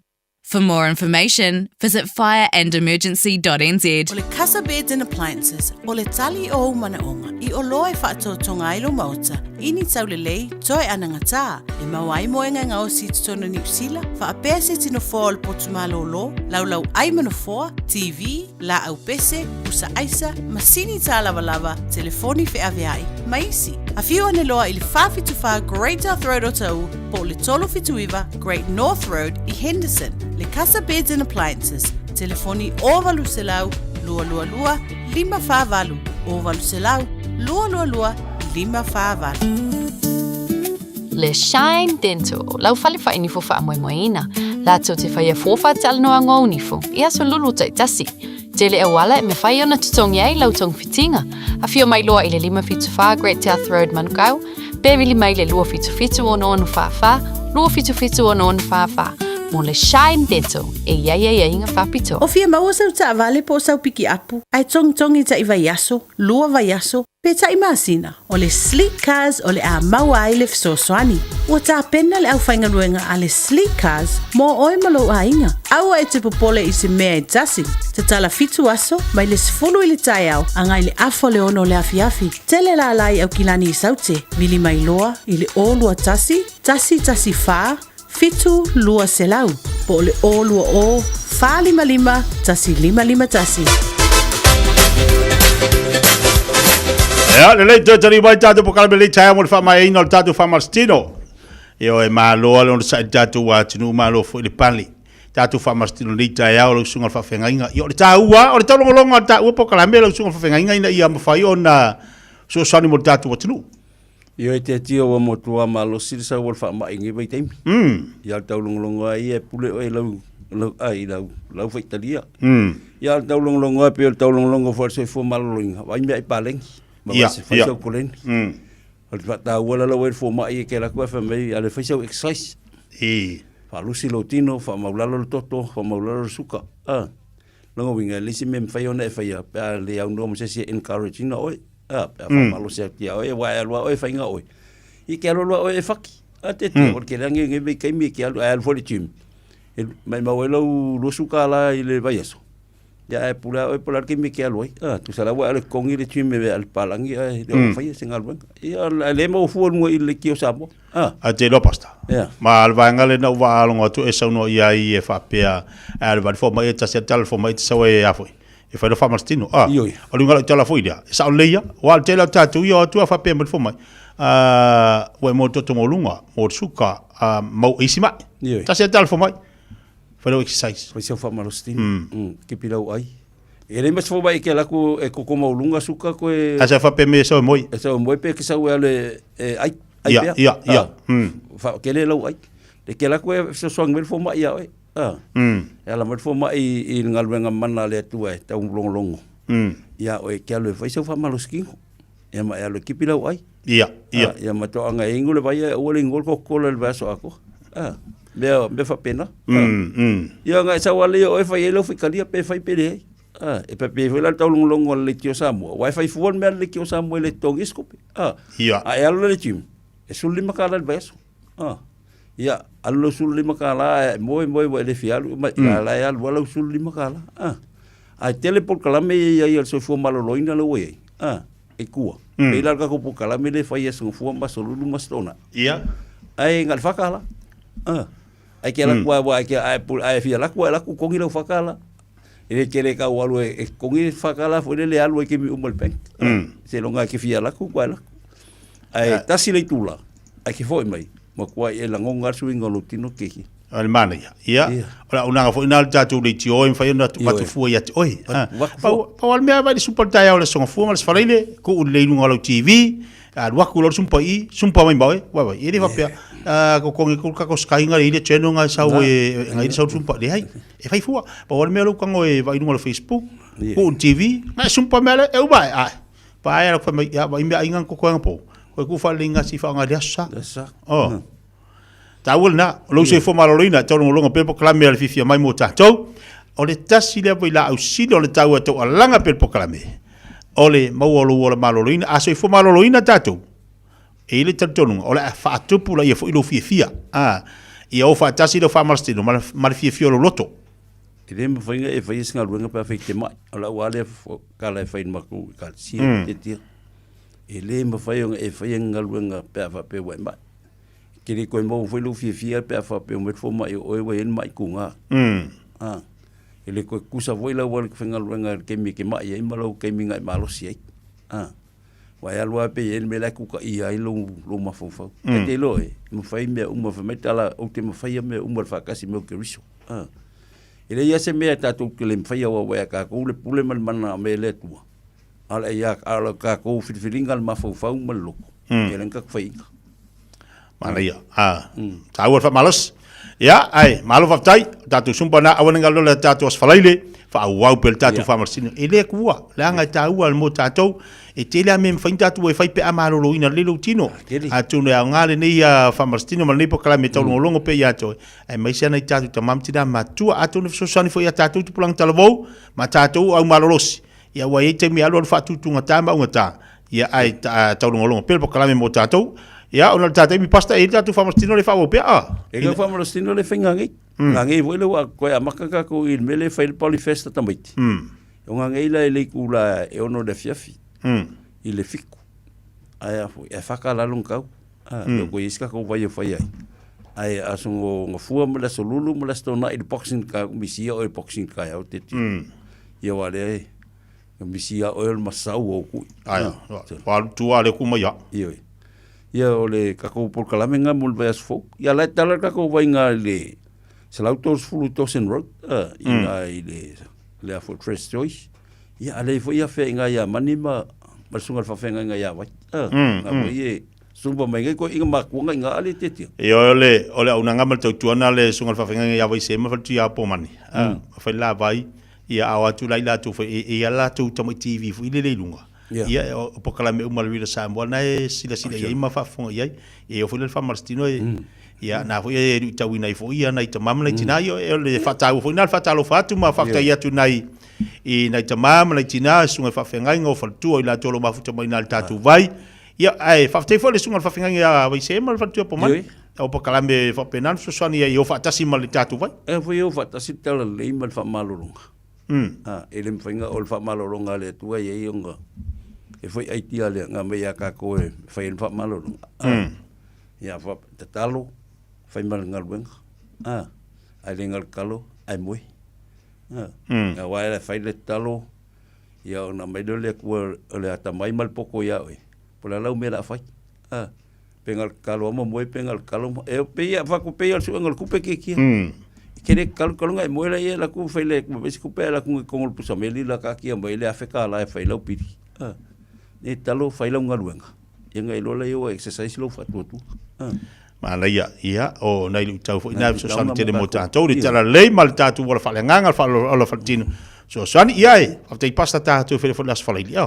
pero las fa lei bisi pang popong official ai aku kele pang popong ave fo ia papama dei fa tau fa ko pang popong como papa ai le mar ele yo ka nga malo le challenge di la ai kala fo pang popong malo challenge le kong ia ia wali nga lo que la que la asisan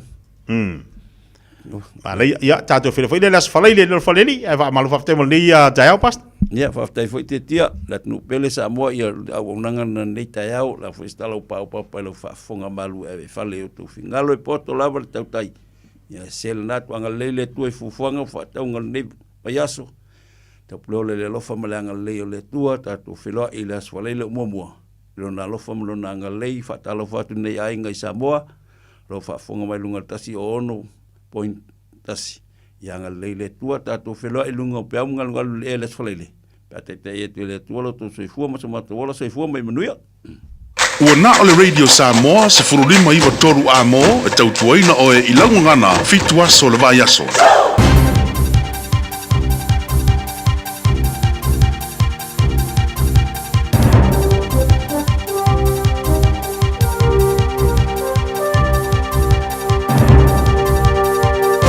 In this update, Ayatollah Ali Khamenei's son will be Iran's new supreme leader. The Assembly of Experts has announced Mujtaba Khamenei will succeed his father, slain over a week ago in a war launched by the US and Israel. The 56-year-old cleric has strong links to the Islamic Revolutionary Guard, but hasn't held an official role in the regime. The US president has said that he would be unacceptable.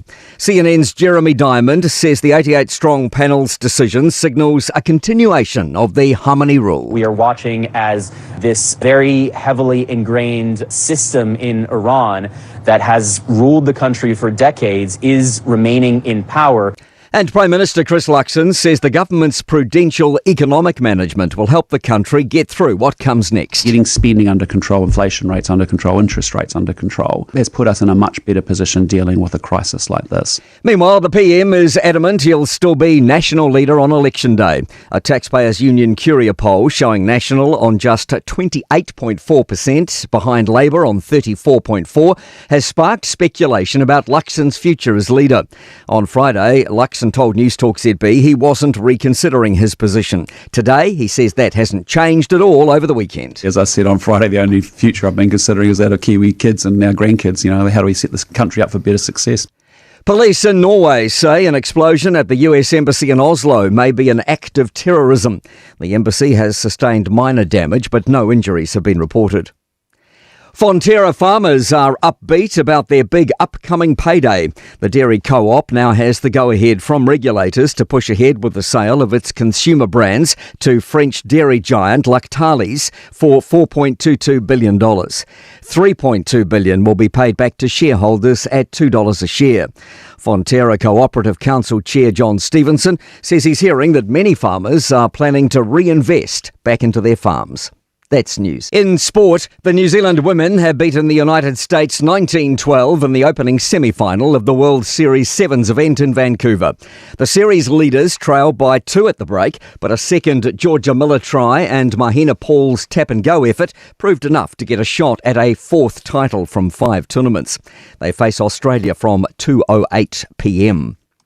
Liam Lawson is playing down the latest chapter in a Formula One feud after coming 13th in the season-opening Australian Grand Prix. The Racing Bulls driver was forced off the road by Sergio Perez on the 16th lap. Perez's aggression stems to 2024 when Lawson took his seat at Red Bull. George Russell claimed the win for Mercedes.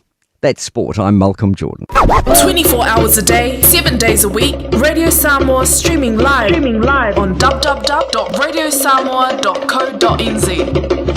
Ua whaeloa mai ala official tine mu ma whalawalawe tutupu whaafosei Fire and Emergency New Zealand o le a le ngā lulue mo le tasi le itu la sui tine mu mai le se fuluruanga e le tasi le awoli i le awoli o le aso. Ona o lea tūlanga o le awa ai ai le whaatuai o na tali atu o sui o le ofisa i ni wala awe o mai o le whautuanga mo le to'atele i a whae tete o na whaatino ni vaenga o no tūlai mai ai ni mu. Tautua nā ngā sesenga o mea taumawha i a awa le tūla fua ia mana tua a whai e tūlai mai se mu i a vave alu ese mai le whale ma vili le tasi. Asia siane le i tūlau o le Fire and Emergency.nz moni whaamatalanga e tūsai ma nei fuafuanga. O fia maua sau ta avale po sau piki apu, ai tongi ta iwa yaso, lua va yaso, pe ta imasina, o le sleek cars o le a maua ai le fisoswani. Ua ta pena le au whainga luenga a le sleek cars, mo oi malo a inga. Aua e te popole i se mea e tasi, te tala fitu aso, mai le sifulu i le tai au, angai le afo le ono le afiafi. Tele la lai au kilani i saute, vili mai loa, i le o lua tasi faa, fitu lua selau, po le o lua o, fa lima tasi lima tasi. O mana o mie o e pose isi lo a inga se fisosoani tau whi malanga inga mo New Zealand. Ima ta au pue peo le vaita mai no whanau po ngaluenga. A whaia lau tali o le ioi, wala au loa Ken Ferniho o le Fern Immigration Services e iailana lai sene. Ma o silia ma le se funu lima tau sanga hola na tau tua. E toa tele tanga tau o fisosoani iai Ken, ima ta upu tau whi malanga inga. E awhia ima ta upu na o atu le tribunal. Ma apili le minister. Tanga iana e le Facebook, ma le upenga te whailangi I moli mau. Mo nisi whamtalanga, wala au mai le Fern Immigration Services. O lua tasi lima tasi, o lima. Nā alofa Samoa, wau le nei o kāsputi alu, au wale sui ale ngila wau le kio. A eva mai I le se furu lima iwa kolu, a mo, Radio Samoa, vevela a.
Wa via fianga mo tātou le nei foi taima le tai lo sulfa minuto tene le tula sumaltasi. Tali fole a sumaltasi mo tātou fustai mo le fianga le malu se mo stiti mo tātou tali talonga i le tau nei. Ya fata se manai o tonga fo tātou tali talonga pe le tātou tamsanga ku kitol te wila le sa fanga solo i le ngol vayaso. Ia balol pale balol fut fa balos in malol tātou watu o fela vanai te mau mai ai.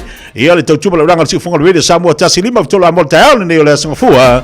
Joe wolo fatu fa talo fatu ya te to malole on sai malo fut fa malosi ole na fatu ai mau mal tatu pukrame I lungo tatu tautua ya malole mafto mai fa talo fatu fo nei tatu ai nga wompa anga lo mafuto mai tono Samoa ile tatu au nanga mal tatu pukrame ile tasi ono tesi mal tasi famo aso nga fua aso fatu tunga ta ai le ai sime ko se fatu tunga ta pe fa pena ilo ma fa fa ia le atunu ule tino foi ma le atunu o le te a fenga ia pokalame lolo winga e ta ua le fai o lo fa marstino ta ua le leilo va ai o pokalame fanga solo ia ele ngata fo ilea ta ua lo tilo po a me te tau o nanga ia ia fuanga mo le fa unga o le nei fo I vayaso malo lava le pale malo fa marus mai a fali tu la suma tasi tali watu tatu pokalame ile afianga ia le malu semo stiti mo tatu tali talonga.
Tu fatalo fa baloni so tatu ainga dungo tatu Facebook le table tayao fatalo fatia sina le sa to lupe balon se fola de lei fa felo e te fa foina Danielo e te wati mo yava fa talo fatu ma lolo sei mai Cristina tanu vasa fa malostino malol se foa fa tasimo nai I male pone au Italia nei foa Mareko fa te ba to vai lungo tatu po crime taulo so foa io ele na ole fai ole fa malostino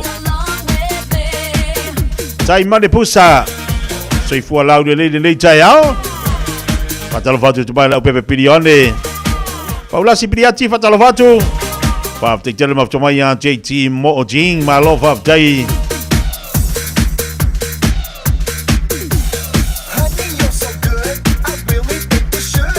Ele anga uputo muli fa me le walus fu le tele tu le limba ya la tu le tai ao Inai Australia lesi pitonu Australia Cather Western Australia Ken Belma fatalo fatu mai Brisbane Australia bati ma meki fatalo fatu unang bertatu tutua ya kata foi le fa malo atu le sungole insinia sunga bangele alo fatu para Maria tele ngadu ngal jaya alo fatu si ya yosa para alo fatu maluia foi ya mangalu nga tapi da tuai molene yaso Tilo yane fatalo fatu si baina I papa toi tilo yane ma belo fa I papa toi lo tolo fati ate o lua mele fianga no malo so ya andai mangalu ngalo fianga mai le tai ao fatalo fatu le sa kalma fatu ya vai fianga mangalu nga mato le vayaso pa mate masulu good morning malo si follow the lay my Brisbane Australia le malia be yane le mafuta tu le nei fo yanso ya masino tu aya mio fa te tele mafto mai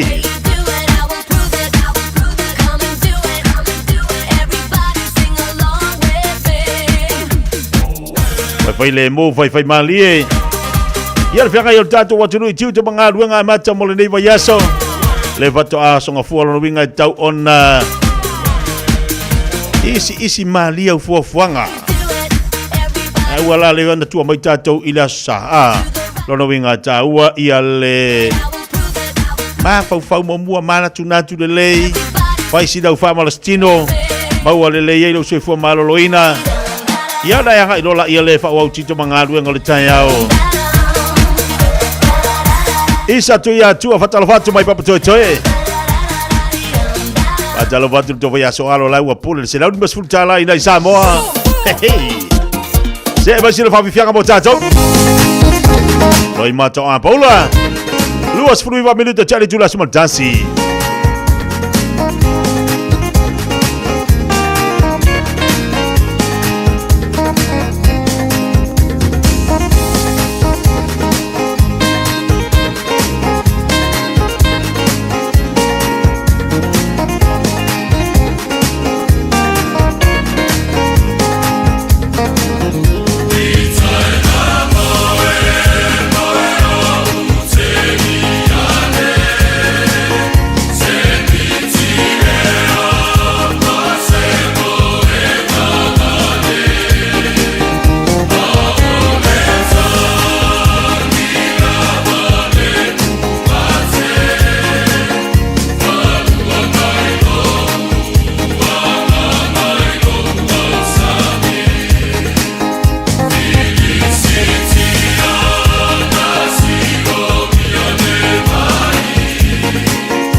mawhai o na aura tula polo kalame le leimo o ia so taitasi o na o le lango malo si le fale maliu a se alo le atunuu o ese tatupu Funeral Directors i Manukau City. Pokalame leimo oe, talo fala. Tusa e peru e lima alona fai upe lima. E ui lava ina o ia o le alo a o mea sa pupua ngā te ai o ia. Na haoa o ina ai o ia usi tai. Tusa e peru o Yesu na haoa o ina ia usi tai i ona pupua ngā te umma. O le upu i le ngangana e lini o le usi tai o le obedient. O le hopa kohe, e moa mai upu e lua o le hupu o lalo, a kuo o le whaalongo. Loro wina whati no o le pito i lalo po o le vaenga mau lalo e whaalongo ai. O le ustai o Yesu na o wina i a ustai. Ai sea, o Yesu e iai le poto uma i le lalo langi ma le langi. Ai o le winga le au mai e le e peru. O le ata e tusia mai. Ona o le ngaluenga ma le anganga ma le mawhawhau ke riso. Nā alu ese mai i lona nofo ali. Le loto ma le anganga maulalo. Ma le ustai. Lona nofo ali tupu ma le mamalu nā alu ese mai. Ina ia iai le lalo langi yang sala. Pei ona soifua mai le whano manu. Soifua mai i le ainga maulalo. Nofo ma milo fatasi ma tangata anga sala. Ino sia maulangia. Ta wemu iai tangata. Te e ona lava tangata yutaya. Whamata e whaingo fia i tupu. Mali i o le nei lalo langi. Ona lato ese mai o lato nofo ali. Mo lato tūlanga maurulonga. Ina ia whataitai masawa vali whatasi. Ile maulalo o le olanga. Na ola e whaola. O le nei le moni ma le wha maoni. O le usta i o Yesu ke riso i ona pua ngātia uma. Mai lofa i ato oe. Ma ina ia wha a toa ina ai ma a be Yesu ma tupunga o le whaoltanga. O le ola e whaavau a mene Yesu. Ia usta i loa tātou. Usi tai a Yesu. O a manatua. Ele lei kumoe. O le ese tatupu Funeral Directors o se fale maliu Samoa o le tali foilea o taimi whaingata o na o le malanga al maliu maleoti e mawhai foi o na lato awina atu ma awina mai tino maliu o e pele mai so o se atu nuo lalolangi mala auno le ese tatupu Funeral Directors i le lua ono lua tolu fitu o pea fiu ane ele se fulu male balu Norman Spencer Drive in Manukau City. Tato e felo ai maia o la talona to a fio mai Tato e felo ai maia o la talona to a fio mai Tato e felo ai maia Hallelujah hallelujah Tato e felo ai maia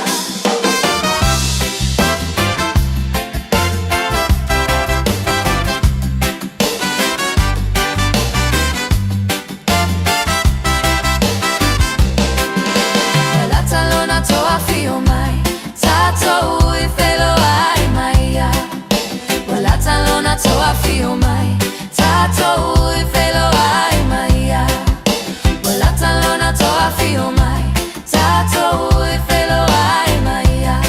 Hallelujah, hallelujah, tato e felo ai maia. Le ai se tu tagina, tato e felo ai maia. Le ai se tu tagina, tato e felo ai maia. Le ai se tu tagina,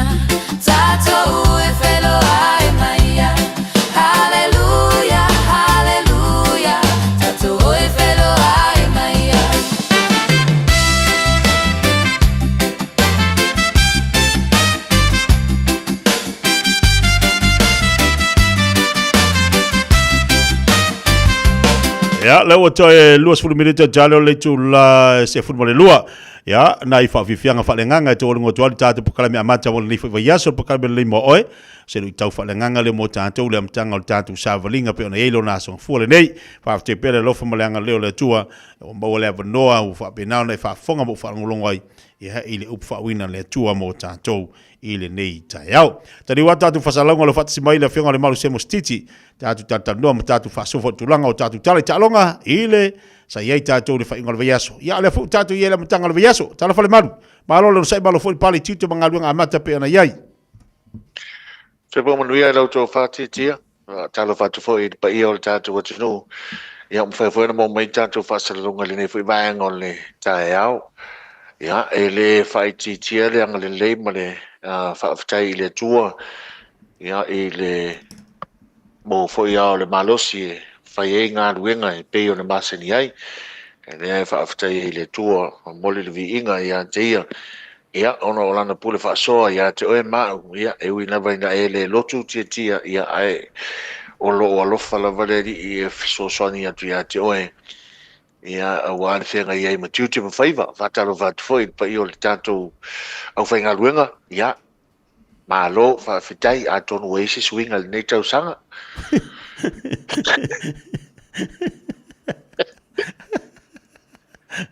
Ala te swinga le ke mangawi. Ala te swinga le. A kong eisi swinga mo kala ko eisi susu ko. Wakeli. Wakeli ya.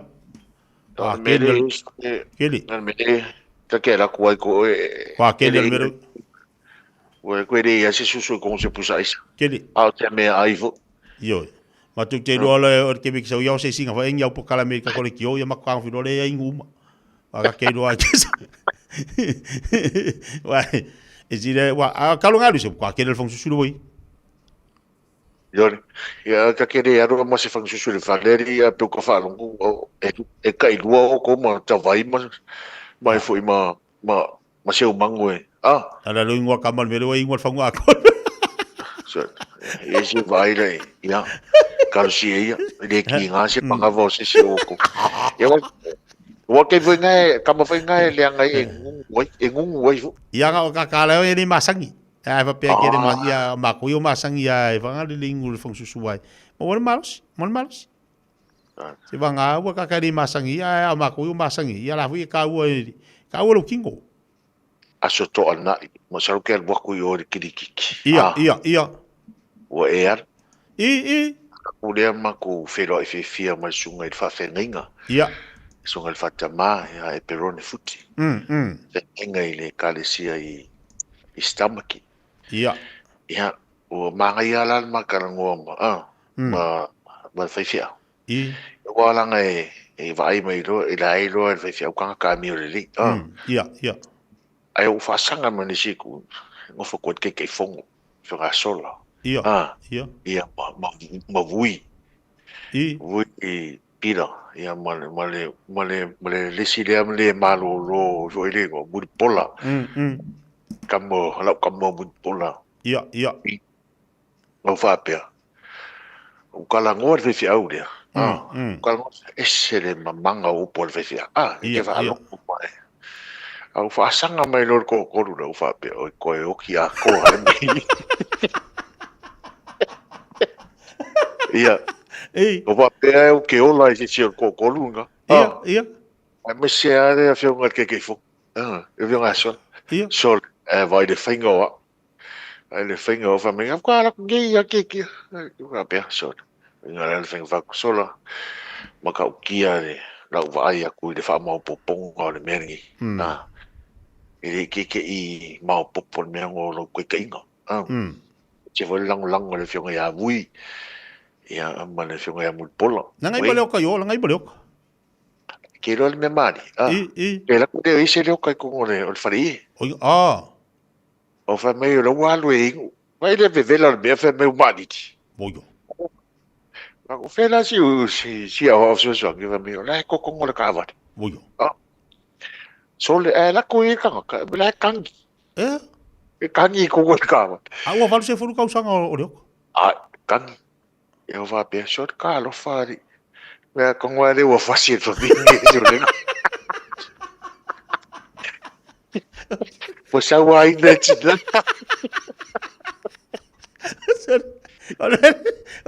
Oli, ja. O sa wai na. Maru suka au ko sa wai na tina. Ah.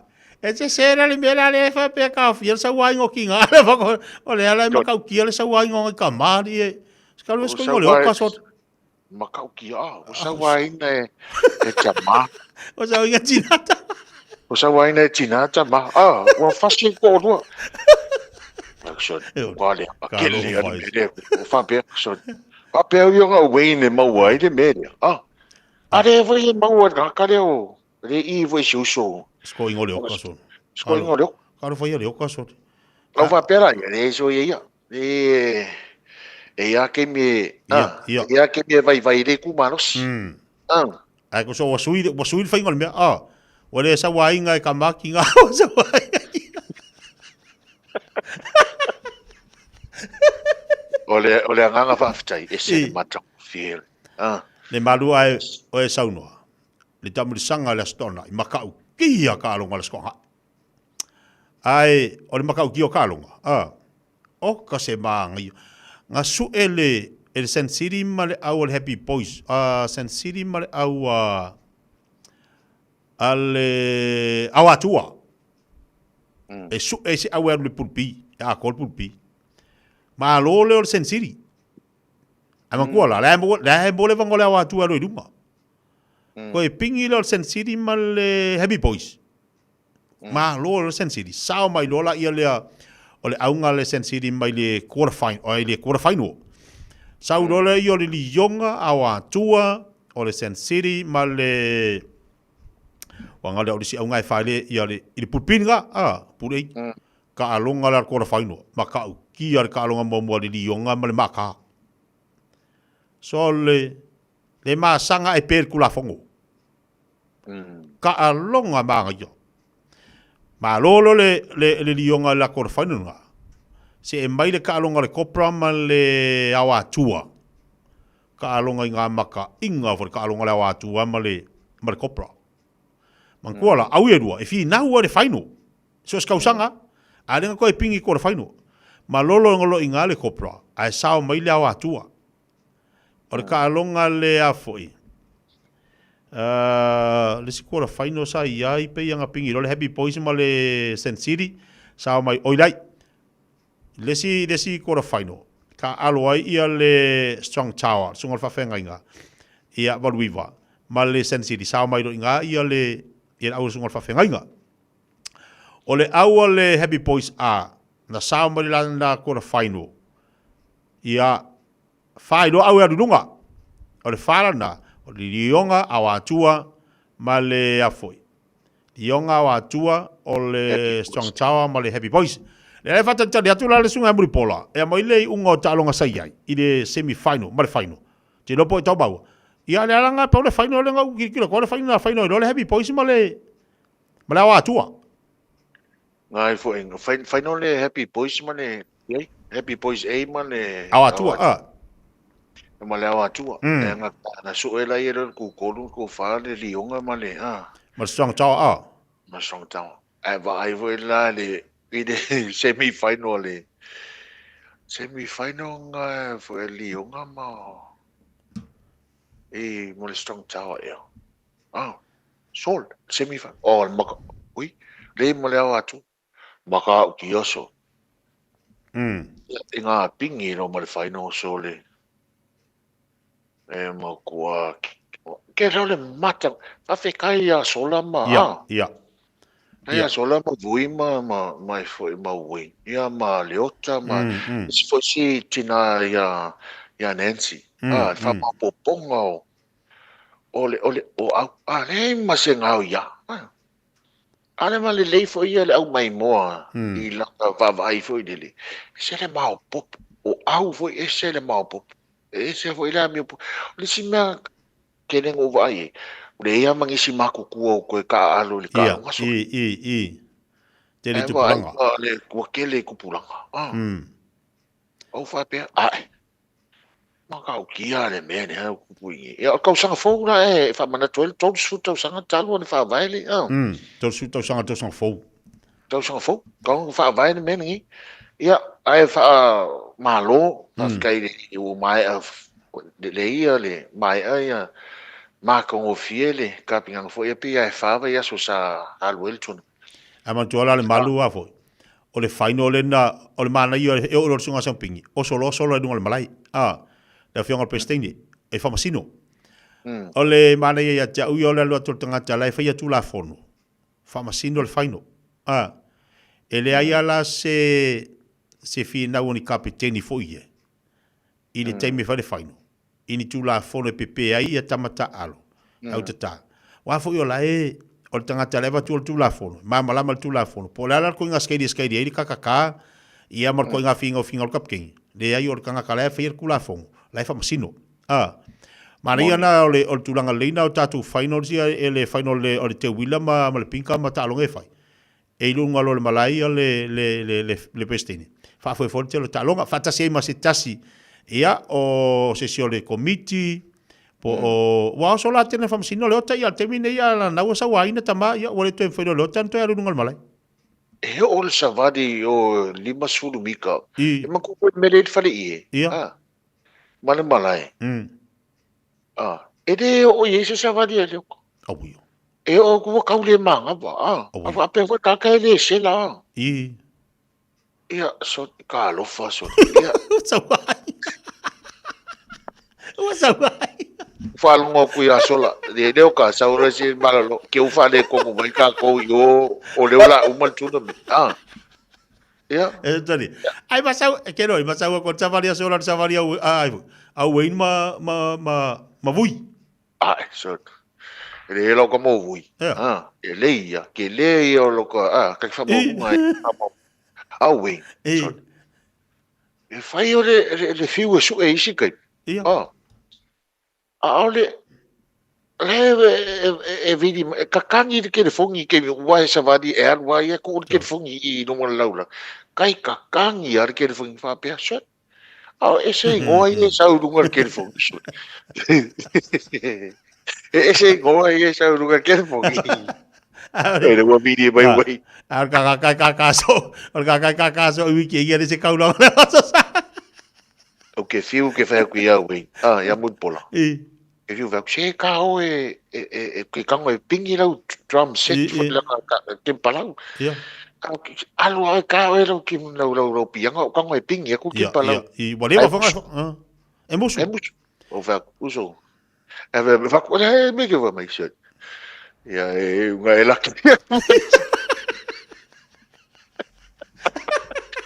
ok ya se vai le angol como kiki ia so ia ole nanga fa fitai mai el tournament ai po ise ava ngo ma ko ngalu ia I ku langole ole fa ma ponga ni ma ko voi piccola maria ko do pulo fa fitai ro fionga sola fa fitai ro fionga vui dai ro fionga mun pola mes foi le tina ia Nancy e isi tina mi nasa nga lue tonu fa ma ponga ia male tau fa ma poino o me tau ma fa o komiti ya mes foi o fa masino fa masino sa ele malo fa le fa captain ma au oro pulo son ia le ala fa me o mo le no e al wele le happy posi sa mo il tournament le fa di singafu ia so ia al pau ale le mea mo ka ku mo la lo ile meren ku pula so fale es ko ngai ango si ko ingo loka sa wai le usa wai na tina tal si fa pete o si fu fanga fo le malo e me se tu la fo le tau fil sa wai na ta mai to ta vale e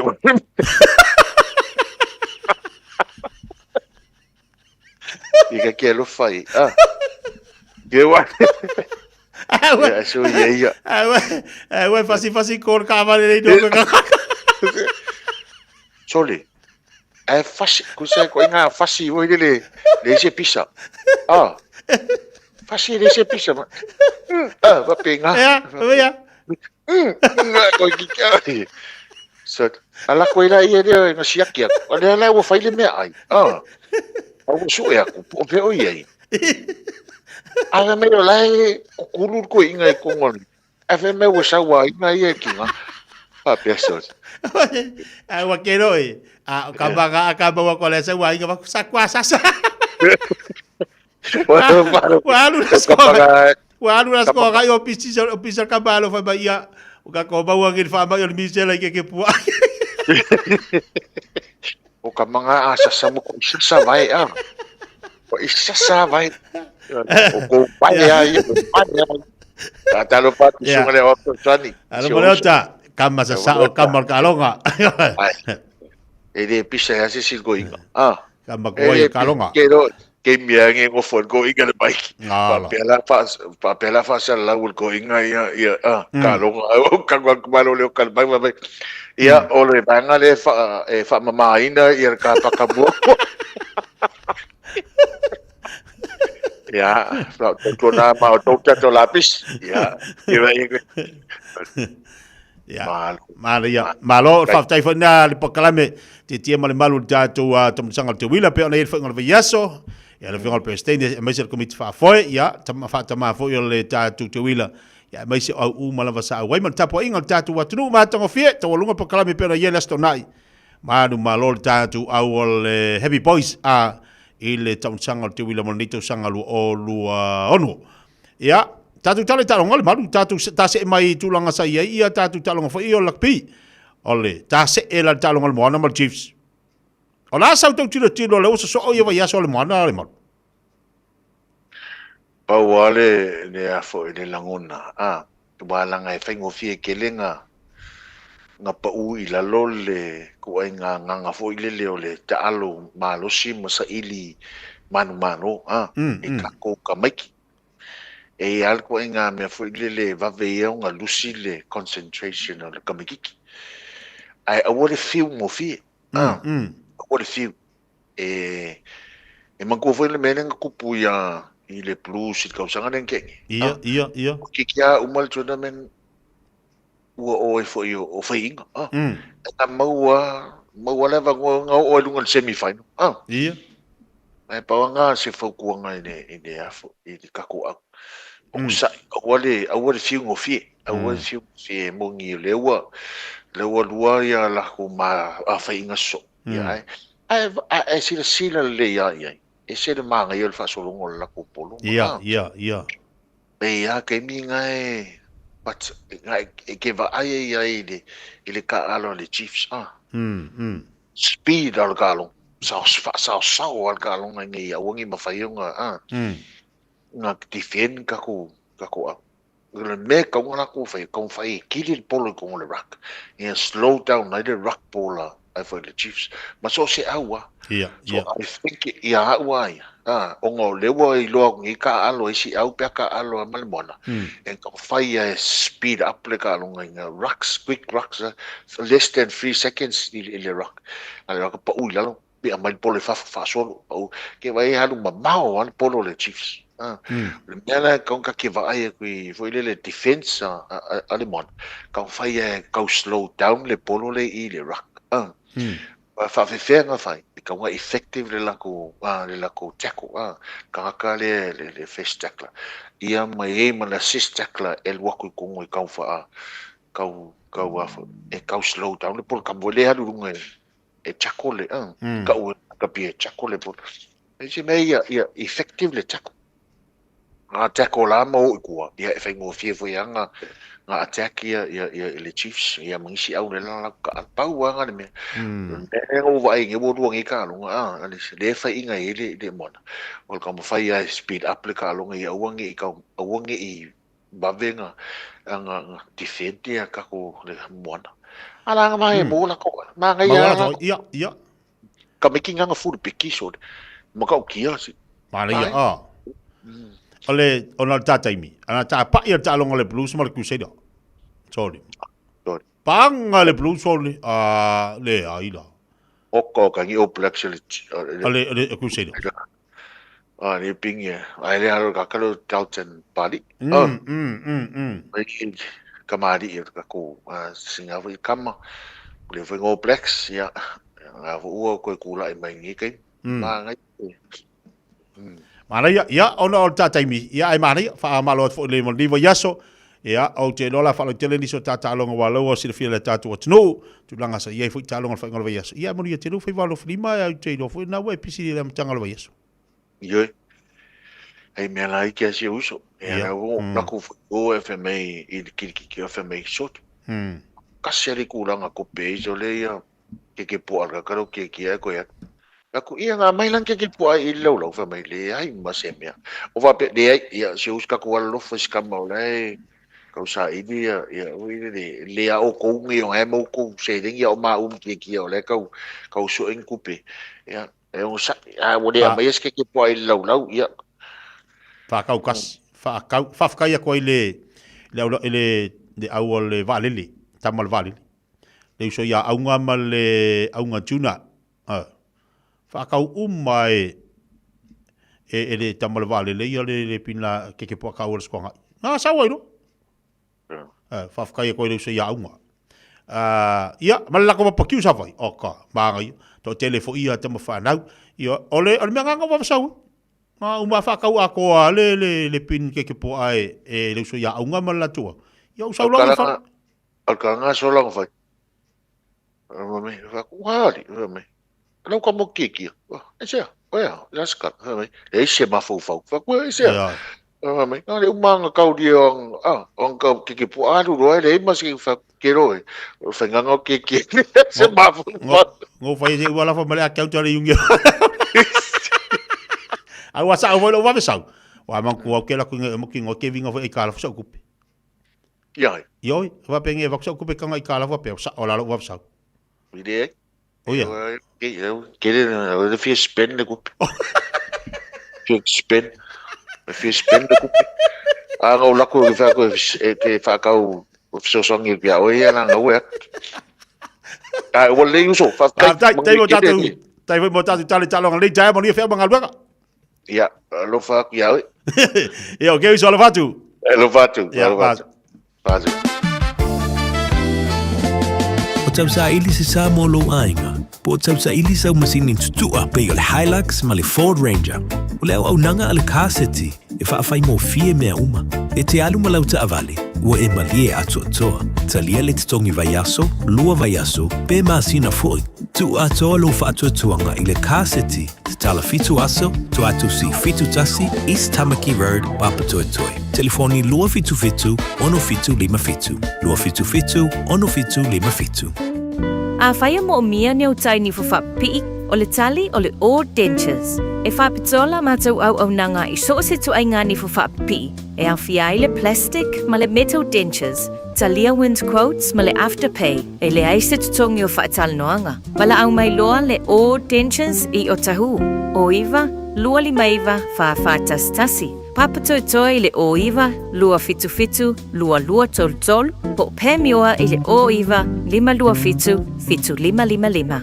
Ua mawhai nei o na whaatau wantu tōpapa le Digicel i lunga o le upenga ta whailangi a le ClickX Pacific. E mawhai fōi o na lafo aise leni i le MyCash a le Digicel i Samoa, tō ngā whiti mawaru atu i le na o le 5 tā la. E le leile reiti aso taitasi ma e whaingo fie fōi o na e listalai. Asisiane i le clickx.com e lafo aisau tapap a le Digicel. Pe lafo ai fōi sau tupe i le MyCash a le Digicel Samoa, tō ngā whiti mawaru atu. Morisi whamtalanga vla au le o Olua tasi lima ono tolu tolu fafa. Olua tasi lima ono tolu tolu fafa.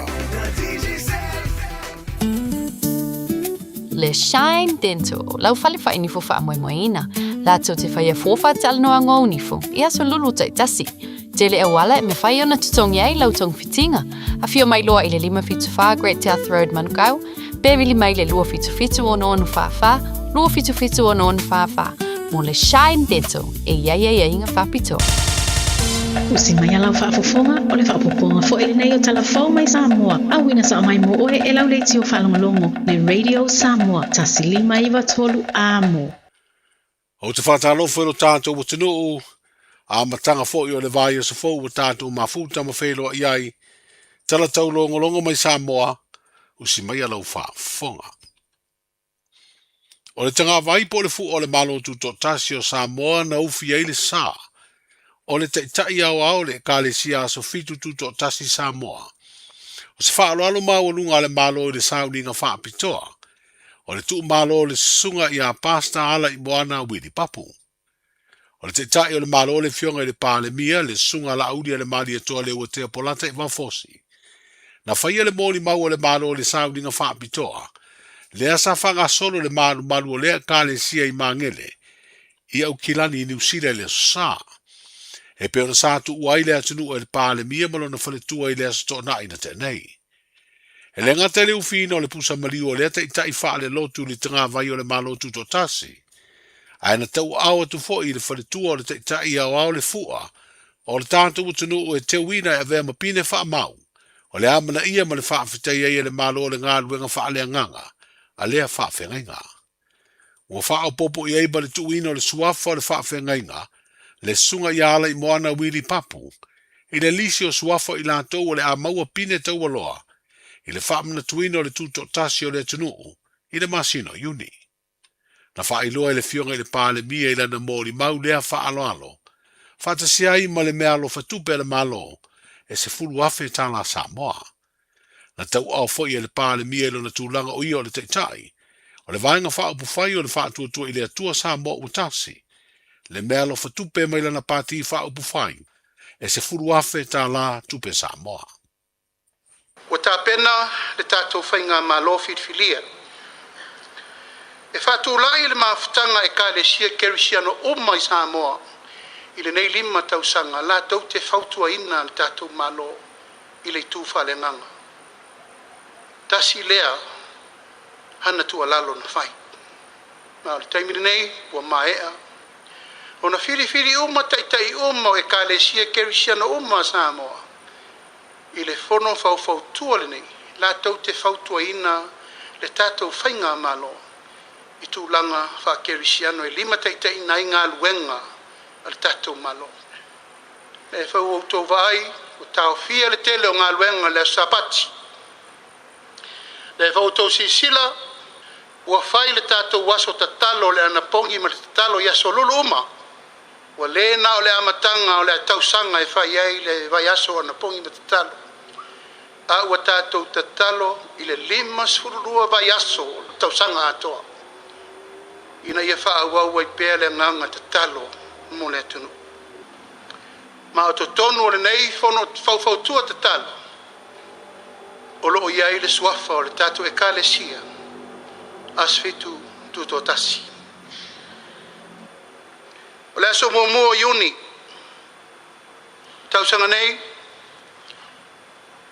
O le tātou waso tuto tasi e toi whamanatu ai. Le aso na sisi I fua e le tanga vai o Samoa. E tātou te whawhetai ai le tua I le tātou tuto tasi o le tātou malo. Alo whapena o na walauria le lalolangi atoa. Walauria o tau uma pe a whape tau tia banoa tau tia fiotu. O le nei wha moe. E tufa ina ai pine tau aloa. Mo I lato uma ua afu, ma lava le lato tautua mo le atunu. Ma e ai le I maliu, le tamā, taitai o le tato e kalesia I apasta wili. O ma e au na tusi lo na ingoa. O ia o se tangata ea mana ia le tautua mo Samoa. Se taitai loto tele, se taitai e loto alofa, se taitai e mamao la na sirsila. Se taitai loto mau. O se taitai e talitonu I lona malawina. O se taitai e mawhai o nona wha mau popoina. Lona inga. Lona nu. Malana e kālesia. O se taitai wha awina. Se taitai wha utua lelei. O se taitai wha malo si au. O se taitai fi nau malo. O se taitai ono sai. Ma le loto mawalano. O se vaenga o le mōli mau wha le malo le pā le mia, sunga la auli le mali atoa le ua tea pola te waufosi au walau wha asara launga, a le ka le sia so fitu Samoa tuto tasi I le lanulangi. O le amatanga o le nei wā yaso, ua wha moe toi taliwa I whanua le lato I le ea ma le o pea I le ala, o le fionga I le pā le mia malona wharetua, wha pea lana au malanga. O whai lola utele le pulenga le laka pi Samoa le wha mawai ai. o le sunga ia tui la epa lupe soni aisa i le maria lea ngoi. Ma le tofi te fono o le komiti whaafoe, o le pulengo le lakapi Samoa, ina uauli ai le lua sifuruono tausanga, o se ei tui la epa i le tofinga, e se mai le tolu sifurulima tausanga, o loto lo toi o ia i ngā luenga o le ati nae, o le ta longa lakapi i Samoa. O le whamawai o le tamali o se toi urutai le ta longa upawhai o malo, e pe ona se ei le tofi whaipura rona i tū malo o le pā, mo le silia i nei le whasifuru tausanga, ai sa vea foi ma pale mia mo le luas fulua tau sanga o lo tula i nei o ia, o le teitai o le tua ngai, ma le vanga wha upu whai e pui pui ai a le tau o tangata. O lona sao i le ati na o le lakapi o wha whiteia, e le pūlenga o le tā longa i lo tātu tano. O les Friday o mawai e pe o na wha i lo ai e le sunga atu i le epa, i a wala o wha sara launga ala na pāti wha upu whai, na ia tālo i na ai le fono a le pūlenga o le lakapi Samoa, e wha i loa i aina na wha i unga e wha mawae, ina ua mae alo na teimi i le tofinga.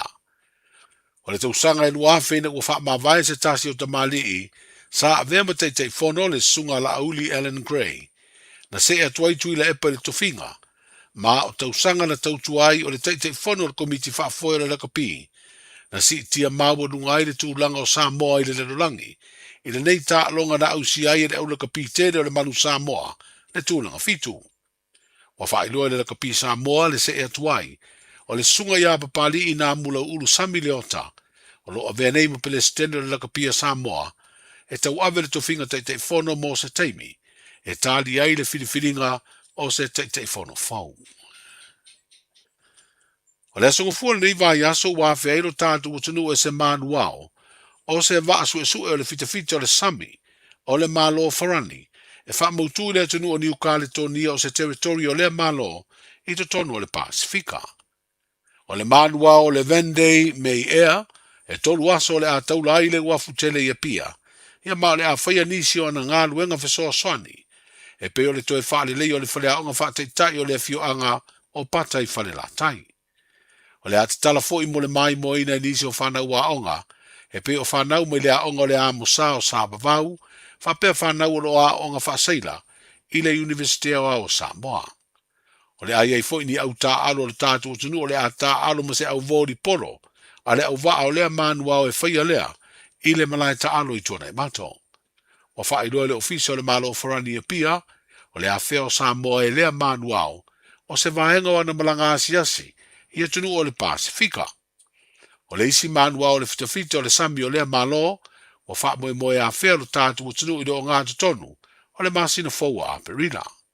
O le tausanga nei e pe ona wha i loa i se pepa o wha mtalanga, o wha i longa i e lea malo le wha se lau tausanga, talu ona wha mautulu na malo si wha fitafita o le sami, e pe ona iei ona wha tau po o manuao. O avel wha fitai o le mtanga aluenga o leo leo, whale pui pui ma le toi fuata ina i le pule nuu manisi o matai, o le fio anga o vai moso na lango ane i sa i linga masu e suenga. O ma whai eo na mōria ni ari i te levau se tō wha, o tua ia le wha o lima i se tama onga, o le kolisi maa o lunga le ka le sia Yesu ke riso le aupa i o aso e ngatai i pe senga. O le au audio les freile o ma vaina mōri mawina i lea ngā i o inga, ina ua salalau i le api o fōringa se ata video, o lo wha i lo ai le oso wha i a ia li i te levau, o le tama onga o lea kolisi a o savani, i se vaenga o le ala tele vei moso o lo iai le ala lau papa. O le ata pu ena fesoa soa ni tele i ngā lue ngā leo leo, ai maise o i meri mai nisi o tangata lau tele o le tano. O tala amatai o le amatanga o le vā yaso, Sa lofa lava, o le si ufofonga le nei o Samoa, le Radio Samoa. O esi la fia e iwa tesi ma le tolu wha miliona tala le se leni a le UTOS ua toe whaasafua atu i ona sui whai unite i le lua o lua wha. Whai sau teo ngā tupe e teo wha whainga luenga ai lau se leni ina ia vave wha tau nuu se wha moe moe tā ua a lau a inga wha pe e ka le sia. Wha o ngā au nanga le ANZ po le talofa voucher, le M tala, ma le My Cash e ala i le Click X. Wha afso tai mai le ono valulima lua ono iwa wha iwa, le www.utos.ws, po le e-maili o le info@utos.ws, po le Facebook, le UTOS, le wha aputu ngā tupe teo wha whainga luenga o le mawaenga tausia Samoa, teo wha whainga luenga e mātou lau se leni, ai sele sele e oe le manuia.